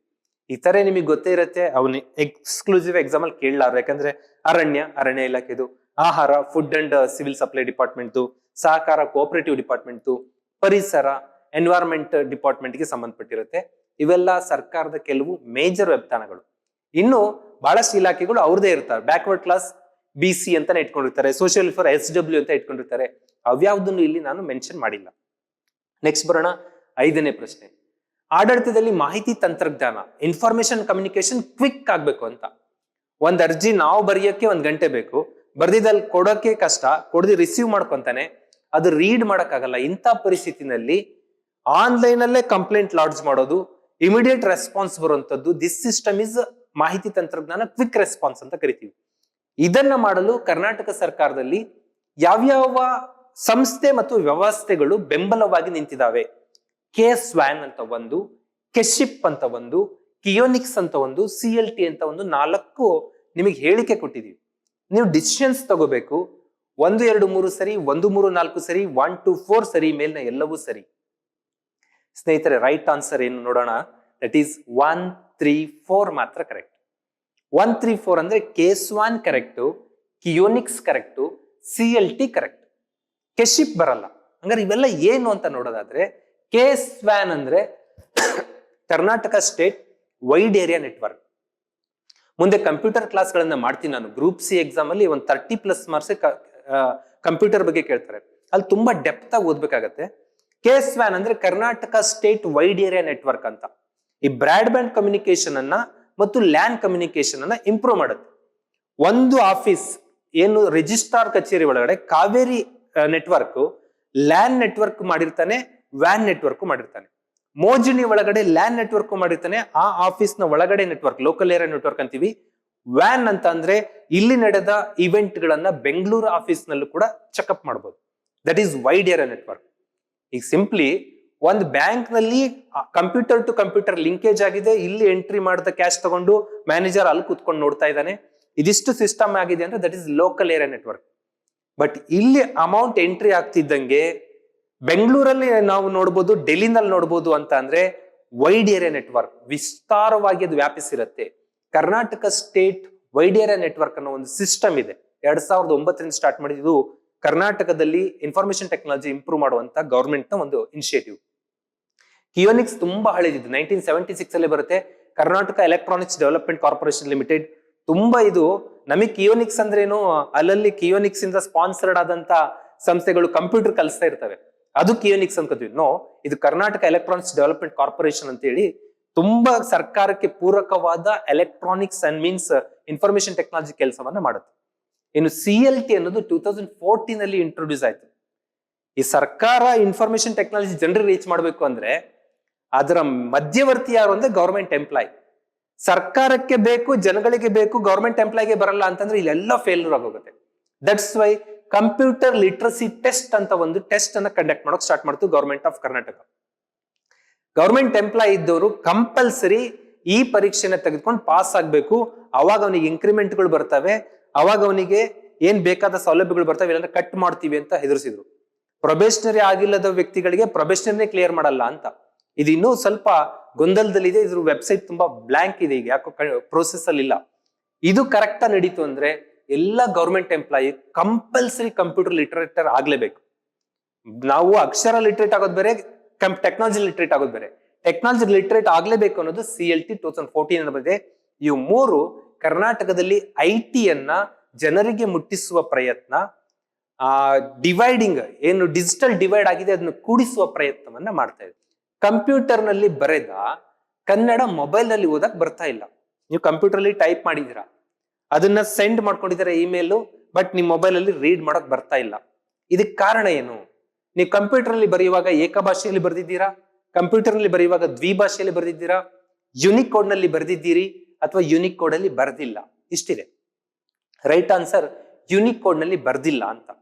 ಏನಿದು ಯುನಿಕ್ ಕೋಡ್ ಅಂದ್ರೆ ಯೂನಿವರ್ಸಲ್ ಕೋಡ್ ಅಂತ ಕರಿತೀವಿ. ಇದು ಈ ಕೋಡ್ ಅಲ್ಲಿ ನೀವೇನಾದ್ರೂ ಬರ್ದ್ರಿ ಅಂದ್ರೆ ನೀವ್ ಯಾವುದೇ ಡಿವೈಸಿಗೆ ಪಾಸ್ ಮಾಡಿದ್ರು ಅದು ರೆಂಡರಿಂಗ್ ಕರೆಕ್ಟ್ ಆಗಿ ಆಗುತ್ತೆ. ಮೊಬೈಲ್ ಅಲ್ಲಿ ರೆಂಡರಿಂಗ್ ಆಗ್ಬೇಕು ಅಂದ್ರೆ ಕನ್ನಡ ರೆಂಡರಿಂಗ್ ಅಂತ ಕರಿತೀವಿ. ಅದು ಯೂನಿಕ್ ಕೋಡ್ ಅಲ್ಲಿ ಬರ್ದಿದ್ರೆ ಮಾತ್ರ ಬರುತ್ತೆ. ನುಡಿ ಏಕ ಭಾಷೆಯಲ್ಲಿ ಬರ್ದಿದ್ರಿ ಅಂದ್ರೆ ನೀವು ಕನ್ನಡ ಒಂದೇ ತಗೊಂಡ್ ಬರ್ದಿರಾ ಅಂತ ಅರ್ಥ. ದ್ವಿಭಾಷೆಯಲ್ಲಿ ಬರ್ದಿದ್ರೆ ಅಂದ್ರೆ ಕನ್ನಡ ಇಂಗ್ಲಿಷ್ ಅಲ್ಲಿ ಬರ್ದಿದ್ದೀರಾ, ಬಟ್ ಇಂಗ್ಲಿಷ್ ರೀಡ್ ಆಗುತ್ತೆ, ಕನ್ನಡ ರೀಡ್ ಆಗಲ್ಲ. ಯುನಿಕ್ ಕೋಡ್ ಅಲ್ಲಿ ಬರ್ದ್ರಿ ಅಂದ್ರೆ ನೀವು ಯಾವುದೇ ಡಿವೈಸ್ಗೆ ಹಾಕಿದ್ರು ಏನು ಎರರ್ ಇಲ್ಲದೆ ಅದು ರೀಡ್ ಆಗುತ್ತೆ. ಯಾರಾದ್ರೂ ನನ್ನ ಮಿತ್ರರು ಇವತ್ತಿನವರೆಗೂ ಯುನಿಕ್ ಕೋಡ್ ಬಳಸಿಲ್ಲ ಅಂದ್ರೆ ಇನ್ಮುಂದೆ ಆ ನುಡಿ ಆನ್ ಮಾಡ್ಕೋತಿರಲ್ಲ, ಕರ್ನಾಟಕ ಮ್ಯಾಪ್ ಬರುತ್ತೆ, ರೈಟ್ ಕ್ಲಿಕ್ ಮಾಡಿ ಏಕಭಾಷೆ ದ್ವಿಭಾಷೆ ಯುನಿಕ್ ಕೋಡ್ ಅಂತ ತೋರಿಸುತ್ತೆ. ಯುನಿಕ್ ಕೋಡ್ ಅನ್ನು ಕ್ಲಿಕ್ ಮಾಡ್ಕೊಂಡು ನೀವು ಟೈಪ್ ಮಾಡೋಕೆ ಸ್ಟಾರ್ಟ್ ಮಾಡಿ. ಸ್ವಲ್ಪ ಚೇಂಜ್ ಇದೆ, ಇದು ನೀವು ಕಲಿಲೇಬೇಕಿದೆ. ಯಾಕಂದ್ರೆ ಒಂದ್ಸರಿ ಈ ಫಾರ್ಮೆಟ್ ಅಲ್ಲಿ ಬರ್ದ್ರಿ ಅಂದ್ರೆ ಮತ್ತೆ ಎಡಿಟ್ ಮಾಡೋದು ಗೊಂದಲ ಮಾಡ್ಕೊಳ್ಳೋಂಥದ್ದೇನಿಲ್ಲ. ಸರ್ ಆಲ್ರೆಡಿ ನಾನು ನುಡಿ ಏಕಭಾಷೆನಲ್ಲಿ ತುಂಬಾ ಬರ್ದಿಟ್ಕೊಂಡ್ಬಿಟ್ಟಿದ್ದೀನಿ file, how can I convert into Unicode ಅಂತಂದ್ರೆ ತುಂಬಾ ಈಸಿ. ಆ ಪೇಜ್ ಅನ್ನು ಕಾಪಿ ಮಾಡ್ಕೊಳ್ಳಿ, ಗೂಗಲ್ ನಲ್ಲಿ ಹೋಗಿ ನುಡಿ ಟು ಯುನಿಕ್ ಕೋಡ್ ಅಂತ ಹೊಡೀರಿ. ಅಲ್ಲೊಂದು ಅರವಿಂದ್ ಅನ್ನೋರು ಒಂದು ವೆಬ್ ಡಿಸೈನ್ ಮಾಡಿದ್ದಾರೆ. ಒಂದ್ ಕಡೆ ಪೇಸ್ಟ್ ಮಾಡಿ ನೀವು ಕನ್ವರ್ಟ್ ಅಂತ ಕೊಟ್ಬಿಟ್ರೆ ಇಮ್ಮಿಡಿಯೇಟ್ ಯೂನಿಕ್ ಕೋಡ್ ಆಗಿ ಬರುತ್ತೆ. Immediate, without error, single error ಕೂಡ ಆಗಲ್ಲ. ಅದನ್ನ ತಂದು ನೀವು ಸೇವ್ ಮಾಡಿ ಇಟ್ಕೊಳ್ಳಿ. ಅವಾಗ ಯಾರಿಗೆ ಕಳಿಸಿದ್ರು, ವಾಟ್ಸಪ್ ಅಲ್ಲಿ ಕಳಿಸಿ, ಫೇಸ್ಬುಕ್ ಅಲ್ಲಿ ಹಾಕಿರಿ, ಎಲ್ಲಿ ಹಾಕಿರಿ ನೀವು ಅಲ್ಲಿ ಆಸ್ ಇಟ್ ಈಸ್ ಅಕ್ಷರಗಳು ಕಂಡು ಬರ್ತವೆ. This is unique code speciality. ಸ್ನೇಹಿತರೆ, ಹಂಗಾರೆ ನುಡಿ ಬಗ್ಗೆ ಒಂದಿಷ್ಟು ಎಕ್ಸ್ಟ್ರಾ ಮಾತಾಡೋದಾದ್ರೆ ಇದನ್ನ ಕನ್ನಡ ಗಣಕ ಪರಿಷತ್ತು ಕಗಪ, ಗೂಗಲ್ ಅಲ್ಲಿ ಕಗಪ KAGAPA ಹೊಡೆದ್ರೆ ನಿಮ್ಗೆ ಆ ವೆಬ್ಸೈಟ್ಗೆ ಹೋಗುತ್ತೆ. ಅಲ್ಲಿ ನುಡಿ 6 ಅನ್ನೋದು ಅತ್ಯಾಧುನಿಕ ವರ್ಷನ್. ನಮ್ ಕೆಲವರು ನುಡಿ 3, 4 ಇಟ್ಕೊಂಡಿದ್ದೀರಾ, ಇನ್ನು ಆಲ್ರೆಡಿ 5 ಮುಗಿದು 6ಗೆ ಬಂದಿದ್ದಾರೆ. ನುಡಿ 6 ಅಲ್ಲಿ ನಿಮ್ಗೆ ಏಕಭಾಷೆ ದ್ವಿಭಾಷೆ ಆಪ್ಷನ್ ಇಲ್ಲ, ಡೈರೆಕ್ಟ್ ಯೂನಿಕ್ ಕೋಡ್. ತುಂಬಾ ಅದ್ಭುತವಾಗಿದೆ, ಕ್ವಿಕ್ ಆಗಿ ಬರ್ಕೊಂಡು ಹೋಗ್ಬೋದು. ಕನ್ನಡ ಇಂಗ್ಲಿಷ್ ಚೇಂಜ್ ಕೂಡ ತುಂಬಾ ಈಸಿ ಆಗಿದೆ. ಇದು ಅತ್ಯಂತ ಲೇಟೆಸ್ಟ್ ವರ್ಷನ್ ಆಫ್ ನುಡಿ 6. ಇತರೆ ನಿಮಗೆ ಗೊತ್ತು, ಕನ್ನಡ ಬರಿಬೇಕು ಕಂಪ್ಯೂಟರ್ ನಲ್ಲಿ ಅಂದ್ರೆ ಬರಹ ಇರಬೇಕು ಅಥವಾ ಲಿಪಿಕಾರ್ ಅಂತ ಒಂದಿದೆ. ನೀವು ಹೇಳ್ಕೊಂಡು ಹೋದ್ರೆ ಬರ್ಕೊಂಡು ಹೋಗುತ್ತೆ. ಅದು 15 ಸೆಕೆಂಡ್ ವರ್ಗು ನೀವೇನ್ ಹೇಳ್ತೀರಾ ಬರ್ಕೊಳ್ಳುತ್ತೆ. ಮೊಬೈಲ್ ಅಲ್ಲೂ ಕೆಲವರು ಲಿಪಿಕಾರ್ ಯೂಸ್ ಮಾಡ್ತಾ ಇದ್ದೀರಾ, ತುಂಬಾ ಸ್ಪಷ್ಟವಾಗಿ ಬರ್ಕೊಳಕ್ ಸ್ಟಾರ್ಟ್ ಮಾಡಿದೆ. ಬಟ್ ಅದ್ರ ಪೇಮೆಂಟ್ ಆಪ್ಷನ್ ಸ್ವಲ್ಪ ರಾಂಗ್ ಇದೆ. ಅದೊಂದು ಕರೆಕ್ಟ್ ಮಾಡ್ಕೊಂಡ್ರೆ ಅದು ಅದ್ಭುತವಾದ ಆಪ್. 15 ಸೆಕೆಂಡ್ ವರ್ಗು ನಾವೇನ್ ಹೇಳ್ತೀವಿ ಅದು ನೀಟಾಗಿ ಕನ್ನಡದಲ್ಲೇ ಬರ್ಕೊಳ್ಳುವಂತ ಲಿಪಿಕಾರ್ ಆಪ್ ಇದೆ. ಇದು ಸಿಸ್ಟಮ್ಗೂ ಬರುತ್ತೆ, ಮೊಬೈಲ್ಗೂ ಬರುತ್ತೆ. ಇದು ಕನ್ನಡ. ಯಾಕಂದ್ರೆ ಕೆಲವರು ಕನ್ನಡ ಕಾಣಲ್ಲ ಅನ್ನೋ ಕಾರಣಕ್ಕೆ, ರೆಂಡರಿಂಗ್ ಆಗಲ್ಲ ಅನ್ನೋ ಕಾರಣಕ್ಕೆ ಮೊಬೈಲ್ಗಳಲ್ಲಿ ಇಂಗ್ಲಿಷ್ ಅಲ್ಲಿ ಬರೆಯಕ್ ಸ್ಟಾರ್ಟ್ ಮಾಡಿದಾರೆ. ನಮ್ಮ ಕನ್ನಡ ಅಕ್ಷರ ತುಂಬಾ ಮುದ್ದಾಗಿದೆ, ಸ್ಮಾರ್ಟ್ ಆಗಿದೆ. ಅದನ್ನ ಯೂನಿಕ್ ಕೋಡ್ ಅಲ್ಲಿ ಬರೆಯಕ್ ಸ್ಟಾರ್ಟ್ ಮಾಡ್ರಿ, ಇಡೀ ಜಗತ್ತಿಗೆ ಕನ್ನಡವನ್ನ ನಾವು ರೀಚ್ ಮಾಡ್ಸೋಣ. ಡಿಜಿಟಲ್ ರಿಪಾಸಿಟರೀಸ್, ಅದರಲ್ಲಿ NROER ದೀಕ್ಷಾ ಅನ್ನುವಂಥ ಪದವನ್ನು ಮೆನ್ಷನ್ ಮಾಡಿದ್ದಾರೆ. NROER ಮತ್ತು ದೀಕ್ಷಾ ಅಂತೇಳಿ. ಹಾಗೆ webinar platforms Google Meet, Zoom Meet, Microsoft Teams, Cisco Webex mention ಆಗಿದೆ. ಹಾಗೆ ಚಾಪ್ಟರ್ 7ರಲ್ಲಿ ಕರ್ನಾಟಕ ಸ್ಟೇಟ್ ಗೌರ್ಮೆಂಟ್ ಪ್ರಾಜೆಕ್ಟ್ಸ್ಗಳು, ಕೆಲವು Mahiti Sindhu, ICT projects, CILC projects, ಕಾಲ್ಕ್ ಪ್ರಾಜೆಕ್ಟ್ ಅಂತ ಕರಿತೀವಿ, ಮತ್ತು STF ಟಾಲ್ ಪ್ರಾಜೆಕ್ಟ್ಗಳು ಈ ರಿಲೇಟೆಡ್ ಆಗಿ ಮೆನ್ಷನ್ ಆಗಿದೆ. ಅದರ ಒಂದಷ್ಟು ಹೈಲೈಟ್ ಏನಿದು ಅಂತನಾದರೂ ನಿಮಗೆ ಗೊತ್ತಿರಬೇಕಲ್ಲ, ಆ ಪ್ರಯತ್ನವನ್ನು ನಾನು ಇವತ್ತು ಮಾಡ್ತೀನಿ. ಸ್ನೇಹಿತರೆ, ವೆರಿ ಫಸ್ಟ್ ಬರೋಣ ಡಿಜಿಟಲ್ ರಿಪಾಸಿಟರೀಸ್, ಅಂದರೆ ಡಿಜಿಟಲ್ ಜ್ಞಾನ ಭಂಡಾರ ಅಂತ. ನಾವೇನು ಲೈಬ್ರರಿಗೆ ಹೋಗ್ತಿದ್ವಿ, ಲೈಬ್ರರಿಲಿ ಹೋದಾಗ ಪುಸ್ತಕಗಳು ಸಿಗ್ತಾಯಿತ್ತು, ಪುಸ್ತಕಗಳನ್ನು ಓದ್ತಾ ಇದ್ವಿ. ಬಟ್ ಡಿಜಿಟಲ್ ರಿಪಾಸಿಟರಿ ಇದೆಯಲ್ಲ, ಈ ದತ್ತಾಂಶ ರಿಪಾಸಿಟರಿ ಒಳಗಡೆ ಕೇವಲ ನಿಮಗೆ ರೀಡ್ ಮಾಡುವಂಥ ಬುಕ್ಸ್ಗಳು ಅಷ್ಟೇ ಅಲ್ಲ, ವಿಡಿಯೋಸ್ಗಳು ಸಿಗ್ತವೆ, ಟೆಸ್ಟ್ ಸೀರೀಸ್ಗಳು ಸಿಗ್ತವೆ, ಮಲ್ಟಿಪಲ್ ಆಪ್ಷನ್ ಸಿಗುತ್ತೆ. ಇದನ್ನು ಡಿಜಿಟಲ್ ರಿಪಾಸಿಟರೀಸ್ ಅಂತ ಕರಿತೀವಿ. ಇದನ್ನು ವಿಷಯ ರಚನೆಕಾರರು, ಅಂದರೆ ಯಾರು ಕಂಟೆಂಟ್ ಡೆವಲಪರ್ ಇರ್ತಾರೆ ಅವರು, ಅಥವಾ ಓನರ್ಸ್ ಇರ್ತಾರೆ. ಈಗ ಬೈಜೂಸು, ಅನ್ಅಕಾಡೆಮಿ ಎಲ್ಲ ಇದೆಯಲ್ಲ, ಅವರು ಓನರ್ಸ್ ಇರ್ತಾರೆ. ಮೂರನೇ ವ್ಯಕ್ತಿಯಿಂದ ವಿಷಯವನ್ನು ಸಂಗ್ರಹಣೆ ಮಾಡೋದಾಗಿರ್ಬೋದು, ಅಂದರೆ ಓನರ್ಸ್ ಇರ್ತಾರೆ, ಬೇರೆಯವರಿಂದ ಕಲೆಕ್ಟ್ ಮಾಡೋದು. ಈಗ ನಮ್ಮ ದೀಕ್ಷಾ ಪ್ಲಾಟ್ಫಾರ್ಮ್ ಇದೆ. Diksha platform government of India run ಮಾಡುತ್ತೆ, ಬಟ್ ಅದಕ್ಕೆ ಇನ್ಪುಟ್ಟನ್ನು ಟೀಚರ್ಸ್ಗಳೇ ಕೊಡ್ತಾ ಇರ್ತಾರೆ. ಮತ್ತು ಇನ್ನೊಂದು ಏನಾಗಬೇಕು, ಡಿಜಿಟಲ್ ರಿಪಾಸಿಟರಿ ಒಳಗಡೆ ರಿಪಾಸಿಟರಿ ವಿನ್ಯಾಸ ಮತ್ತು ವಿಷಯ ಇದೆಲ್ಲ ಮೆಟಾ ಡಾಟಾ ಅಂತ ಕರಿತೀವಿ. ಆ ಮೆಟಾ ಡಾಟಾ ಸಿಸ್ಟಮ್ ಮೂಲಕ ಎಲ್ಲದೂ ಏಕಕಾಲದಲ್ಲಿ ನಡೀತಾ ಇರಬೇಕು, ಆ ವ್ಯವಸ್ಥೆ ಇರಬೇಕು. ಇಲ್ಲೇನೇನು ಆಗುತ್ತೆ ಅಂತ ಅಂದರೆ, ಇನ್ಪುಟ್ಟು ನೀವು ಆ ದತ್ತಾಂಶಗಳನ್ನ ಕೊಟ್ಟಿರಬೇಕು, ವಿಡಿಯೋಗಳನ್ನಾಗಲಿ, ನೋಟ್ಸ್ಗಳನ್ನಾಗಲಿ, PDF ಟೆಸ್ಟ್ ಸೀರೀಸ್ಗಳನ್ನಾಗಲಿ, ಕ್ವಿಜ್ಗಳನ್ನಾಗಲಿ ಇನ್ಪುಟ್ ಮಾಡಿರ್ತೀರ. ಅದನ್ನು ಯಾರಾದರೂ ಔಟ್ಪುಟ್ ತಕ್ಕೋಬೋದು. ಅಂದರೆ ಟೀಚರ್ ಅದನ್ನು ಇನ್ಪುಟ್ ಮಾಡಿರ್ತಾರೆ, ಸ್ಟೂಡೆಂಟ್ ಅದನ್ನು ಔಟ್ಪುಟ್ ತೆಗೆದುಕೊತಾನೆ. ಮತ್ತು ಸರ್ಚ್ ಮಾಡೋದಕ್ಕೆ ಈಸಿಯಾಗಿರಬೇಕು. ಸುಮಾರು ಲಕ್ಷಾಂತರ ಇರುತ್ತೆ, ಬಟ್ ಸರ್ಚ್ ಮಾಡೋಕ್ಕೆ ಸಿಗಲ್ಲ. ಈಗ ನಮ್ಮ ಸಾಧನ ಆ್ಯಪಲ್ಲಿ ಮೋರ್ ದ್ಯಾನ್ 1000 ಬುಕ್ಸ್ ಇದೆ. ನಿಮಗೆ ಬೇಕಾದ ಬುಕ್ಕನ್ನು ಈಸಿಯಾಗಿ ಸರ್ಚ್ ಮಾಡೋಕ್ಕೆ ಆಗ್ತಾಯಿಲ್ಲ. ಆ ಸರ್ಚಿಂಗ್ ಆಪ್ಷನ್ ಕೂಡ ಚೆನ್ನಾಗಿರಬೇಕು. ಮತ್ತು ಪ್ರವೇಶ ನಿಯಂತ್ರಣ, ಅಡ್ಮಿಟ್ ಯಾರಾಗಬೇಕು ಯಾರಾಗಬಾರ್ದು ಅನ್ನೋ ಕಂಟ್ರೋಲಿಂಗ್ ಕೂಡ ಇರಬೇಕು ಅನ್ನೋದು ಡಿಜಿಟಲ್ ಜ್ಞಾನ ಭಂಡಾರದ ಒಂದು ರೂಲ್. ನೆಕ್ಸ್ಟು, ಈ ಡಿಜಿಟಲ್ ರಿಪಾಸಿಟರೀಸು ಫೇಲ್ಯೂರ್ ಸಕ್ಸಸ್ ಹೇಗೆ ನಿಲ್ಲುತ್ತೆ ಅಂತ ಅಂದರೆ, ಅದು ಸಮರ್ಥನೀಯವಾಗಿರಬೇಕು, ವಿಶ್ವಾಸಾರ್ಹ ಆಗಿರಬೇಕು, ಉತ್ತಮವಾಗಿ ನಿರ್ವಹಿಸಲ್ಪಡ್ತಾ ಇರಬೇಕು. ಆವಾಗ ಮಾತ್ರ ಅವು ಸಕ್ಸಸ್ಫುಲ್ ಆಗಿರ್ತವೆ. ಇಲ್ಲಾಂದರೆ ಒಂದಷ್ಟು ಡಿಜಿಟಲ್ ಡಸ್ಟ್ಬಿನ್ ಆಗಿ ಉಳ್ಕೊಂಡ್ಬಿಡ್ತವೆ. ಹಾಗಾಗಿ ವಿಶ್ವಾಸಾರ್ಹತೆ ಇದೆಯಲ್ಲ, ದಟ್ಸ್ ವೆರಿ ಇಂಪಾರ್ಟೆಂಟ್. ಇದಿಷ್ಟು ಡಿಜಿಟಲ್ ರಿಪಾಸಿಟರಿ. ಅಂದರೆ ನಿಮಗೆ ಅರ್ಥ ಆಯಿತು ಅನ್ಕೋತೀನಿ. ಈಗ ಅನ್ಅಕಾಡೆಮಿ ಆ್ಯಂಡ್ ಬೈಜೂಸ್ ಏನು ಪ್ರೈವೇಟಲ್ಲಿ ನೋಡಿರ್ತೀವೋ, ಅದೇ ಥರ ಗೌರ್ಮೆಂಟಲ್ಲೂ ಕೂಡ ಅತ್ಯುನ್ನತ ರಿಸೋರ್ಸ್ ಇದೆ. ಈಗ ನೀವು ಟೆಕ್ಸ್ಟ್ ಬುಕ್ ಬೇಕು ಅಂದರೆ KTBS.Carnegie ಹೋಗ್ತಿದ್ದೀರಲ್ಲ, ಅಲ್ಲೋಗಿ ಟೆಕ್ಸ್ಟ್ ಬುಕ್ ಎಲ್ಲ ತೆಗೆದುಕೋತೀರ. ಇದು ಒಂದು ಡಿಜಿಟಲ್ ರಿಪಾಸಿಟರಿನೇ. ಹಾಗೆ PUE Carnegie ಹೋಗಿ ಬುಕ್ಸ್ ತೆಗೆದುಕೋತಿದ್ದೀರಾ, NCERT ಹೋಗ್ತಿದ್ದೀರಾ. ಇವೆಲ್ಲ ಡಿಜಿಟಲ್ ರಿಪಾಸಿಟರಿಯ ಒಂದಷ್ಟು ವಿಧಾನಗಳು. ಅದನ್ನು ಇನ್ನೂ ಅಡ್ವಾನ್ಸ್ಡ್ ಆಗಿ ಅಲ್ಲಿ ವಿಡಿಯೋಸ್ಗಳು, ಕ್ವಿಝಸ್ಗಳು ಇದನ್ನೆಲ್ಲ ಮಾಡಿದಾಗ ಅಡ್ವಾನ್ಸ್ಡ್ ಡಿಜಿಟಲ್ ರಿಪಾಸಿಟರಿ ಅಂತ ಅದನ್ನ ಕರಿತೀವಿ. ಸ್ನೇಹಿತರೆ, NROER NROER ಅಂತ ಏನಿದೆ, NROER ಒಳಗಡೆ ಏನೇನು ಕಾನ್ಸೆಪ್ಟ್ಗಳು ಕವರ್ ಆಗುತ್ತೆ ಅಂತ ನೋಡ್ತಾ ಬರೋದಾದರೆ, ವೆರಿ ಫಸ್ಟ್ NROER ಅಕ್ರಾನಿಮ್ ನಿಮ್ಗೆ ಗೊತ್ತಿರಬೇಕು, national repository of open educational resources. ಅಂದರೆ ಮುಕ್ತ ಶೈಕ್ಷಣಿಕ ಸಂಪನ್ಮೂಲಗಳ ರಾಷ್ಟ್ರೀಯ ಜ್ಞಾನ ಭಂಡಾರ. ಏನಿದು ನಾನು ನೋಟ್ಸ್ ಮಾಡ್ಕೊಂಡಿದ್ದೀನಿ, ಕಂಪ್ಲೀಟ್ ಇದನ್ನು PDF ಮಾಡಿ ಟೆಲಿಗ್ರಾಮಲ್ಲಿ ಅಪ್ಲೋಡ್ ಮಾಡ್ತೀವಿ, ನೀಡಿದ್ದವ್ರು ಡೌನ್ಲೋಡ್ ಮಾಡ್ಕೊಳ್ಳಿ. ಇಲ್ಲಿ ಶಾಲೆ ಮತ್ತು ಶಿಕ್ಷಕರ ಶಿಕ್ಷಣ, ಅಂದರೆ ಸ್ಕೂಲ್ ಆ್ಯಂಡ್ ಟೀಚರ್ ಎಜುಕೇಷನ್, ಇದರಲ್ಲಿ ಆಸಕ್ತಿ ಹೊಂದಿರುವ ಪ್ರತಿಯೊಬ್ಬರನ್ನೂ ಒಂದುಗೂಡಿಸಿ ಒಂದು ಸಹಯೋಗದಿಂದ ನಡೆಸ್ಕೊಂಡು ಹೋಗುವಂಥ ವೇದಿಕೆ ಇದು. ಮೀನ್ಸ್ ಸ್ಕೂಲ್ಗೆ ಬೇಕಾದಂಥ ಸ್ಟೂಡೆಂಟ್ ಕಂಟೆಂಟ್ ಇರ್ಬೋದು, ಟೀಚರ್ಸ್ ಕಂಟೆಂಟ್ ಡೆವಲಪ್ಮೆಂಟ್ ಮಾಡೋದಿರ್ಬೋದು, ಟೀಚರ್ ಎಜುಕೇಷನ್ ರಿಲೇಟೆಡ್ ಇರ್ಬೋದು, ಅದೆಲ್ಲವನ್ನು ಕೋಆರ್ಡಿನೇಟ್ ಮಾಡುತ್ತಿದ್ದು ಇವರೇ ಕ್ರಿಯೇಟ್ ಮಾಡಲ್ಲ. ಮತ್ತು ಯಾರಿದನ್ನು ಡೆವಲಪ್ ಮಾಡಿದ್ರು, ಈ ಕಾನ್ಸೆಪ್ಟನ್ನು ಡೆವಲಪ್ಡ್ ಬೈ CIET ಅಂತ ಕರಿತೀವಿ, Coimbatore institute of engineering and technology, ಒಂದು ಇಂಜಿನಿಯರಿಂಗ್ ಕಾಲೇಜ್ದು CIET. ಇವರು ಮತ್ತು NCERT ಇವರಿಬ್ಬರ ಸಹಯೋಗದಲ್ಲಿ ಡೆವಲಪ್ ಆಗುತ್ತೆ. ಕೊಲಾಬ್ರೇಷನ್ ಮಾಡಿಕೊಂಡು ಮುಂದೆ ಇದು ನಿರ್ವಹಿಸ್ಕೊಂಡು ಹೋಗೋದು. ಯಾಕಂದರೆ ದತ್ತಾಂಶ ನಿರ್ವಹಣೆ ಅನ್ನೋದು ಒಂದು ಇಂಜಿನಿಯರಿಂಗ್ ಕಾಲೇಜ್ನವರು NCERT ಅವರು ಮಾಡೋಕ್ಕಾಗಲ್ಲ, ಅದಕ್ಕೊಂದು ದೊಡ್ಡ ಟೀಮ್ ಬೇಕು. ಆ ಕೊಲಾಬ್ರೇಷನ್ ಮಾಡ್ಕೊಂಡು ರನ್ ಮಾಡ್ಕೊಂಡು ಹೋಗ್ತಾ ಇರೋರು ಯಾರು ಅಂದರೆ ಮಿನಿಸ್ಟ್ರಿ ಆಫ್ ಎಜುಕೇಷನ್. ಇದನ್ನೇ ಮುಂಚೆ MHRD ಅಂತ ಕರಿತಾ ಇದ್ವಿ, ಹ್ಯೂಮನ್ ರಿಸೋರ್ಸ್ ಡೆವಲಪ್ಮೆಂಟ್ ಏನು ಕರಿತಾ ಇದ್ವಿ, ಅದು ಇವತ್ತು ಮಿನಿಸ್ಟ್ರಿ ಆಫ್ ಎಜುಕೇಷನ್ ಆಗಿದೆ, ಶಿಕ್ಷಣ ಇಲಾಖೆ, ಭಾರತ ಸರ್ಕಾರ. ಮತ್ತು ಮೆಟಾ ಸ್ಟುಡಿಯೋ, ಯಾರ್ದಿದೆ ಮೆಟಾ ಸ್ಟುಡಿಯೋ ಅಂದರೆ ಹೋಮಿ ಜಹಾಂಗೀರ್ ಬಾಬಾ ಸೆಂಟರ್ ಫಾರ್ ಸೈನ್ಸ್ ಎಜುಕೇಷನ್ ಅಂತ ಮುಂಬೈಯಲ್ಲಿದೆ. ಇದು ಬ್ಯಾಕ್ ಎಂಡಲ್ಲಿ ಏನು ಸೂಪರ್ ಕಂಪ್ಯೂಟರ್ಸ್ ಸರ್ವರ್ಗಳು ಎಲ್ಲ ಕೊಡಬೇಕು, ಆ ವ್ಯವಸ್ಥೆಯನ್ನು ಈ ಮೆಟಾ ಸ್ಟುಡಿಯೋದವ್ರು ನೋಡ್ಕೋತಾರೆ. ಈ ಮೂಲಕ ನಾವು ಒಂದು ಡಿಜಿಟಲ್ ರಿಪಾಸಿಟರಿ ನಿರ್ವಹಿಸ್ತಿದ್ವಿ ಭಾರತದಾದ್ಯಂತ. ಇದು 2013ನಲ್ಲಿ ಆರಂಭ ಆಗುತ್ತೆ, 8 ವರ್ಷದ ಹಿಂದೆ ಆರಂಭವಾಗಿದೆ. ಈಗಲೂ ಕೂಡ ಆ್ಯಕ್ಟಿವ್ ಆಗಿ ಕೆಲಸ ಮಾಡ್ತಾಯಿದೆ. NROER ಅಂದರೆ ಈ ಕಾನ್ಸೆಪ್ಟ್. ಅಂದರೆ ಇಲ್ಲೂ ಕೂಡ ಹೋದರೆ ನೀವು ಲಕ್ಷಾಂತರ ಕಂಟೆಂಟ್ಗಳು ಡೌನ್ಲೋಡ್ ಮಾಡ್ಕೋಬೋದು. ಆ ಲಕ್ಷಾಂತರ ಕಂಟೆಂಟು ಒಬ್ಬರು ಇವ್ರ ಮೂಲಕ ಸಿಗಲ್ಲ, ಮಲ್ಟಿಪಲ್ ವೆಬ್ಸೈಟ್ಗಳಲ್ಲಿ ಲಿಂಕ್ ಸಿಗುತ್ತೆ. NCERT ಬೇಕಂದ್ರೆ NCERT ವೆಬ್ ಲಿಂಕ್ ಮೂಲಕ NCERT ಡೌನ್ಲೋಡ್ ಮಾಡ್ಕೋತೀರಾ. ಯಾವ್ದಾದ್ರು ಓಪನ್ ಸ್ಕೂಲಿಂಗ್ ಬೇಕಂದ್ರೆ ಓಪನ್ ಸ್ಕೂಲಿಂಗ್ ಮೂಲಕ ಡೌನ್ಲೋಡ್ ಮಾಡ್ಕೋತೀರಾ. ಸುಮ್ಮನೆ ಇದು ಹೇಳಿದ ಅರ್ಥ ಆಗಿಲ್ಲ ಅಂದರೆ ಜಸ್ಟ್ NROER ಅಂತ ನೀವು ಗೂಗಲ್ ಟೈಪ್ ಮಾಡಿ ಕ್ಲಿಕ್ ಮಾಡಿ ನಿಮಗೆ ಈ ಥರ ಎಲ್ಲ ಕಾನ್ಸೆಪ್ಟ್ಗಳು ಏನಿದೆ ಅಂತ ಒಂದು ಮೈಂಡ್ ಮ್ಯಾಪ್ ಆಗುತ್ತೆ ನಿಮಗೆ. ದೆನ್ ಬರೋಣ ಸ್ನೇಹಿತರೆ ದೀಕ್ಷಾ ಅಂದರೆ ಅದರ acronym digital infrastructure for knowledge sharing ಅಂತ ಕರಿತೀವಿ. Digital infrastructure for knowledge sharing, ಇದು ಒಂದೊಂದು ಅಕ್ಷರವನ್ನು ತೆಗೆದು ದೀಕ್ಷಾ ಅಂತ ಮಾಡಲಾಗಿದೆ. ಜ್ಞಾನದ ವಿನಿಮಯಕ್ಕಾಗಿ ಡಿಜಿಟಲ್ ಮೂಲಸೌಕರ್ಯ ಅಂತ. ಇದು ಕೋವಿಡ್ ಸಮಯದಲ್ಲಂತೂ ನಮ್ಮ ಈಗಿರುವ ಶಿಕ್ಷಕರಿಗೆ, ವಿದ್ಯಾರ್ಥಿಗಳಿಗೆ ಎಲ್ಲರಿಗೂ ಒತ್ತಾಯಪೂರ್ವಕವಾಗಿ ಇದನ್ನು ಡೌನ್ಲೋಡ್ ಮಾಡಿಸಲಾಯಿತು, ಆ್ಯಪನ್ನು ಮತ್ತು ವೆಬ್ಸೈಟ್ಗಳನ್ನು ಬಳಸಲಾಯಿತು. ಆ ಮೂಲಕ ಕಲಿಕೆಯನ್ನು ಮುಂದುವರಿಸ್ಕೊಂಡು ಹೋಗುವಂಥ ಪ್ರಯತ್ನ ಮಾಡ್ತಾರೆ. ಇದನ್ನು ಕೂಡ NCERTನವರು ಇನಿಷಿಯೇಟಿವ್, ಇದು ಅವರೇ ನಡೆಸ್ಕೊಂಡು ಹೋಗ್ತಾ ಇರೋದು. 2017 ಶಿಕ್ಷಕರ ದಿನಾಚರಣೆ ದಿವಸ ಇದು ಲಾಂಚ್ ಆಗುತ್ತೆ. ಅಂದರೆ ಕೋವಿಡ್ ಬರೋಕ್ಕೂ 3 ವರ್ಷ ಮುಂದೆ ಇದು ವ್ಯವಸ್ಥೆ ಆಗಿತ್ತು, ಬಟ್ ಅಷ್ಟು ಇದು ವ್ಯಾಪ್ತಿ ವಿಸ್ತರಿಸಿರಲಿಲ್ಲ. ಕೋವಿಡ್ ಕಾಲದಲ್ಲಿ ಇದ್ರ ವಿಸ್ತರಣೆ ಜಾಸ್ತಿ ಆಯಿತು. ದೇಶಾದ್ಯಂತ ಇದೇನು ಯಾವುದೋ ಒಂದು ವೇದಿಕೆ ಅಂತಲ್ಲ, ಇಡೀ ಆಲ್ ಓವರ್ ಕಂಟ್ರಿ ಶಿಕ್ಷಕರು ಎಂಟ್ರಿ ಆಗ್ತಾರೆ, ಇದಕ್ಕೆ ಸ್ಟೂಡೆಂಟ್ಸು ಎಂಟ್ರಿ ಆಗ್ತಾರೆ, ಯಾರು ರಿಸರ್ಚ್ ಮಾಡೋರು ಬೇಕಂದ್ರೆ ಅವರು ಎಂಟ್ರಿ ಆಗ್ತಾರೆ. 18 ಭಾಷೆನ ಸಪೋರ್ಟ್ ಮಾಡುತ್ತೆ ಈ ದೀಕ್ಷಾ ಆ್ಯಪ್ ಆಗಿರ್ಬೋದು, ವೆಬ್ಸೈಟ್ ಆಗಿರ್ಬೋದು. ಇದರಲ್ಲಿ ಏನೇನು ಕವರ್ ಆಗಿದೆ? NCERT ಸಿಲೆಬಸ್ ಕವರ್ ಆಗಿದೆ, CBSE ಸಿಲೆಬಸ್ ಕವರ್ ಆಗಿದೆ, SCERT ಅಂದರೆ ನಮ್ಮ ಸ್ಟೇಟಲ್ಲಿ ಡಿಪಾರ್ಟ್ಮೆಂಟ್ DSCERT ಅಂತ ಕರಿತೀವಿ. ಆ ಥರ ಬೇರೆ ಬೇರೆ ಸ್ಟೇಟಲ್ಲಿ ತಮಿಳುನಾಡಲ್ಲೂ DSCERTಗಳಿರ್ತವೆ, ಸ್ಟೇಟ್ SCERTಗಳಿರ್ತಾವಲ್ಲ, ಆ ಎಲ್ಲ ಸ್ಟೇಟ್ನ ಪಠ್ಯಕ್ರಮವನ್ನು ಒಳಗೊಳ್ಳುವಂಥ ಪ್ರಯತ್ನ ದೀಕ್ಷಾ ಪ್ಲಾಟ್ಫಾರ್ಮಲ್ಲಿ ಮಾಡಲಾಗಿದೆ. ಅದು ಒಂದು ವ್ಯವಸ್ಥೆ.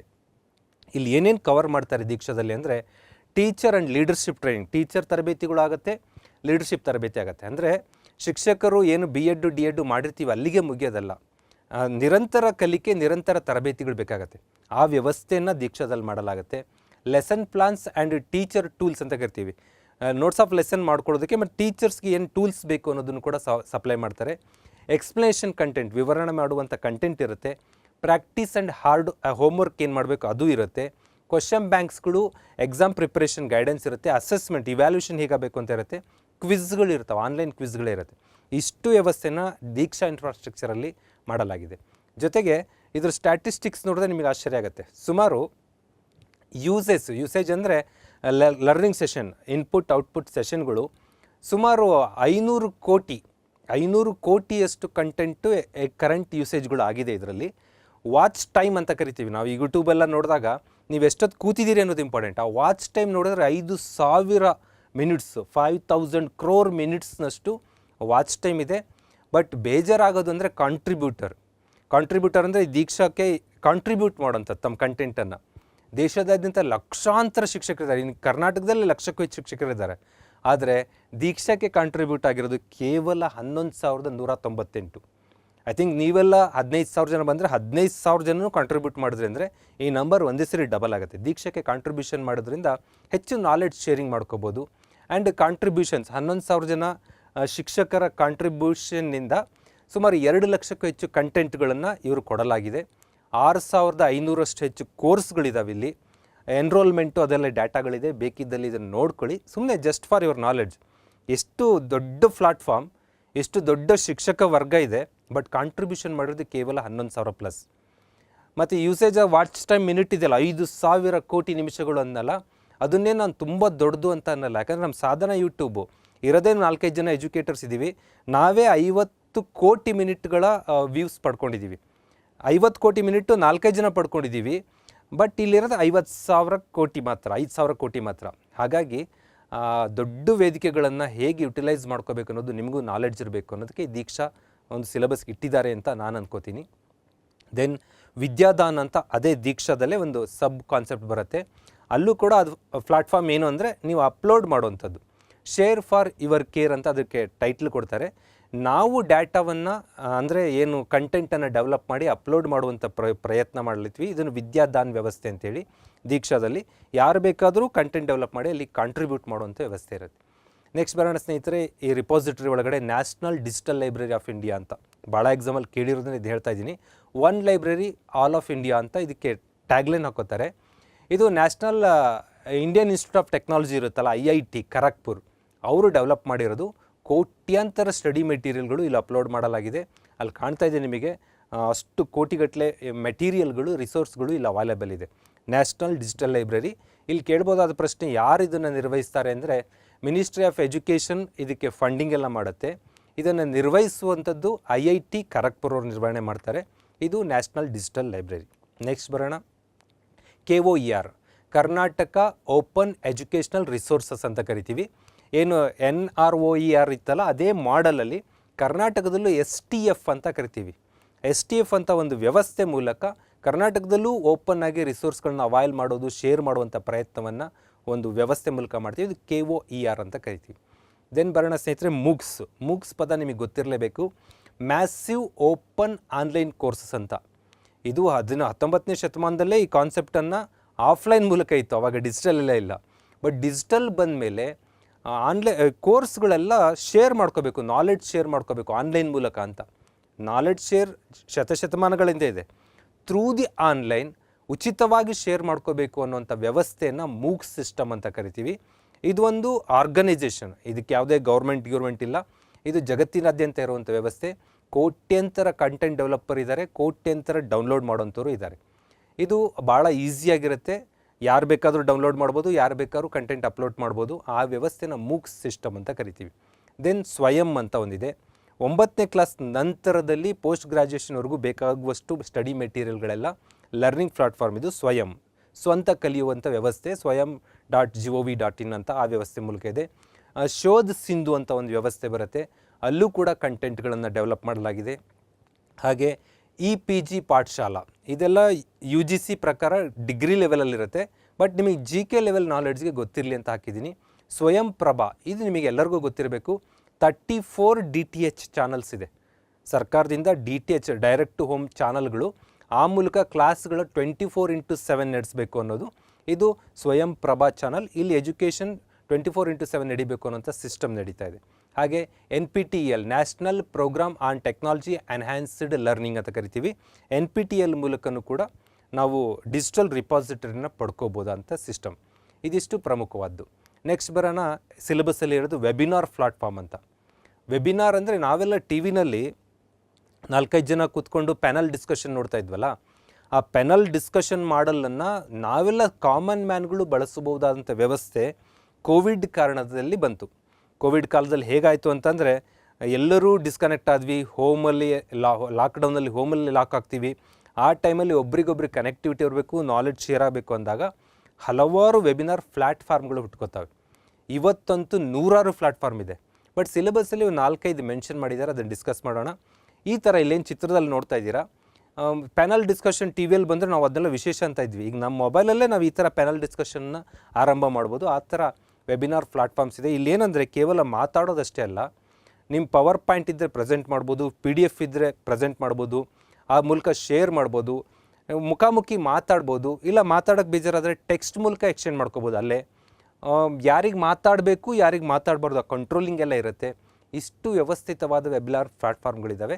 ಅಲ್ಲಿ ಕೆಲವು ಬಂದರೆ ನಾವು ಇಲ್ಲಿ ಸಿಲೆಬಸ್ಸಲ್ಲಿ ಝೂಮು ಅದು ಇದು ಕೊಟ್ಟಿದ್ದಾರೆ. ಬಟ್ ಇವಾಗ ರೆಡಿಟಾಕ್ ಅಂತ, ಅಡೋಬ್ ಕನೆಕ್ಟ್ ಅಂತ, Skype, Google Meet, GoToWebinar ಅಂತ, Demio, Livestorm, Blackboard, GetResponse, WebinarNinja, On24, run the world, ಹೀಗೆ ಮಲ್ಟಿಪಲ್ ಇದೆ. ಒಂದು ಸರಿ ಇದನ್ನೆಲ್ಲ ಸುಮ್ಮನೆ ಗ್ಲ್ಯಾನ್ಸ್ ಮಾಡ್ಕೊಳ್ಳಿ. ಯಾಕಂದರೆ ಆ ಸಿಲೆಬಸ್ಸಲ್ಲಿ ಅದರ್ಸ್ ಅಂತ ಕೊಟ್ಟಿರೋದ್ರಿಂದ, ಅವ್ರ ಸಿಲೆಬಸ್ಸಲ್ಲಿ ಏನು ಕೊಟ್ಟಿದ್ದಾರೆ, ಗೂಗಲ್ ಮೀಟ್ ಅಂತ. ಗೂಗಲ್ ಅಂದರೆ ಏನು, ನಮ್ಮದು ಮಾಮೂಲಿ ಗೂಗಲ್ ಕ್ರೋಮ್ ಇದೆ ಅಥವಾ Gmail ಇದೆ, ಆ ಮೂಲಕ ಲಾಗಿನ್ ಒಳಗಿದ್ದರೆ ಸಾಕು, ನೀವೊಂದು ಬಟನ್ ಕ್ಲಿಕ್ ಮಾಡೋ ಮೂಲಕ ಇದೇನು ಪ್ಯಾನಲ್ ಇತ್ತಲ್ಲ ವೆಬಿನಾರ್ ಪ್ಲಾಟ್ಫಾರ್ಮ್ ಓಪನ್ ಮಾಡ್ಕೋತೀರಾ. ಫ್ರೀ ಆಫ್ ಕಾಸ್ಟು, ಅಲ್ಲೇನೂ ಲಿಮಿಟ್ ಇಲ್ಲ. ಬಟ್ ಗೂಗಲ್ ಮೀಟಲ್ಲಿ ಕೆಲವು ರಿಸ್ಟ್ರಿಕ್ಷನ್ಸ್ಗಳು ಇರಲ್ಲ. ಯಾರು ಬೇಕಾದ್ರೆ ನುಗ್ತಾ ಇರ್ತಾರೆ, ಯಾರು ಬೇಕಾದ್ರೆ ಮಾತಾಡ್ತಾ ಇರ್ತಾರೆ, ಕಂಟ್ರೋಲ್ ಮಾಡೋಕ್ಕಾಗದೇ ಇರೋಂಥದ್ದಿದೆ. ಬಿಕಾಸ್ ಫ್ರೀ, ತುಂಬ ಅಲ್ಲಿ ಲಾಕ್ ಸಿಸ್ಟಮ್ ಎಲ್ಲ ಇಲ್ಲ. ಹಾಗಾಗಿ ಪೇಯ್ಡ್ ವರ್ಷನ್ ಒಂದು 3/4 ಗಂಟೆ ಫ್ರೀ ಕೊಡ್ತಾರೆ, ಕೆಲವೊಂದು ಫೆಸಿಲಿಟಿ ಫ್ರೀ ಕೊಡ್ತಾರೆ. ಒಂದು 45 ನಿಮಿಷದ ನಂತರನೂ ನೀವು ಮೀಟಿಂಗ್ ಕಂಟಿನ್ಯೂ ಮಾಡಬೇಕು, ಕ್ಲಾಸ್ ಕಂಟಿನ್ಯೂ ಮಾಡಬೇಕು ಅಂದರೆ ಪೇಯ್ಡ್ ವರ್ಷನ್ ಇರುತ್ತೆ. ಪೇಯ್ಡ್ ಆ್ಯಂಡ್ ಫ್ರೀ 2 ವರ್ಷ ಇರುವಂಥ ಝೂಮ್ ಮೀಟ್ ಅಂತ. ಕೋವಿಡ್ ಕಾಲದಲ್ಲಿ ನಂಬರ್ 1 ಪೊಸಿಷನಲ್ಲಿ ಇದ್ದಿದ್ದು ಝೂಮ್ ಅಂತ ಒಂದು ಆ್ಯಪ್ ಬರುತ್ತೆ. ಇಲ್ಲಿನ ಲೋಗೋ ಇದೆ. ಅವರು ಏನು ವೆಬಿನಾರ್ ಪ್ಲಾಟ್ಫಾರ್ಮ್, ಅದು ಕೂಡ ಫೇಮಸ್. ಜೊತೆಗೆ ಆನಂತರ ಮೈಕ್ರೋಸಾಫ್ಟ್ನವರು ಕೂಡ ಡೆವಲಪ್ ಮಾಡ್ತಾರೆ. ಮೈಕ್ರೋಸಾಫ್ಟ್ ಜಗತ್ತಿನಾದ್ಯಂತ ಅತಿ ದೊಡ್ಡ ಸಾಫ್ಟ್ವೇರ್ ದೈತ್ಯ. ಅವರು ಕೂಡ ಡೆವಲಪ್ ಮಾಡೋದು ಮೈಕ್ರೋಸಾಫ್ಟ್ ಟೀಮ್ಸ್ ಅಂತ ಕರಿತೀವಿ. ಇವೆ 3 ಬರೋಕ್ಕೂ ಮೊದಲೇ ಇದ್ದಿದ್ದು ಸಿಸ್ಕೋ ವೆಬೆಕ್ಸ್ ಅಂತ. ವೆಬೆಕ್ಸ್ ಕೂಡ ಒಂದು ವೆಬಿನಾರ್ ಪ್ಲಾಟ್ಫಾರ್ಮ್. ಇವು 4 ಸಿಲೆಬಸ್ಸಲ್ಲಿ ಕೊಟ್ಟಿದ್ದಾರೆ. ಅದರ ಆಚೆಗೆ ಅದರ್ಸ್ ಕೊಟ್ಟಿರೋದ್ರಿಂದ ನಿಮಗೆ ಗೊತ್ತಿರಬೇಕು ರಿವರ್ ಸೈಡ್ ಅಂತ ಒಂದಿದೆ, ಲೈವ್ ಸ್ಟಾರ್ಮ್ ಇದೆ, ಡೆಮಿಯೋ ಈ ವರ್ಷ ನಂಬರ್ 1 ಪೊಸಿಷನ್ಲಿದೆ, ಜೊಹೋ ಮೀಟಿಂಗ್ ಅಂತ, ವೆಬಿನಾರ್ ಜಾಮ್ ಅಂತ, ಹೀಗೆ ಹಲವಾರು ಇದ್ದಾವೆ. ನಿಮಗೆ ಆ ಹೆಸರು ಕೇಳಿದ್ರೆ ಇದೊಂದು ವೆಬಿನಾರ್ ಪ್ಲಾಟ್ಫಾರ್ಮ್ ಅಂದರೆ ಅಟ್ಲೀಸ್ಟ್ ಗೊತ್ತಾಗಬೇಕು. ಹಾಗಾಗಿ ಒಂದು 8-10 ಹೆಸರುಗಳನ್ನು ಇಲ್ಲಿ ಮೆನ್ಷನ್ ಮಾಡಿದ್ದೀನಿ. PDF ಅಲ್ಲಿ ಒಂದ್ಸರಿ ಗ್ಲ್ಯಾನ್ಸ್ ಮಾಡ್ಕೊಳ್ರಿ. ಇಷ್ಟು ಗೊತ್ತಿದ್ದರೆ ಸಾಕು. ನನ್ನ ಪ್ರಕಾರ ಝೂಮ್ನ ಫೌಂಡರ್ ಯಾರು, ಸಿಸ್ಕೋ ವೆಬೆಕ್ಸ್ನ ಫೌಂಡರ್ ಯಾರು, ಈ ಥರ ಎಲ್ಲ ಪ್ರಶ್ನೆ ಬರಲ್ಲ. ಮತ್ತು ಅಲ್ಲಿ ಏನೇನು ವ್ಯವಸ್ಥೆಗಳಿರುತ್ತೆ ಅಷ್ಟೆಲ್ಲ ಕೇಳಲಾರೋ ಅಂದ್ಕೋತೀವಿ. ಯಾವ್ದು ಇದು ವೆಬಿನಾರ್ ಪ್ಲಾಟ್ಫಾರ್ಮ್ ಇದೆ ಅದು ಅಟ್ಲೀಸ್ಟ್ ನಿಮಗೆ ಗೊತ್ತಿರಬೇಕು ಅಂತ. ಯಾಕಂದರೆ ಮತ್ತೆ ಕೋವಿಡ್ ವೇವ್ಸ್ಗಳಿದೆ. ಈಗ 4ನೇ ವೇವು ಬೀಜಿಂಗಲ್ಲೆಲ್ಲ ಲಾಕ್ಡೌನ್ ಅಲೌನ್ಸ್ ಆಗಿದೆ. ಹಾಗೇನಾದರೂ ಆದಾಗ ನೀವು ಟೀಚರಾಗಿ ಒಳಗೆ ಬಂದಿದ್ದೀರಾ, ಆನ್ಲೈನ್ ಕ್ಲಾಸ್ ತೊಗೊಳ್ಳೋಕ್ಕೆ ರೆಡಿ ಇರಬೇಕು.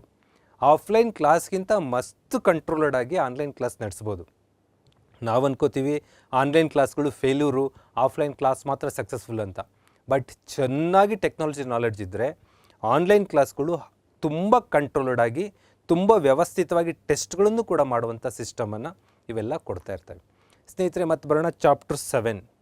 ಚಾಪ್ಟರ್ 7ಅಲ್ಲಿ ಕರ್ನಾಟಕ ಸ್ಟೇಟ್ ಗೌರ್ಮೆಂಟ್ ಪ್ರಾಜೆಕ್ಟ್ಸ್ಗಳ ಬಗ್ಗೆ ಹೇಳಲಾಗಿದೆ.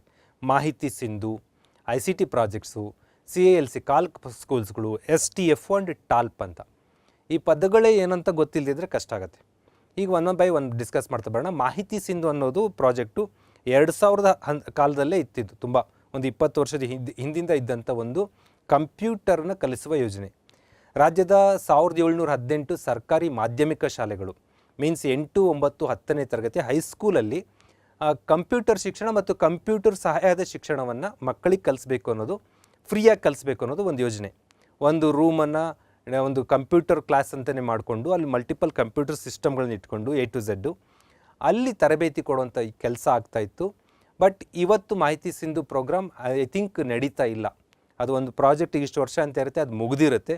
ಮುಗಿದ ನಂತರ ICT ಫೇಸ್ 1, ICT ಫೇಸ್ 2 ಅಂತ ಎಲ್ಲ ಆರಂಭ ಆಯಿತು. ಅಂದರೆ information communication technology ICT phase 1, phase 2 ಹೀಗೆ ಮಲ್ಟಿಪಲ್ ಸ್ಕೀಮ್ಗಳಿದೆ. ಬಟ್ ಇವತ್ತು ಮಾಹಿತಿ ಸಿಂಧು ಪ್ರಾಜೆಕ್ಟ್ನ ಕ್ಲಾಸ್ ರೂಮ್ಗಳೇನು ಕ್ರಿಯೇಟ್ ಆಗಿದ್ದಾವೆ ಅವು ಕೆಲವು ಕಡೆ ಈಗಲೂ ಯುಟಿಲೈಸ್ ಮಾಡ್ಕೋತಾ ಇದ್ದಾರೆ. ಈ ಮೂಲಕ ಕಂಪ್ಯೂಟರ್ ಶಿಕ್ಷಣವನ್ನು ಕಲಿಸಬೇಕು. ಬರೀ ಕಂಪ್ಯೂಟರ್ ಎಜುಕೇಷನ್ ಅಲ್ಲ, ಕಂಪ್ಯೂಟರ್ ಸಹಾಯದ ಶಿಕ್ಷಣ ಅಂದರೆ ಕಂಪ್ಯೂಟರ್ ಮೂಲಕ ಹುಡುಗರು ಸಬ್ಜೆಕ್ಟ್ಗಳನ್ನೂ ಕಲಿಬೇಕು ಅಂತ. Mathematics, science, social, language lab ಕಾನ್ಸೆಪ್ಟ್ಗಳು ಇವೆಲ್ಲ ಕಲಿಸ್ಬೇಕು ಅನ್ನೋದು ಮಾಹಿತಿ ಸಿಂಧು ಯೋಜನೆಯ ಒಂದು ಆಗಿತ್ತು. ದೆನ್ ಬರೋಣ ಸ್ನೇಹಿತರೆ, ಇಲ್ಲಿ ಏನೇನು ಇಂಪ್ಯಾಕ್ಟ್, ಇದು DSCRTನೇ ತೆಗೆದುಕೊಂಡ ಒಂದು ಚಾರ್ಟು. ಸ್ಟೂಡೆಂಟ್ ಇರ್ತಾನೆ, ಸ್ಟೂಡೆಂಟ್ಗೆ ಟೀಚರ್, ಕಂಪ್ಯೂಟರ್ ಮತ್ತು ಲೆಸನ್ ಇದನ್ನು ಇಷ್ಟು ಬ್ಯೂಟಿಫುಲ್ಲಾಗಿ ಕೋಆರ್ಡಿನೇಟ್ ಮಾಡಿ ಕಂಪ್ಯೂಟ್ರ್ ಮೂಲಕ ಕಲಿಸ್ಬೇಕು ಅನ್ನೋದು ಒಂದು ಡಿಸೈನ್ ಇವ್ರದ್ದು, DSCRT ಅವರು. ಆ ಮೂಲಕ ಕಂಪ್ಯೂಟರ್ ಕಲಿಕೆ ಮತ್ತು ಕಂಪ್ಯೂಟರ್ ಏಡೆಡ್ ಲರ್ನಿಂಗ್ ಆಗಬೇಕು ಅನ್ನೋದು ಯೋಜನೆ ಆಗಿತ್ತು. ದೆನ್ ಬರೋಣ ಕಾಲ್ಕ್ ಅಂತ, CILC computer aided learning centres ಅಂತ. ಸ್ಕೂಲಲ್ಲಿ ಕಂಪ್ಯೂಟರ್ ಇದೆ ಅಂತ ಅಲ್ಲಿ ನಮಗೆ ಕಂಪ್ಯೂಟರ್ ಕಲಿಸ್ತಾರೆ ಅಂತ ಅಂದಾಗ ಮಕ್ಕಳು ಅಟ್ರಾಕ್ಟ್ ಆಗಿ ಬರ್ಬೋದು ಅಂತ. ಈ ಮೂಲಕ ಹಾಜರಾತಿನೂ ಇಂಪ್ರೂವ್ಮೆಂಟ್ ಮಾಡ್ಬೋದು. ಶಿಕ್ಷಕರು ಆಲ್ಟರ್ನೇಟ್ ಆಗಿ ಕಂಪ್ಯೂಟರ್ ಅಲ್ಲ, ಶಿಕ್ಷಕರಿಗೆ ಆಲ್ಟರ್ನೇಟ್ ಕಂಪ್ಯೂಟರ್ ಅಲ್ಲ, ಶಿಕ್ಷಕರನ್ನ ಬದಲಿಸುವ ಬದಲು ಅವರಿಗೆ ಪೂರಕವಾಗಿ, ಟೀಚರ್ಗೆ ಪೂರಕವಾಗಿ ಕಲಿಕೆ ಆಗಬೇಕು ಅಂತ. ಮತ್ತು quality of teaching and learning improve ಆಗಬೇಕು. ಎಸ್ಪೆಷಲಿ ರೂರಲ್ ಏರಿಯಾದಲ್ಲಿ ಆಧುನಿಕ ತಂತ್ರಜ್ಞಾನನ ಮಕ್ಕಳಿಗೆ ಕಲಿಸ್ಬೇಕು. ಆ ಮೂಲಕ ಅಟ್ಲೀಸ್ಟ್ ವಾರಕ್ಕೆ ಒಂದು 2 ಅವಧಿನಾದರೂ ಈ ಕಾಲ್ ಏನಿದೆ ಕಂಪ್ಯೂಟರ್ ಏಡೆಡ್ ಲರ್ನಿಂಗ್ ನಡಿಬೇಕು ಅನ್ನೋದು ಈ ಯೋಜನೆಯ ಉದ್ದೇಶಗಳು. ಆ್ಯಸ್ ಪರ್ DSCRT ಈ ಥರ ಹೇಳುತ್ತೆ. ಆ ಮೂಲಕ ಮಕ್ಕಳಿಗೆ ಕಂಪ್ಯೂಟರ್ ಲರ್ನಿಂಗ್ ಆಗಬೇಕು, ಕಂಪ್ಯೂಟರ್ ಮೂಲಕ ಟೆಕ್ಸ್ಟ್ ಅಥವಾ ಏನು ಸಿಲೆಬಸ್ ಇದೆ ಆ ಕಲಿಕೆನೂ ಆಗಬೇಕು ಅನ್ನೋದು ಇಲ್ಲಿ ಬಯಸಿಕೆ ಮಾಡಲಾಗುತ್ತೆ. ದೆನ್ ಬರೋಣ ಸ್ನೇಹಿತರೆ, ಇನ್ನೊಂದಿರೋದು STF ಮತ್ತು ಟಾಲ್ಪ್ ಅಂತ. STF ಅನ್ನಂದರೆ ಏನಿಲ್ಲ, ಸಬ್ಜೆಕ್ಟ್ ಟೀಚರ್ ಫೋರಮ್ ಅಂತ. ನಾವು ಮಲ್ಟಿಪಲ್ ಸಬ್ಜೆಕ್ಟ್ಗೆ ಅಪಾಯಿಂಟ್ ಆಗ್ತಾಯಿದ್ದೀವಿ. ಈಗಾಗಲೇ ಪದವೀಧರ ಶಿಕ್ಷಕರಲ್ಲೂ ಸಬ್ಜೆಕ್ಟ್ ವೈಸ್ ನೇಮಕಾತಿ ಆಗ್ತಾ ಇರುತ್ತೆ. ಆ ಸಬ್ಜೆಕ್ಟ್ ಟೀಚರ್ಸ್ ಒಂದು ಫೋರಮ್ ಮಾಡಿಕೊಂಡು ಅಲ್ಲಿ ಜ್ಞಾನ ವಿನಿಮಯ ಆಗಬೇಕು. ಏನು ನಿಮಗೆ ಕರ್ನಾಟಕ ಓಪನ್ ರಿಸೋರ್ಸ್ ಫೋರಮ್ ಬಗ್ಗೆ ಹೇಳಿದೆ, ಅದು STF ಮೂಲಕ ನಡ್ಕೊಂಡು ಹೋಗ್ತಾ ಇರುತ್ತೆ.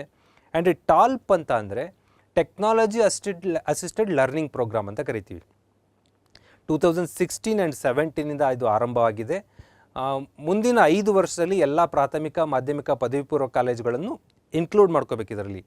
ಮತ್ತು ಇಲ್ಲಿ ಯಾರಿಗೆ ಕಲಿಸ್ತಾರೆ, ಟೆಕ್ನಾಲಜಿ ಅಸಿಸ್ಟೆಡ್ ಲರ್ನಿಂಗ್ ಪ್ರೋಗ್ರಾಮಲ್ಲಿ ಮಕ್ಕಳಿಗೆ ಕಂಪ್ಯೂಟರ್ ಕೊಟ್ಟು ಕಂಪ್ಯೂಟರ್ ಕಲಿಸೋದಲ್ಲ, ಟೀಚರ್ ಟೆಕ್ನಾಲಜಿ ಅಪ್ಲೈ ಮಾಡಿಕೊಂಡು ಕ್ಲಾಸ್ ರೂಮಲ್ಲಿ ಏನು ತಂತ್ರಜ್ಞಾನವನ್ನು ಅಳವಡಿಸಿಕೊಂಡು ಟೀಚ್ ಮಾಡುವಂಥದ್ದು. ಈಗ ನೋಡ್ತಾ ಇದ್ದೀರಾ, ಬ್ಲ್ಯಾಕ್ ಬೋರ್ಡ್ ತೊಗೊಂಡು ಚಾಕ್ ಪೀಸ್ ತೊಗೊಂಡು ಬರ್ಕೊತ ಕೂತ್ಕೊಂಡ್ರೆ ಇವತ್ತಿನ ಮಕ್ಕಳಿಗೆ ಅಟ್ರಾಕ್ಟ್ ಆಗದೆ ಇರ್ಬೋದು. ಬಟ್ ಆ ಕ್ಲಾಸ್ ರೂಮ್ನ ಬ್ಲ್ಯಾಕ್ ಬೋರ್ಡ್ ಕ್ಲಾಸ್ ಬೇಕು. ಅಟ್ಲೀಸ್ಟ್ ವಾರಕ್ಕೆ ಒಂದಷ್ಟು ಕ್ಲಾಸ್ಗಳು ನೀವು ಪ್ರೊಜೆಕ್ಟ್ರನ್ನು ಬಳಸಿ ಮಾಡುವಂಥದ್ದು, ಪವರ್ ಪಾಯಿಂಟ್ ಪ್ರೆಸೆಂಟೇಷನ್ ಮಾಡುವಂಥದ್ದು, ಹೊಸ ಹೊಸ ತಂತ್ರಜ್ಞಾನಗಳು. ಈಗ ಮೊಬೈಲನ್ನೇ ನೀವು ಪ್ರೊಜೆಕ್ಟ್ರ್ ಕನೆಕ್ಟ್ ಮಾಡುವಂಥದ್ದು, ಏನೇನೋ ತಂತ್ರಜ್ಞಾನ ಬಳಸಿ ಅದ್ಭುತವಾದ ಆಕರ್ಷಣೀಯವಾದ ಕಲಿಕೆ ಆಗಬೇಕು ಅನ್ನೋದು ಈ ಟಾಲ್ಪ್ ಯೋಜನೆ. ಟೀಚರ್ಸ್ಗಳಿಗೆ ಹಂತ ಹಂತವಾಗಿ ತರಬೇತಿಯನ್ನು ಟಾಲ್ಪ್ ಸ್ಕೀಮಲ್ಲಿ ಕೊಡಲಾಗ್ತಾ ಇದೆ. ಹೀಗೆ ಕಂಪ್ಯೂಟರ್ನ ಏನು ಎಕ್ಸ್ಕ್ಲೂಸಿವ್ 6 and 7 ಚಾಪ್ಟ್ರಲ್ಲಿ ಆ ವರ್ಡ್ಗಳು ಏನು ಹೇಳುತ್ತೆ, ಅಟ್ಲೀಸ್ಟ್ ಅದು ಏನು ಕಾನ್ಸೆಪ್ಟ್ ಅಂತ ನಿಮಗೆ ಮೈಂಡ್ ಮ್ಯಾಪ್ ಆಗಿದೆ ಅನ್ಕೋತೀನಿ. ಈ ರಿಲೇಟೆಡ್ ಮುಂದೆ ಪುಸ್ತಕಗಳು ಯಾವುದಾದ್ರೂ ಬಂದರೆ ಹೆಚ್ಚಿನ ಮಾಹಿತಿ ಸಿಕ್ಕರೆ ಓದ್ಕೊಳ್ಳಿ. ಹಾಗಾಗಿ ಮುಂದಿನ ದಿನಗಳಲ್ಲಿ ಇನ್ನಷ್ಟು ನಿಮಗೆ ಕ್ಲಾಸ್ಗಳು ಕೊಡ್ತೀವಿ, ಯುಟಿಲೈಸ್ ಮಾಡ್ಕೊಳ್ಳಿ. ಎಲ್ಲರಿಗೂ ಒಳ್ಳೆಯದಾಗಲಿ. ಬಾಯ್ ಬಾಯ್.